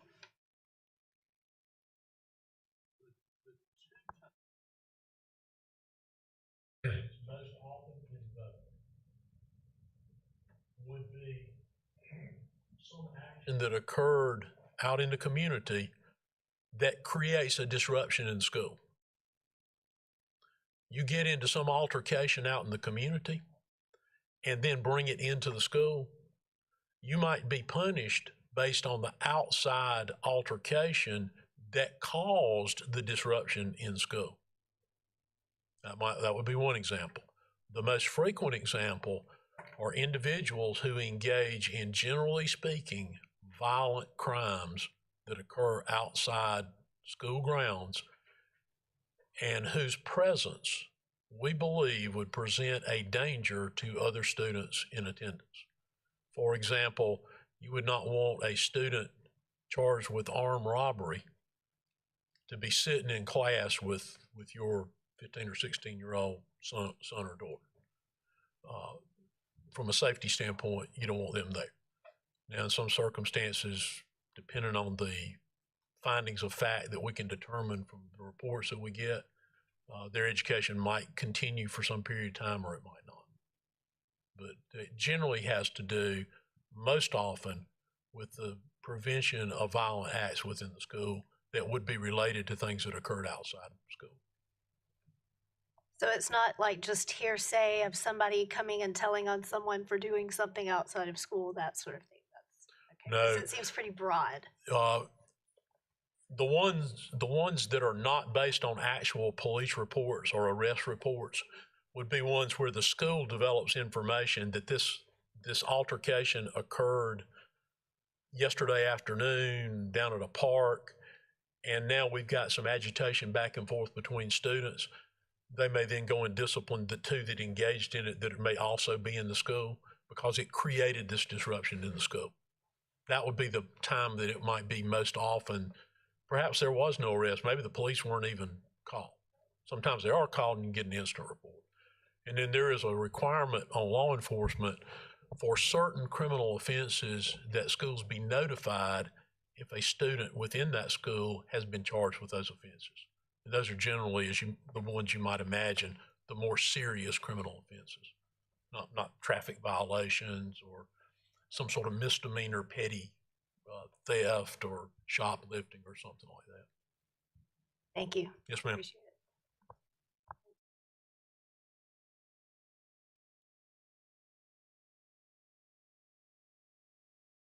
Thank you for the presentations. I personally am shocked by the numbers. Looking at just 1 year, this year to date, we've had over 49,000 behavioral referrals. That's a lot. And last year, over 49,000. Bus violation referrals, some expulsions. As being a teacher from the past, I can say that discipline is probably one of the main factors that wears teachers down very quickly and causes them to leave the profession. Very, very frustrating when kids are in class and they're disrespecting and disruptive, talking, very difficult. I'm wondering, my question is there in the past, I know this has been true, there could almost be a ding on the teacher for having too many kids that are reported, as disruptive. Or maybe the assistant principal has to come too many times to their class. And, it's like, well, that's probably not a good teacher. Well, maybe in fact, these are a bunch of kids in the class that just have bad behavior. Is there any way to, I like what Dr. Stiles said about follow-up. I think that's really important. And not just the next day, maybe continually. If you have one kid that is just, disruptive, he's going to be disruptive, or she is going to be disruptive in more than one class, most likely. And they need to be constantly followed up with and taken very seriously. Is it possible to have, one person in the school that would be kind of in charge of administration or in charge of disciplinary administration to really keep track of all these kids that cause problems and that are disrupting classes, and follow up with them and get to know them and really be there for the teachers? I think that's what I'm trying to get at. Does that make sense? Yeah, that's the intent behind assigning counselors to them for the duration of their high school career, which would not have been the case when you were teaching. In a lot of cases, our schools have assigned assistant principals the same way, where they follow those same students through for 4 years. Those numbers look like large numbers. Quite honestly, in our size system, with our number of students, 49,000 total. Obviously, you're going to have more at the middle and the high school level. We've got about a referral per student at the high school level, one per student enrolled in the system. If you're looking at any high school, if you have some number double or less of the student body, number of referrals. Now, we're talking about number, these aren't number of students referred, these are number of referrals. There are some students that certainly count more than one up there. Right? There are other students that count 0 up there. Just like, and I'm sure you'll recall this from your experience teaching, there are teachers who never sent a child out of their room to the office. And there were others that had a steady stream down the hall, having to do with that teacher's ability to maintain classroom discipline. Anytime that you have an increased number of referrals coming from a particular teacher's class, you need to look at the assignment of students in that class. What kind of student is in that class? Is it a broad cross-section of the student body? There's a big difference between an AP US History class and an ordinary Algebra 1 class. So you have to look at that. But you also have to look at how the teacher manages discipline in the classroom, starting with the organization and structure of their lesson. Have they planned sufficiently for the class period? Are they doing things that are generally engaging? All those sorts of things. The other thing you have to consider in that number of referrals, that's a referral for anything.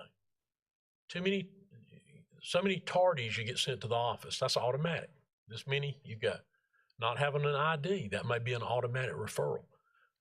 The majority of the referrals within that number are generally speaking for minor offenses. The most common one after cuts, tardies, that kind of thing, is disruptive behavior. And that covers a gamut of minor disruption to a larger scale disruption.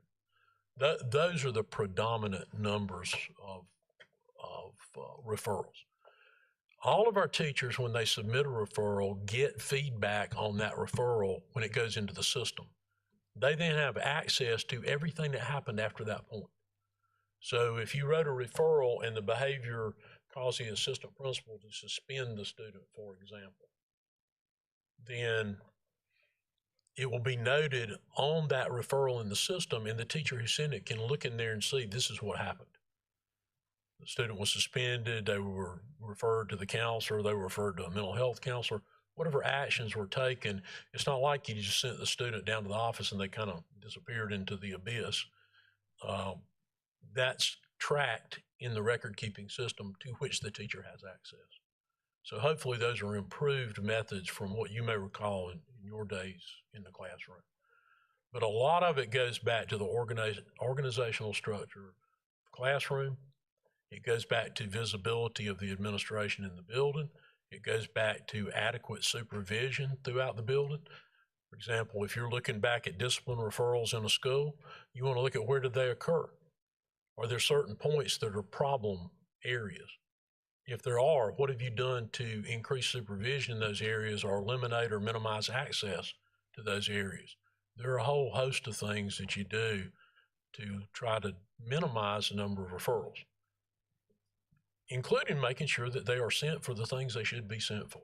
In other words, they commit this behavior, very clearly delineated, this goes to the office. Most every student knows what a teacher ought to send a student out of class for, and they know what they ought not be sent out for. And it affects the perception and the stature of that teacher in the eyes of their students if they're not carrying that out in the way that generally would be expected to be done. So that can have a factor on behavior in the classroom.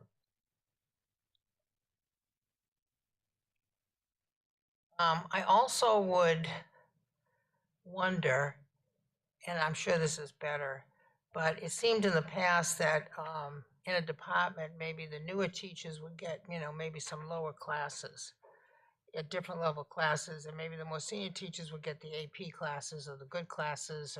So of course, when you had the AP classes, those kids they're gonna be good. And when you have, the very chatty lower classes, it's not gonna be the same. So is there consideration given to that, I guess? Do they have in the departments like equal, so that? I think Mr. Reimer might be more qualified to speak to what's going on in the current day about that. I can tell you as a principal, my practice was to assign high-level courses to the teachers certainly that were qualified to do those. But generally speaking, every one of those teachers got one of the lowest level sections. Now, this was back in the day when you had college prep, and within college prep, you had honors and regular CP, and then you had tech prep, and we had remedial courses. I split them across the entire faculty. Now, only certain teachers are qualified to teach the very top, but I had no one that taught exclusively the very top. And that's generally the better model. Yeah, and that would be, Reimer? yes, sir, that would be consistent. There are exceptions to that, of course. There are some teachers and what they're certified in that you don't have other teachers in the building that can teach those courses, and sometimes they may get all higher level classes. That's possible. And also in the career and technology department, you're going to have just specialized classes that they teach. But generally speaking, the vast majority of teachers teach a variety of levels. Because I'm sure that most teachers in just your general college classes in high school that have graduated from college can teach most of the classes, even if they're AP but I understand about the career. I understand about a career type thing where they're very specialized. That's different. But just in your general, if you're a chemistry teacher, you should be able to teach AP chemistry or. No, ma'am, not. You have a special certification for AP. You can get endorsed to teach AP. But any chemistry teacher is eligible to become AP endorsed. That's maybe a better way of putting it. In terms of dual credit, our institutions have, for instance, Greenville Tech has a criteria for which you must be approved through them, as if you were going to be a teacher at Greenville Tech. It's the same process that they would have for that. Basically a master's degree in the subject, that's or what correct. would be the equivalent number of hours in the subject to a master's degree.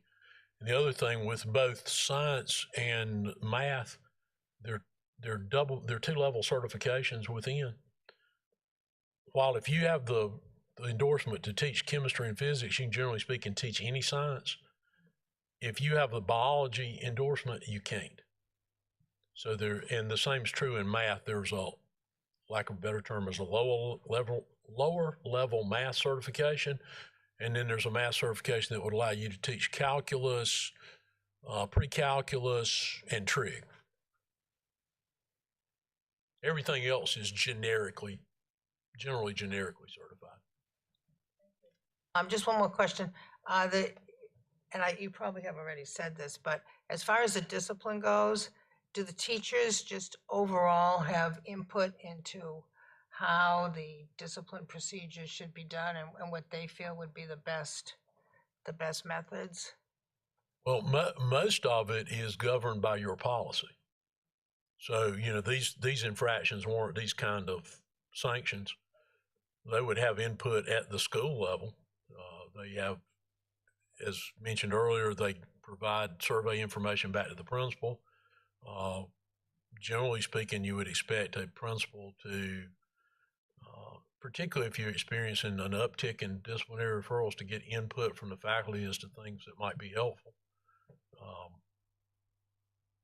That would be fairly common. I mean, I did those things as a principal. Well, that's been about 20 years ago. I think those are still fairly common things, and I have a fair amount of background in reducing discipline referrals in middle school to the tune of 60 to 70%. Have any issues with cell phones? Well, it's how do you handle that? It has become more and more of an issue, and I'm not sure right now it's not a bigger issue at the middle school level than at the high school or the elementary level, but it's an issue both places. And I'm not sure it's not time to revisit that. But you walk a line there, parents want to be able to be in contact with their children. And particularly concerns they have in this day and time, they want to be able to contact them and their children in turn contact them. But when they are distracted by wanting to do this instead of what they're supposed to be engaged in, that's problematic. And on a broader scale, it's even more problematic. People are all concerned about information that students may be exposed to. They have access to that,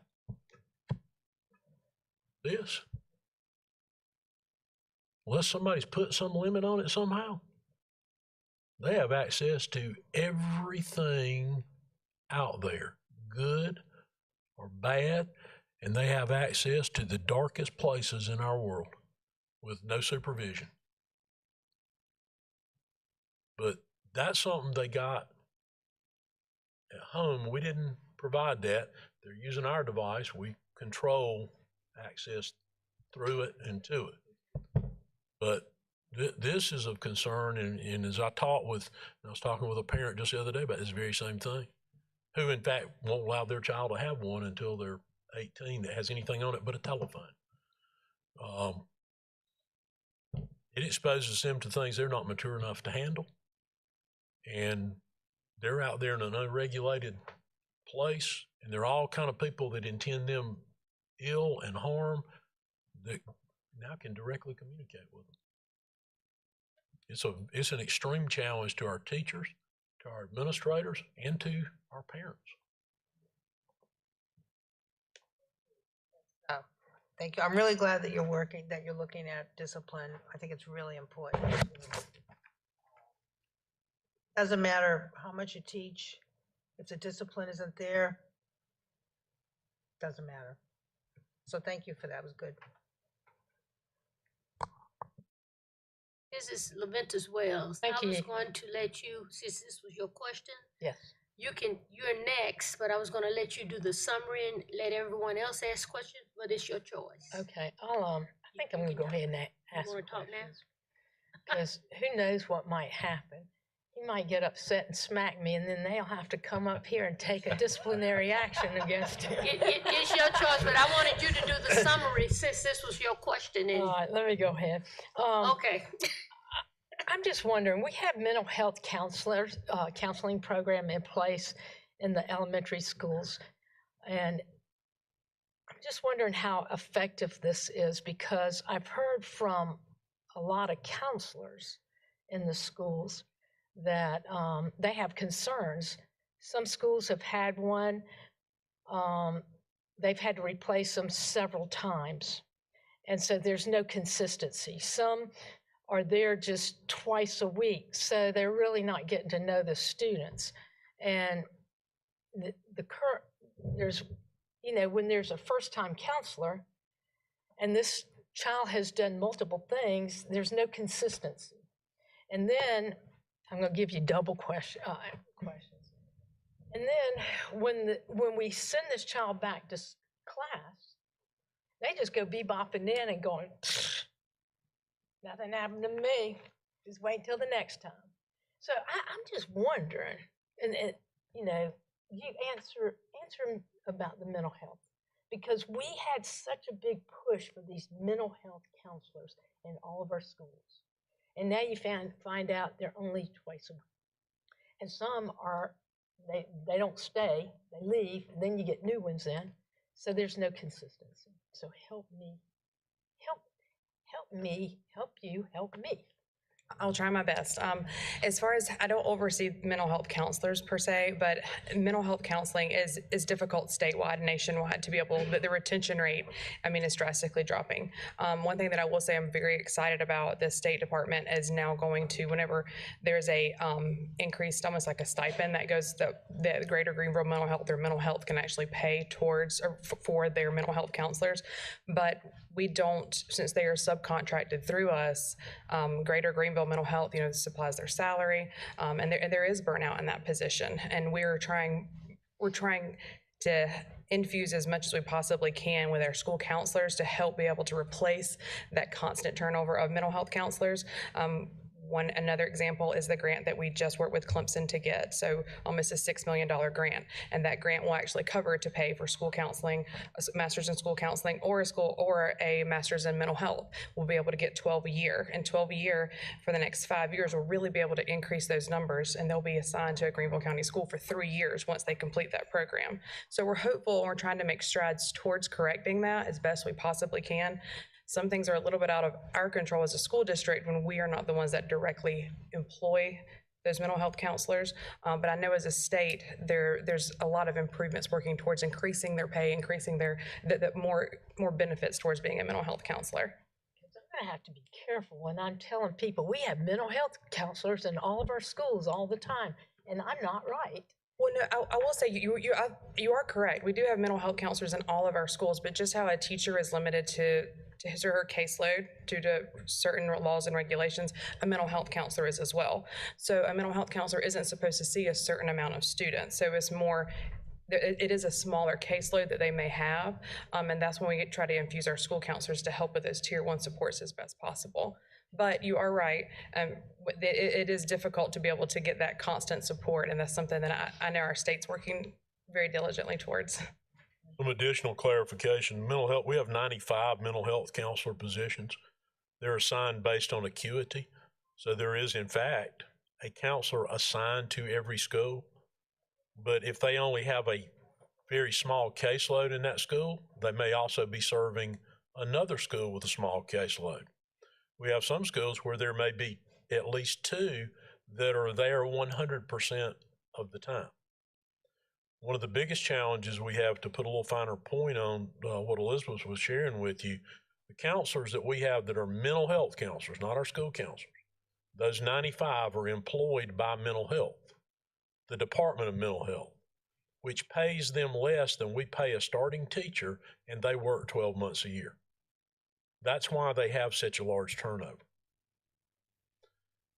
All right. There have been several models proposed at the state level.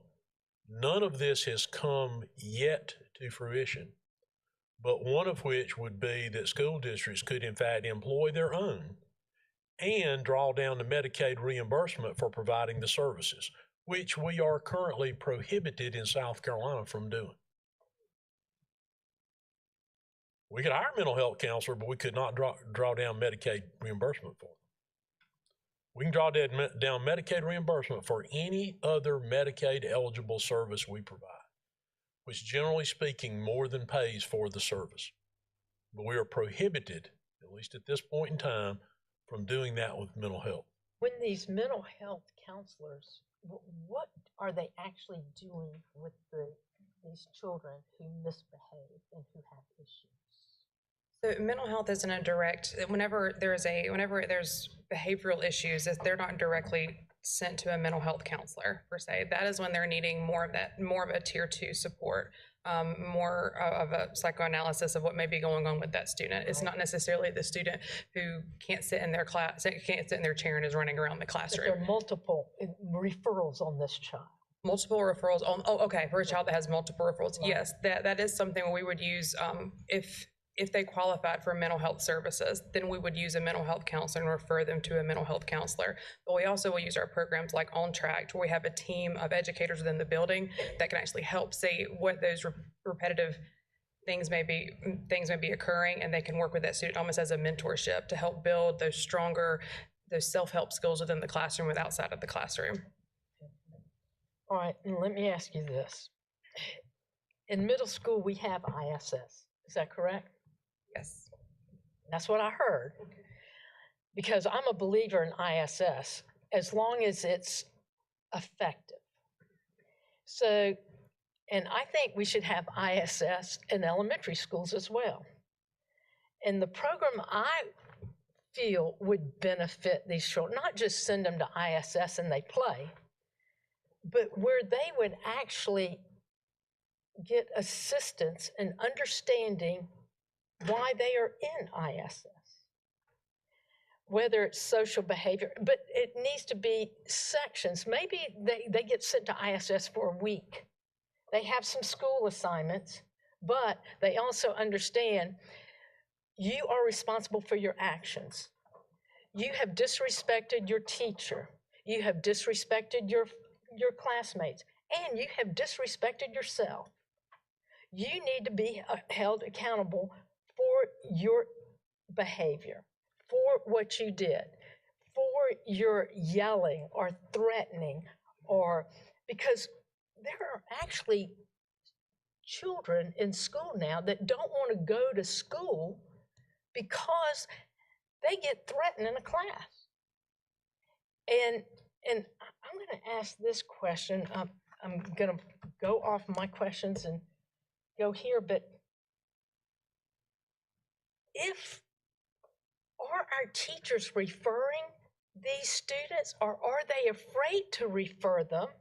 Because then they will have a record showing they have referred 8 kids, and that doesn't look good for our school. I mean, that perception concerns me.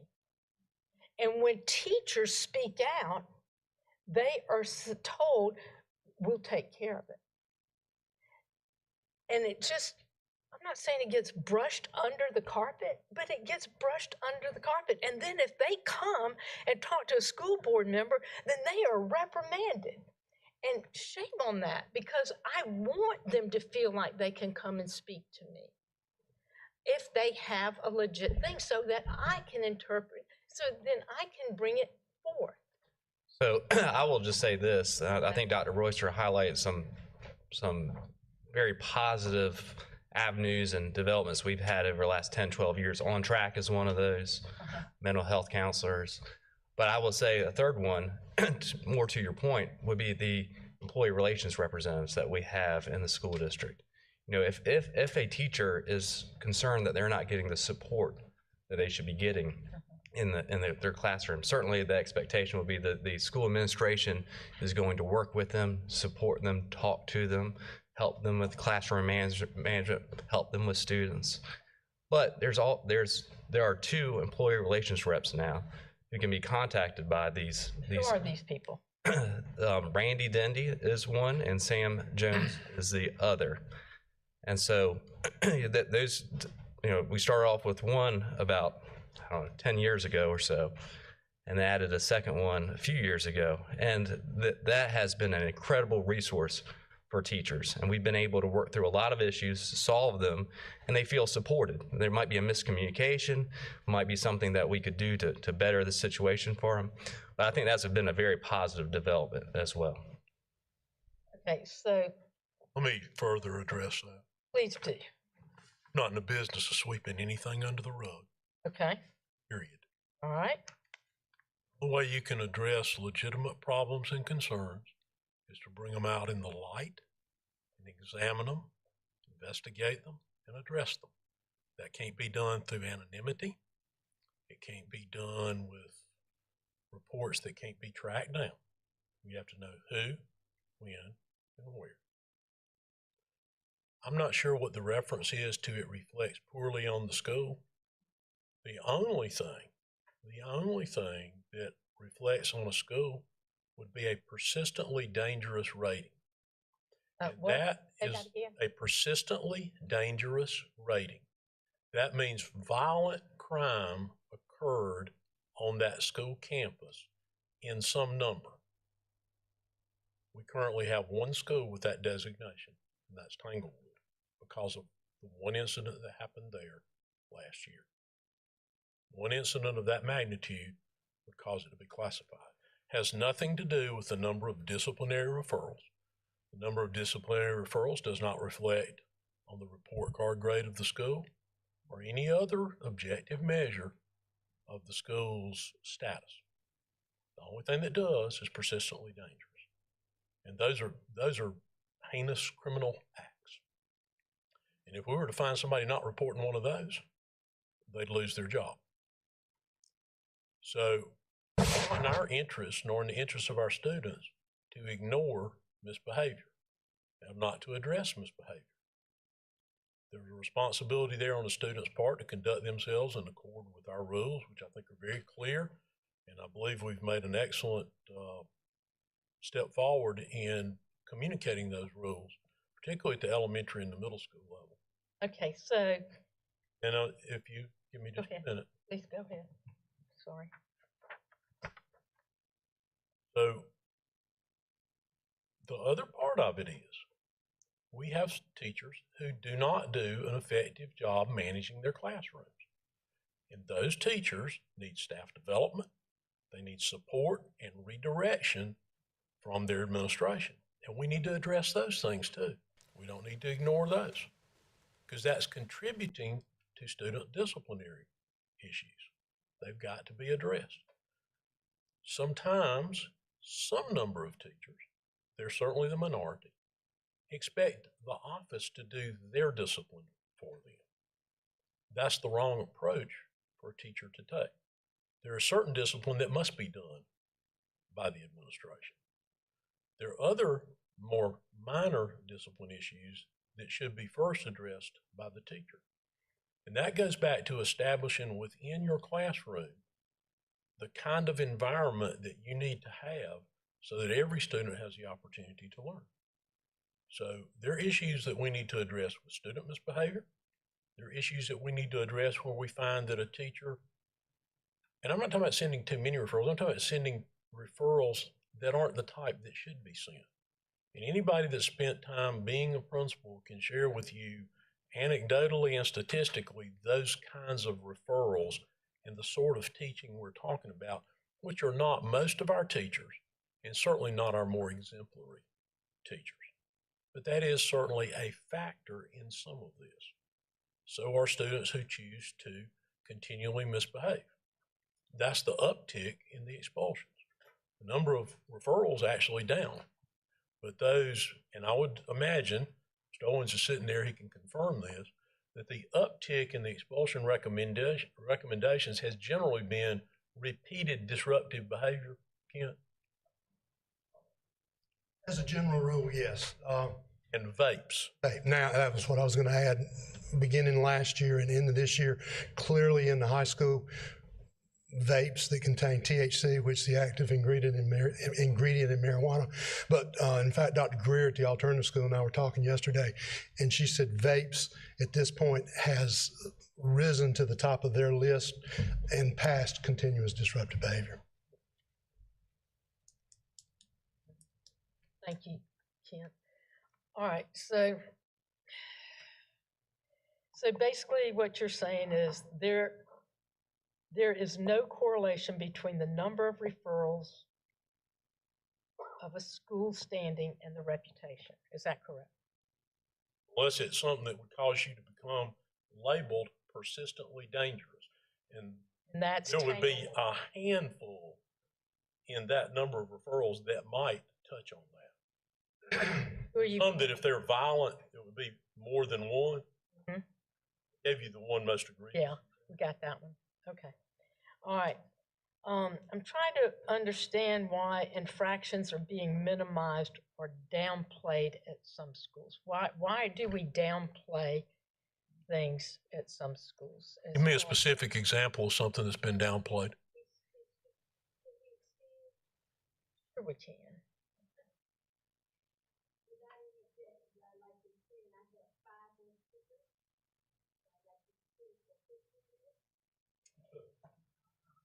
$15, Glenda, that's good.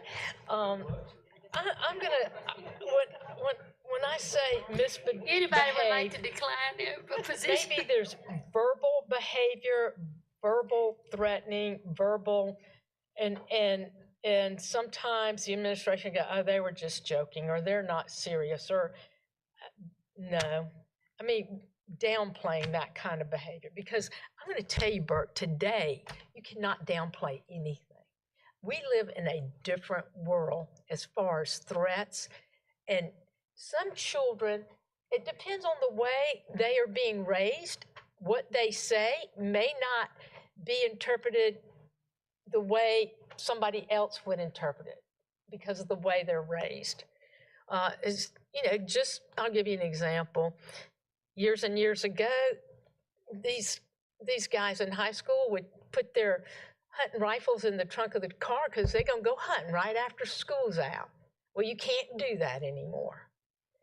Child might come to school and, he or she may have heard their parents talking, and whether it was jokingly or whatever, and said, I'm going to go over there and kill him. They come to school and go, Anne Marie says something like, I made an A on you. Who cares? I'm going to kill you. Because I can't make an A. I'm not focused enough. So I'm just saying the behavior, and then sometimes it might be perceived as a threat to somebody else. I'm just using those as a lot of different examples, but it's the whole purpose of that threat assessment model. They run that on numerous students in this district based on the incident reports we get a day, a lot of which is stemmed out of that most recent incident in Virginia where nobody ever thought a 6 or 7-year-old child would do what he did. So they're not being downplayed. If anything, they are spending far more time looking into what years ago nobody would have thought anything about. One 5-year-old uttered to a 6-year-old yesterday, I'm going to kill you, about something he didn't like. They're running that through a threat assessment model. So I would take exception to the description that these things are being downplayed. Okay. And there is no one, I believe, in this room more attuned to what could happen in a school than the people sitting in this room that dealt with Tanglewood last year. I'm going to understand that because Nor any desire to downplay or minimize anything that might be a threat to a student or a staff member or anyone else in our school. What I'm going to tell you is this is an elementary school. And the example I just gave you are in elementary schools as well. Okay. All right. And then let's see. Well, I mean, I've written these things. I've written questions. If the administration fails to hold kids accountable, how can we then hold the administration accountable? This enables students' behavior in a classroom. But you've already answered that. And then one other thought is, I know that if students do something outside of the school on some type of behavior, if they say something and it's on the internet or whatever, they are held accountable by our policy. Is that correct? Yes. As we have discussed, the examination would look at the individual circumstances of that out-of-school conduct on that social media platform, as you described, and look to see how that has impacted the school. And so the school would investigate it, obviously contact law enforcement if it's anything possibly criminal in nature. And we could take discipline if there is that substantial disruption back to the school environment. But a lot of those situations, principals will call Mr. Owens, call my office, and we will work through it together in looking into the situation. All right. So where does the First Amendment for the child come into play? Is there such, do they have one? Sure, students have First Amendment rights in school. You know, there's a famous saying from one of the famous court decisions that students do not shed their constitutional rights at the schoolhouse gates, but they are limited to some degree. Kind of goes back to that in loco parentis kind of concept. You know, we're staying in place of the parent guardian, so it's a balancing act. So they do have rights, and we have to respect those, abide by those, but we also have the duty and the obligation to maintain a safe, welcoming school environment that's conducive to learning. So it's a balancing act on that. And my last thing is, I still feel like there should be a program in the elementary school and middle school where students who are repeat behavioral problems go through and they're told, you can be successful. You can do the work. Somebody that keeps enforcing that they can change and they can make something of themselves, because when we have these graduations and these kids walk across that stage, they're seniors. And I'll tell them, I am so proud of you. And you know what they'll say? Nobody's ever told me that. So I'm just saying, if we get them young and we start them where we have a program, a discipline, and we put them through different scenarios and things where they can understand that they are messing up. And I always told my students in criminal justice, it's your choice what you want to do with your life. You can make a good choice or you can make an interesting choice. If you make an interesting choice, make sure it's not one that will be detrimental to your future. And they just look at me and they go, got it. And so I just think these kids need that, especially those that don't get it at home. And there are a lot of children in our district that don't get it at home. With that being said, thank you very much for your presentation. Thank you, Mrs. LaVentus Wells. Okay, next speaker is Mrs. Moulton. Thank you so much. Okay, so I have a couple different random questions. I think I heard Dr. Royster say, we track the referrals that I don't know who to ask this question to. Do we track the referrals that we get in terms of like what category they are, whether it's they're categorized in the system. They wouldn't be necessarily categorized. You couldn't pull up and say, I want all level 3s, but you could enter what level 3 is and pull up all those offenses. Okay, so then that makes sense. You'd have to define for the system what level 3 is. Okay, so I think I heard one of the speakers, I'm sorry, I don't remember which one, talk about the Summer Academy is scheduled to do some de-escalation strategy, professional development. So do we look at our referrals each year, and does that drive professional development where behavior management is concerned? Does that drive those decisions? It should more specifically be driving them at the school level, but it does also inform what we do at the district level, i.e. we need to do more ACEs training. We need to do de-escalation. We need to do the restraint training, CPI. Okay. And so I think I also heard that we allow our school, we obviously have an overall behavior policy in our district. And then at each school, do we allow the school's autonomy to define, for example, what might be like for ISS, for example, do we allow autonomy in terms of within the 3 levels of behavior? In other words, how they might sanction those behaviors. Yes, and I can give you an example, but I'm just wondering. Generally speaking, yes, no at level 3. because they're Okay, yeah, almost right. all expulsion offenses. Okay. Or at least a recommendation for expulsion. Okay. So the other two, yes, but you would generally expect in level 2 that it would probably be in school or out of school suspension, but it wouldn't be necessarily limited to that, particularly if it were a first offense. Okay, so I have had concerns expressed this year in particular, one of our schools, this is high school level, where we are sending students to ISS for an offense of forgotten ID badges, and maybe more than once. And so I have two questions here. One, as a parent of a child with a chronic ID problem, sorry, he has ADD, it is what it is. I would struggle, particularly with my son, personally, missing instructional time for something like that. I believe in ISS, but I also believe that it should be for certain offenses. And so I'm wondering how we support students. First of all, A, why are we sending students to ISS for forgotten IDs? And two, how do we support students who are in ISS for legitimate reasons for missed instructional time? Well, one, it's highly ineffective for that kind of offense.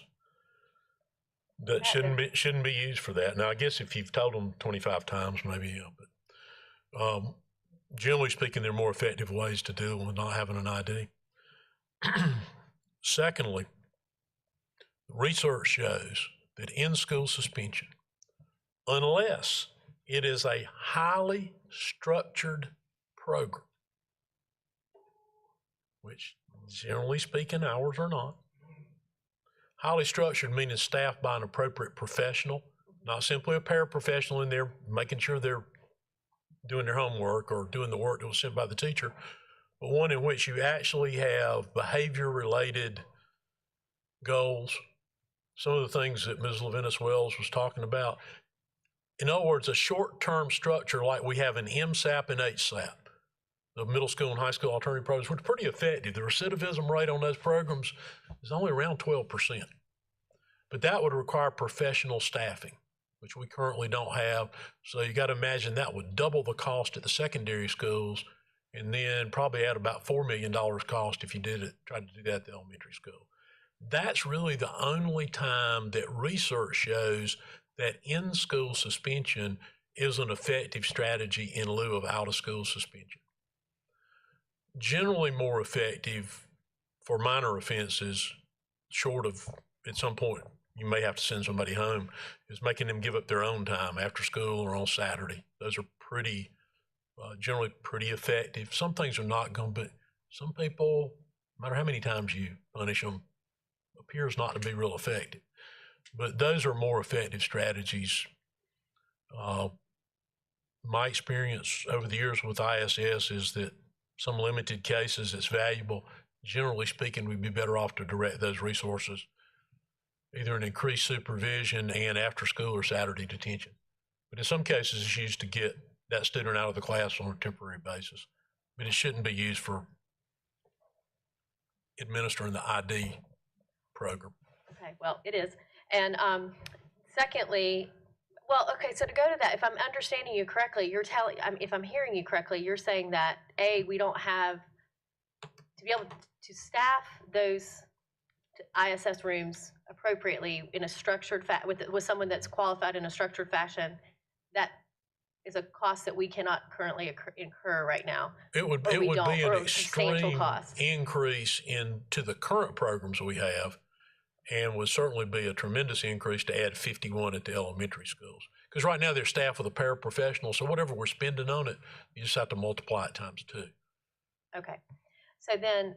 Be 35, 17 and a half FTEs. So what are we accomplishing by sending students to ISS if I'm hearing you say that that's not the most effective Short term strategy? in lieu of sending them home. And you're not asking a question that we haven't asked from time to time. And in fact, several of the middle schools eliminated it and used that position for other structured interventions. Where's David? Not in here, right there. You had some number of them that eliminated ISS.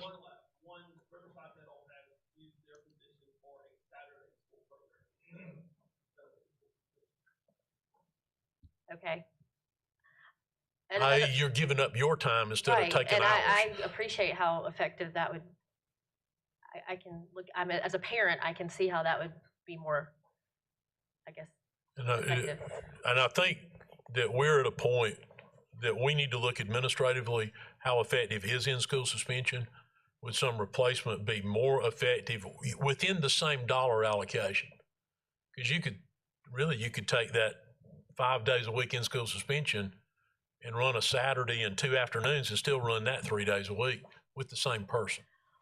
Well, and to go along with that question, I was going to ask how many of that, I'm like Mrs. Middleton, I'm a little astounded because I had never seen actual data on the number of referrals, so it sounds like it's within line of our size district, but it is a lot of referrals. Okay, do you need to? It's about 8, at the high school level, it's about 8 per day per school. Do we track, is that repeat offenders, so to speak? I mean, is the bulk of those? Anecdotally, yeah. Yes. Okay. 80% of the discipline problems you deal with are repeats. Okay.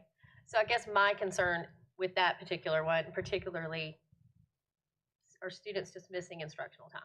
I just struggle with, I would really like to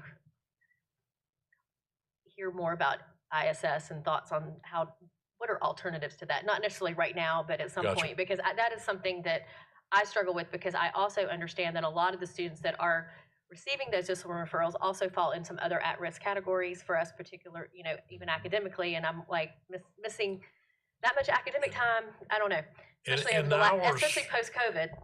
And ours has never been, here's the model ISS program and every school implements it. Whenever it was put in, however many, because I've been here 17 years, and this was here when I got here. I don't know how long it's been around. It was given to every school to develop their own ISS program. So there is some consistency, but not the degree one might imagine. It's more a thing than it's a program. Okay. So switching gears, actually, hold on. Let me make sure I have some of my notes out of order here. Yeah. Okay. I don't mind. I have several questions. I'm sorry. No problem. I'm trying to link them together, though. No problem. So since we're looking at data. Hold on just a minute. Okay. I'm sorry. I thought you were doing it. Okay, another 15 minutes. I know everybody's trying to get through that. Okay. Thank you. I just need to understand, I'm looking at the expulsion recommendation data of like 800, well, to date, 897 students, and yet we only have expelled 29. I just don't understand enough about being recommended for expulsion. Seems like that's a pretty significant offense, but we're not. Well, and most of them, because of our policy, vapes, possession of drugs or alcohol, they end up being sent to the alternative school instead of. So they're not when it says expel, they're out on the street. They're out of Greenville County schools. Okay. Yes. Okay. Yes. Okay. So even if you go back to when we only had, let me see if I can find it. When we only had 637 total recommendations. We only had 30 that were all the way out the door. Most all of them are getting, there are a few that get sent back with time served, so to speak, but most of them end up at MSAP or HSAP. And the structure of that program, we found to be pretty effective. As I said, it's got a recidivism rate of about 12%. No, I was just wondering the large discrepancy. That makes perfect sense. If you go back over time, it's going to look the same way. Okay. So then, these two questions kind of go together. How many times can a student be recommended for expulsion? I mean, is there a time, like number of times before we were like, okay, this is so many recommendations? And then couple that with like bus referrals. Is there a max, like how many bus referrals do they have to get before they lose that privilege of transportation? It depends on the nature of those referrals, but I think they have a cumulative. Talking about the bus referral? Yeah, is it 3, Kent? There's a matrix that goes, but I can't remember what the steps are. It's pretty extensive before they're put off altogether. We can send it to you, but when they reach this point, then they're off this many days, then they're off this many days. And they use a matrix to try to make sure that it's consistent across the district. I guess I was just wondering if our policy is strong enough in that regard, because we obviously have a bus driver shortage. And I'm just wondering if obviously discipline issues, if I was a bus driver, that would be a significant concern, just like Ms. Middleton pointed out in the classroom. That's a major reason teachers, And they try to walk the line too. For a lot of students, if you suspend them off the bus, then they're in effect suspended from school. Okay. So, not to say you can excuse bad behavior with that, but you give consideration for the more minor offenses in that put them off too quickly, probably not going to be there at all. So as the district is tracking these trends, whether we're talking about bus referrals or other behavioral referrals, is there ever a time when you, the administration, come to us, the board, and say, you know what, we really need to relook at this policy, or we really need to strengthen this rule? I think that we're about to the point to say to you, you need to look at your policy about electronic devices. Okay. That I won't open that can of worms today, but I appreciate that. That policy was passed back in a time when we didn't have the wireless access we do now, nor did we have a one-to-one device. Yeah. Well, and so, program. Okay. But it will open a can of worms. It will. So to go along with that, I heard Doug talk about our responsibility for incidences outside of school, and I particularly understand, like, if there's a fight or a disagreement or something, how that translates into disruption of the school day. However, we seem as a board to receive speakers in this room and stuff talk about the bullying aspects, like online, social media, where people have screenshots. I mean, I've seen screenshots where other students have told another student, and these are people I know personally, to go kill themselves. You know, things that are just horribly written, and in today's world, just completely unacceptable behavior. But yet it happened outside of school over the weekend, or on a non-school device, for example. So what is our responsibility for those incidences? Because it's not necessarily disrupting a school day or potential like a gang violence situation or something, but you're talking about another student's perhaps mental health or well-being. Yeah, and there's actually a court case from the Fourth Circuit, which is binding over South Carolina, directly on point. And so, in my legal training series that I give to principals, it covers a variety of topics, but one is social media off campus. And this is case Kowalski, it's 2013 or so. But that's what occurred. A student, and this was MySpace way back when, but put a MySpace posting on there, and it was on a Saturday afternoon, and was very derogatory to this other female student. Other students went on there, started commenting as well, sort of just snowballed. And the student went to the principal Monday morning distraught, upset, went to see the guidance counselor. The school took discipline, and the court said absolutely, there was that connection, that disruption back to the school environment, because that student was embarrassed, afraid to go to school, bullied, and schools can take discipline based upon that. Are our policies strong enough in that context? Because as Dr. Royster pointed out, we're in a new age now. We have these devices where when some of our policies were written in the 80s or even in the early 90s. Our policy is directly on point with Kowalski case. Sorry, I don't have it memorized. Okay, so my last question, policy related. Are there any policy changes, and it sounds like the electronic device might be the one, that we as a board could take up that would support teachers more? Because back to Dr. Stiles' point, I hear the teachers too. I hear that voice, and I do think that's a significant concern right now. So I just want to make sure we as a board are being attentive to things that, and I still consider myself a new board member in that I don't have all of our policies memorized. I don't have all of our discipline procedures memorized. Now, I do think the electronic devices is an opportunity for possible review. It used to be 2009, 2010 period where it was prescribed penalty. A violation of the cell phone policy was 30 days that school would confiscate and retain the phone. Second one would be 60 days. Third one, 90 days. Of course, you can imagine how well that played. And so that the policy was later amended to give some parameters to school, some autonomy to school to talk about disruptions and things of that nature, but more or less for schools to set their own parameters in place for students. But I do think that's an opportunity to possibly review sometime in the near future.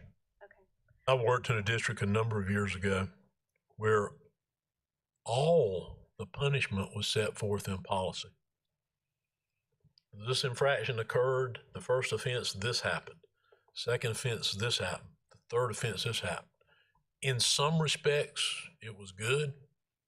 In others, it wasn't. And in fact, I think they ended up, after several extremely controversial discipline cases, I think they ended up, it's been nearly 30 years ago, I think they ended up adopting a more flexible punishment matrix. I think our behavior code is a good one. Our policy is very, very strong, balances the parameters with a little bit of autonomy, very consistent through some of the best policies throughout the state and nationally, really. You know, we compare ourselves to larger school districts nationally. And so I think it's very strong, but I do think we can always review it and examine it. At every intersection, it requires judgment. So you got first the judgment of the teacher, what should I do with this behavior? Second, the judgment of the administrator to whom that behavior is sent. Because everything's not clear cut. It's this offense or this offense or this one. You have to kind of look at it and decide, well, yeah, I believe it's this offense. Then they got to look at the student. All right, is this the first time you ever been here for anything? Now, there are some things that are so egregious that it doesn't matter that it's the first time. Pretty severe consequences going to ensue. So at every point where you have judgment or decision making, you have the possibility of the frailty of the human condition, and that people are not infallible. Well, I appreciate the opportunity to ask questions. I'm glad Ms. Leventis Wells brought this up because it is something that we hear out in our communities. I even hear it from my own students as a mom. So thank you so much, Ms. Morrison-Farrell. I'll turn it back over to you. Our next speaker, Mr. Cochran. Thank you. My first question, our mental health professionals, of course, with our teachers, and I realize that we are not, that they are being paid from another organization. But with our teachers, of course, if you're going to be a teacher, you have either basically elementary certification or middle school certification or high school certification in a certain subject area. Do our mental health professionals that we have working in our schools, do they have age-specific training so that basically if they are working at an elementary school, do they have specific training for that age group, basically? They have to meet certain licensure requirements from Department of Mental Health, but that's really a mental health question that we need to ask Department of Mental Health. We need to ask we have a coordinator that handles all the mental health counselors. It doesn't work for us, works for Department of Mental Health. Chris Hain, he's presented to the board before you all would have been on the board. We'll run that question by him. I'd like to say I'm sure they do, but I don't want to speak to it because I'm not real sure what they might be. And my second question, going back to slide 24 that I think we still got up there, with the bus violation referrals chart, obviously there is a very nice decrease there from going back to 2018-19 up until last year. I was just wondering, with referrals overall seeming like they're going to climb from last year to this year, do we have any good thoughts on maybe what some of the reasons are for the bus referrals, actually that nice decrease? This is speculative, but I think it's probably fairly accurate speculation. We now have cameras within the buses that they can see anywhere in that bus, real time, or it's recorded. So if we have a driver that's having a problem right now on a route, they can literally radio in, and their supervisor can address the kid sitting back there in the fifth seat on the left side of the bus and what they're doing and what's going to happen if they don't stop doing it. And then the fact that when they do a referral, there's really no discussion about it. Well, here's a nice video of you standing up and slapping the kid in front of you in the back of the head. Well, that doesn't take long to show them. There it is. So I think those pervasive video cameras inside the buses, I think that's probably the reason they've gone down.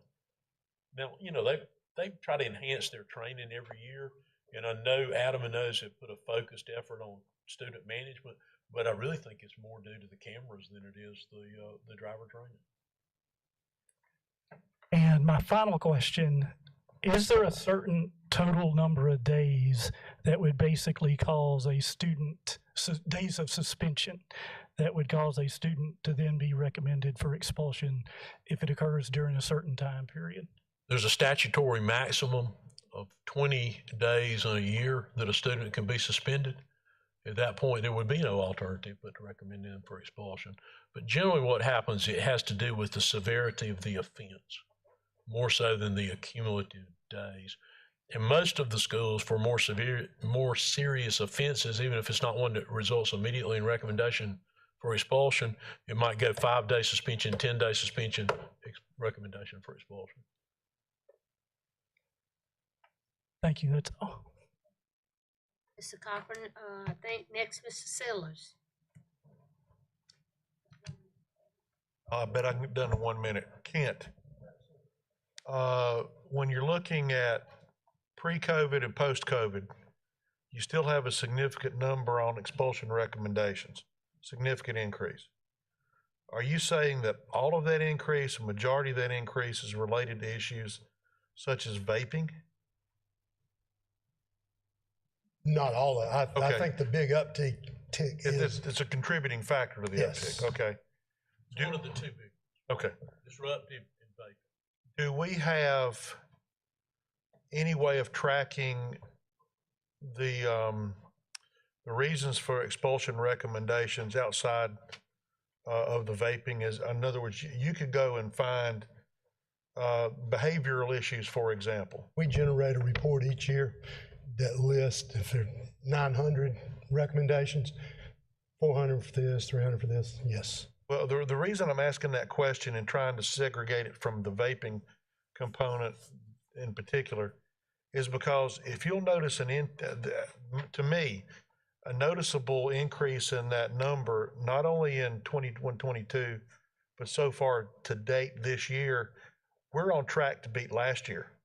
Oh, yeah. If those averages hold up. So, personal opinion, and somebody correct me if I'm wrong, I think the kids are seeing the bad behavior of the adults, not only in the community, but on social media, and they're starting to mimic that.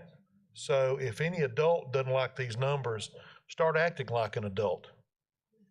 Okay, that would be one thing that I would like to, if we can track that, and I know it's a very hard target to hit. The second question I had is pertaining mainly to the origin of this topic today. I'll skip that and ask Mrs. Leventis Wells directly. Thank you. The cells I'll extend for, you think 5 minutes? I have 2 more speakers. Okay, I'll extend for 10 minutes. With no objection. All right, the next one is Mrs. Bush. Thank you. Oh, this has been data overload day. I told Dr. Royster that we were having to make up seat time from missing last month's committee of the whole. So, this is I want to thank Ms. Leventis Wells for putting this on there. I have some concern, and we go back to this chart here again of the. What's up with the bus referrals?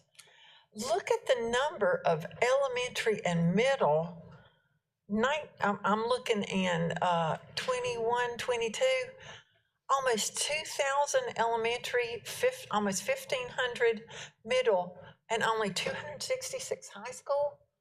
For some reason, I would expect that to have been exactly the opposite. More problems with high school kids on a bus than elementary school. What are our elementary kids doing? It's kind of generally disruptive. Disruptive. Usually the high school, now inside those high school ones would be more serious offenses often. but they're gonna be smaller in number, but you're not gonna get on the bus and just ride it home and not gonna be an issue. It also would be the level where we have the fewest riders. Okay. Now, the other interesting note, follow up on the comments made earlier, those are declining numbers in an increasing ridership. At each of those levels, elementary, middle, and high, declining discipline numbers during, at least the last 2 years, are increased ridership from the previous, before COVID. Okay, and to go back to that statement, I think that you opened with about the numbers are declining, but the more serious that we're seeing more serious. And I think that's what concerns parents. That's that level, even on that national level, of who could have imagined a first grader bringing a gun to school and shooting a teacher, is that we are concerned about those more serious levels. And do we need to be more proactive in our efforts to catch those students? I know that we have those, we've addressed it with mental health counselors and those repeat offenders and those students that we know that have serious issues. Do we need to have other options or look out there for other options? When I was at the school board conference, we went to, several board members went to a presentation, I think it was Horry County, that has a program, and it not only addresses, it's not just middle school and high school, but they also have a component for 4th and 5th graders.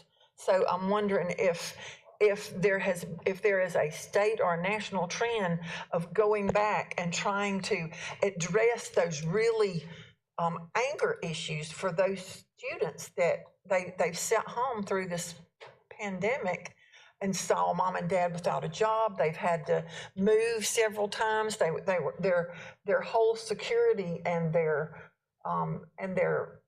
family life is much more disruptive than just moving because the rent's due every month. So those type of issues that can bring about that more, as you said, as someone said, patterning after bad behavior of adults.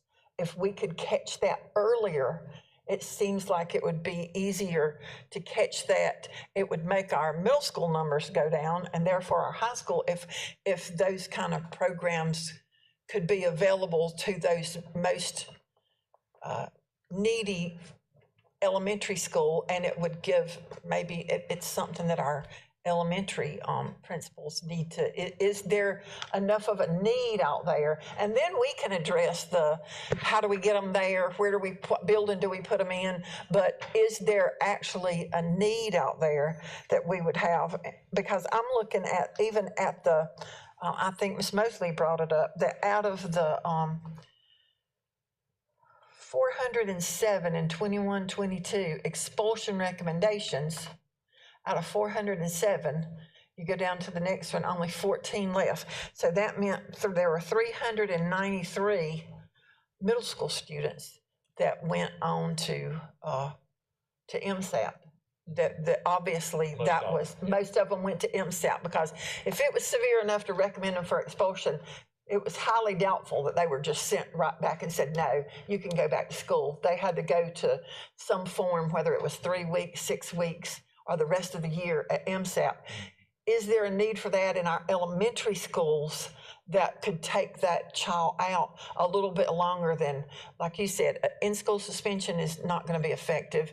Out-of-school suspension, they're basically sitting at home and getting more of this and this that they're not benefiting from. So do we need to look at options that could help for those extreme behavior cases in elementary school? Specifically, as you mentioned and cited a program in another district, they serve about 10 fifth graders district-wide. Now, they're a little more than half our size. Now, geographically, they're 1,000 square miles and we're 800. So they serve about 10 fifth graders. In 10 years, they've served about 4 or 5 fourth graders. Not a year, but over that period of time. I think they serve about 10 or around that fifth graders. It's my understanding they put them on a bus with their middle and high school alternative students to ship them to a central alternative school. Their recidivism rate's a little higher than ours, not dramatically, but it's about 13%. Ours is 11 point something, it's just under 12. We have, the hearing officers have assigned 4 elementary students to virtual this year. So they're not in their school, but they're not in a centralized location, because our challenge, we believe, with that would be, obviously you can't, number one, you don't need 51 of them, but if you just run one, how do you get the elementary students to that one location and still meet the other challenges we have with transportation? So right now, kind of the stopgap we've utilized has been, we have put them on virtual program with some behavioral supports. Now, we also have at West Greenville, for our most emotionally handicapped students, we have down to, where's it, 5th grade? We have some 5th graders that we've served there. So that's kind of what we're doing along that vein right now. All right, thank you. Ms. Bush, I just want to make a comment so that I won't prolong this. And the public cannot expect the school to solve all of the problems. It seems as if we're taking in every problem and trying to solve every problem. We have to have the community to work with us. So I would like to throw out to the experts, what do we need to do in our communities so that they can buy in to the problems that we're having in the school district? What do we need to do community-wise, all 12 districts? Maybe workshops in the community, small groups. I don't know what is needed, but we cannot solve these types of problems just by ourselves as a school district. And that's my comment. And I'm going to end with Mrs. Lavinda Wells. Would you like to say a last word, since this was your question? I was never sent to ISS. That's all. No. No, really, y'all did a great job with your presentations. I appreciate all you're doing. We do have our hands full with these young elementary and middle school students. They've learned too much too soon, and it hasn't been the right type of things to learn. And so now we're having to deal with this at the expense of our teachers are in positions now that they never thought they would enter. They thought their duty was to teach and to love these children and to do all these things. And now they never know what they're going to walk into every day. So I thank you all, and I know this board cares about not only our students, but our teachers, because our teachers, without them, we could not do our jobs. So thank you so much. This ends this portion, the administration portion, 4.03, and it was for information. I'll turn it back over to Mrs. Bush.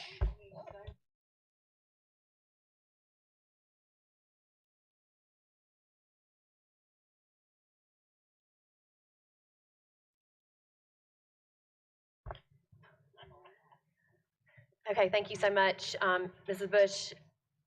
We've moved on to 5.01, Facilities Project Report. This is just information only. Does anybody have any questions? Okay, Mr. Cochran. Now, at this point, can I ask a question about the lease agreement renewal at this point? Not yet. I'm sorry. That's okay. Let me hold off for that. This is just for the facility project update. Any other questions? Okay. We will move right along to 5.02, which is the renewal of lease agreement for the Slater-Marietta Elementary School. park between the school district of Greenville County and the county of Greenville. And it looks like Mr. Carlin, do you have, bless you. Yes. What happened to the warning knock? Oh. She has a warning knock when she's about to do that. Okay. Do I turn this over to Mr. Carlin? Do you have a couple things to say about this?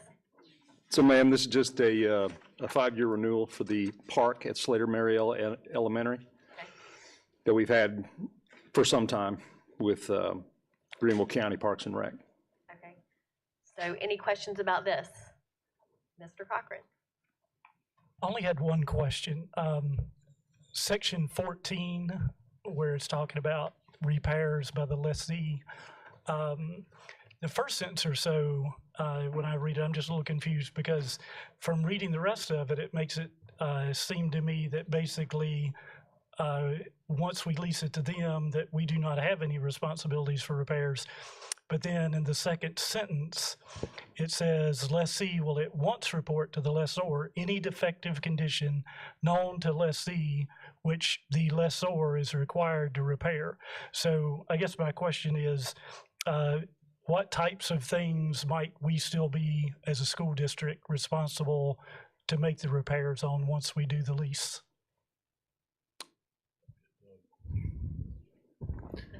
Sure. So if it's equipment or an item that became, and of course we would repair it regardless because it would be best practice and safety of students.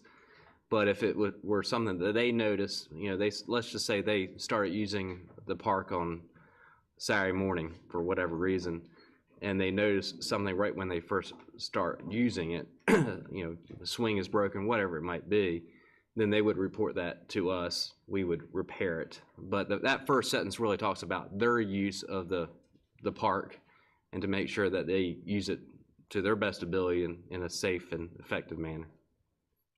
Some of these are, if it might help clarity purposes, some of these are joint use facilities. This one is maybe to a slight degree. I don't think Slater-Marietta Elementary uses it that much. It's actually physically behind the school campus. That it's not really part of their playground. I think they use it on occasion. We have a number of these throughout the district where we're using it during the day, and then the leasee is using it after hours. So they may get there and notice something that's broken when they get there. They need to tell us right away. Otherwise, guess who we're going to hold responsible? We're going to go look for them because we'll say, well, it wasn't broken when you got there. We noticed it was broken the next morning. I think that's really kind of what it's intended to cover. That's right. That's correct. That's all. Thank you. Without objection, I'll extend 5 minutes, 2 minutes. Ms. Bush? Yes, I'm going to make the motion to approve the lease agreement between the school district and the county of Greenville for after-hours use of the park area located at Slater-Marietta Elementary School. Okay, we have a motion and a second. All in, any discussion? Yes. Okay. And there was discussion in the past. I had discussion with the county council member in that area. Because the park, the county has started to use that park a little bit more often. They're having some farmers markets up there because that's been declared a food desert area. They've been bringing, like certain times of the month, they've been bringing farmers in so that they can have a farmers market. Some different little craft, like little fairs and things up there. And there was discussion, I'm not sure how far it's moved because there was a turnover in county council. So I haven't pursued it any further, and they haven't pursued it any further about maybe the purchase of buying that property so that they could advance that a little bit more for that northwest area. There was brought to my attention that they were wanting to make some improvements there. They were wanting to improve the restroom area because when they have crowds there at certain different events that they have, they were just wanting to do some improvement too. There's a small structure that's there, and they were wanting to do some, of course, if we're not using it, then we have no, we want it to be safe, but we don't really have a investment that that the district would want to spend a lot of money in something we're not using. But if the county's going to continue to use it, I think that their question was about investing money in repairs to the building, the concession stand, the restrooms, was the fact that they maybe wanted a little bit longer lease, or either to explore with county officials the fact that if we had no intentions for it, that they would be open to the point of purchasing. But this just gets us 5 years down the road. So that's just kind of an update on what's going on with that little park there. And there's nothing to prevent Ms. Bush in a year, if Yes. we were approached for, with an idea that we would possibly still work through that, and we could always amend this to reflect that. That's something fantastic. That's awesome. Thank you so much. Ms. Bush. Any other discussion? Okay, so there's a motion and a second. All in favor? Aye. Any opposed? The motion carries. Thank you so much. That ends my section. All right. After a very long data-driven day, I will entertain. Motion to adjourn. To adjourn. And a second. Is there any discussion? No discussion? All those in favor say aye. Aye. All those opposed?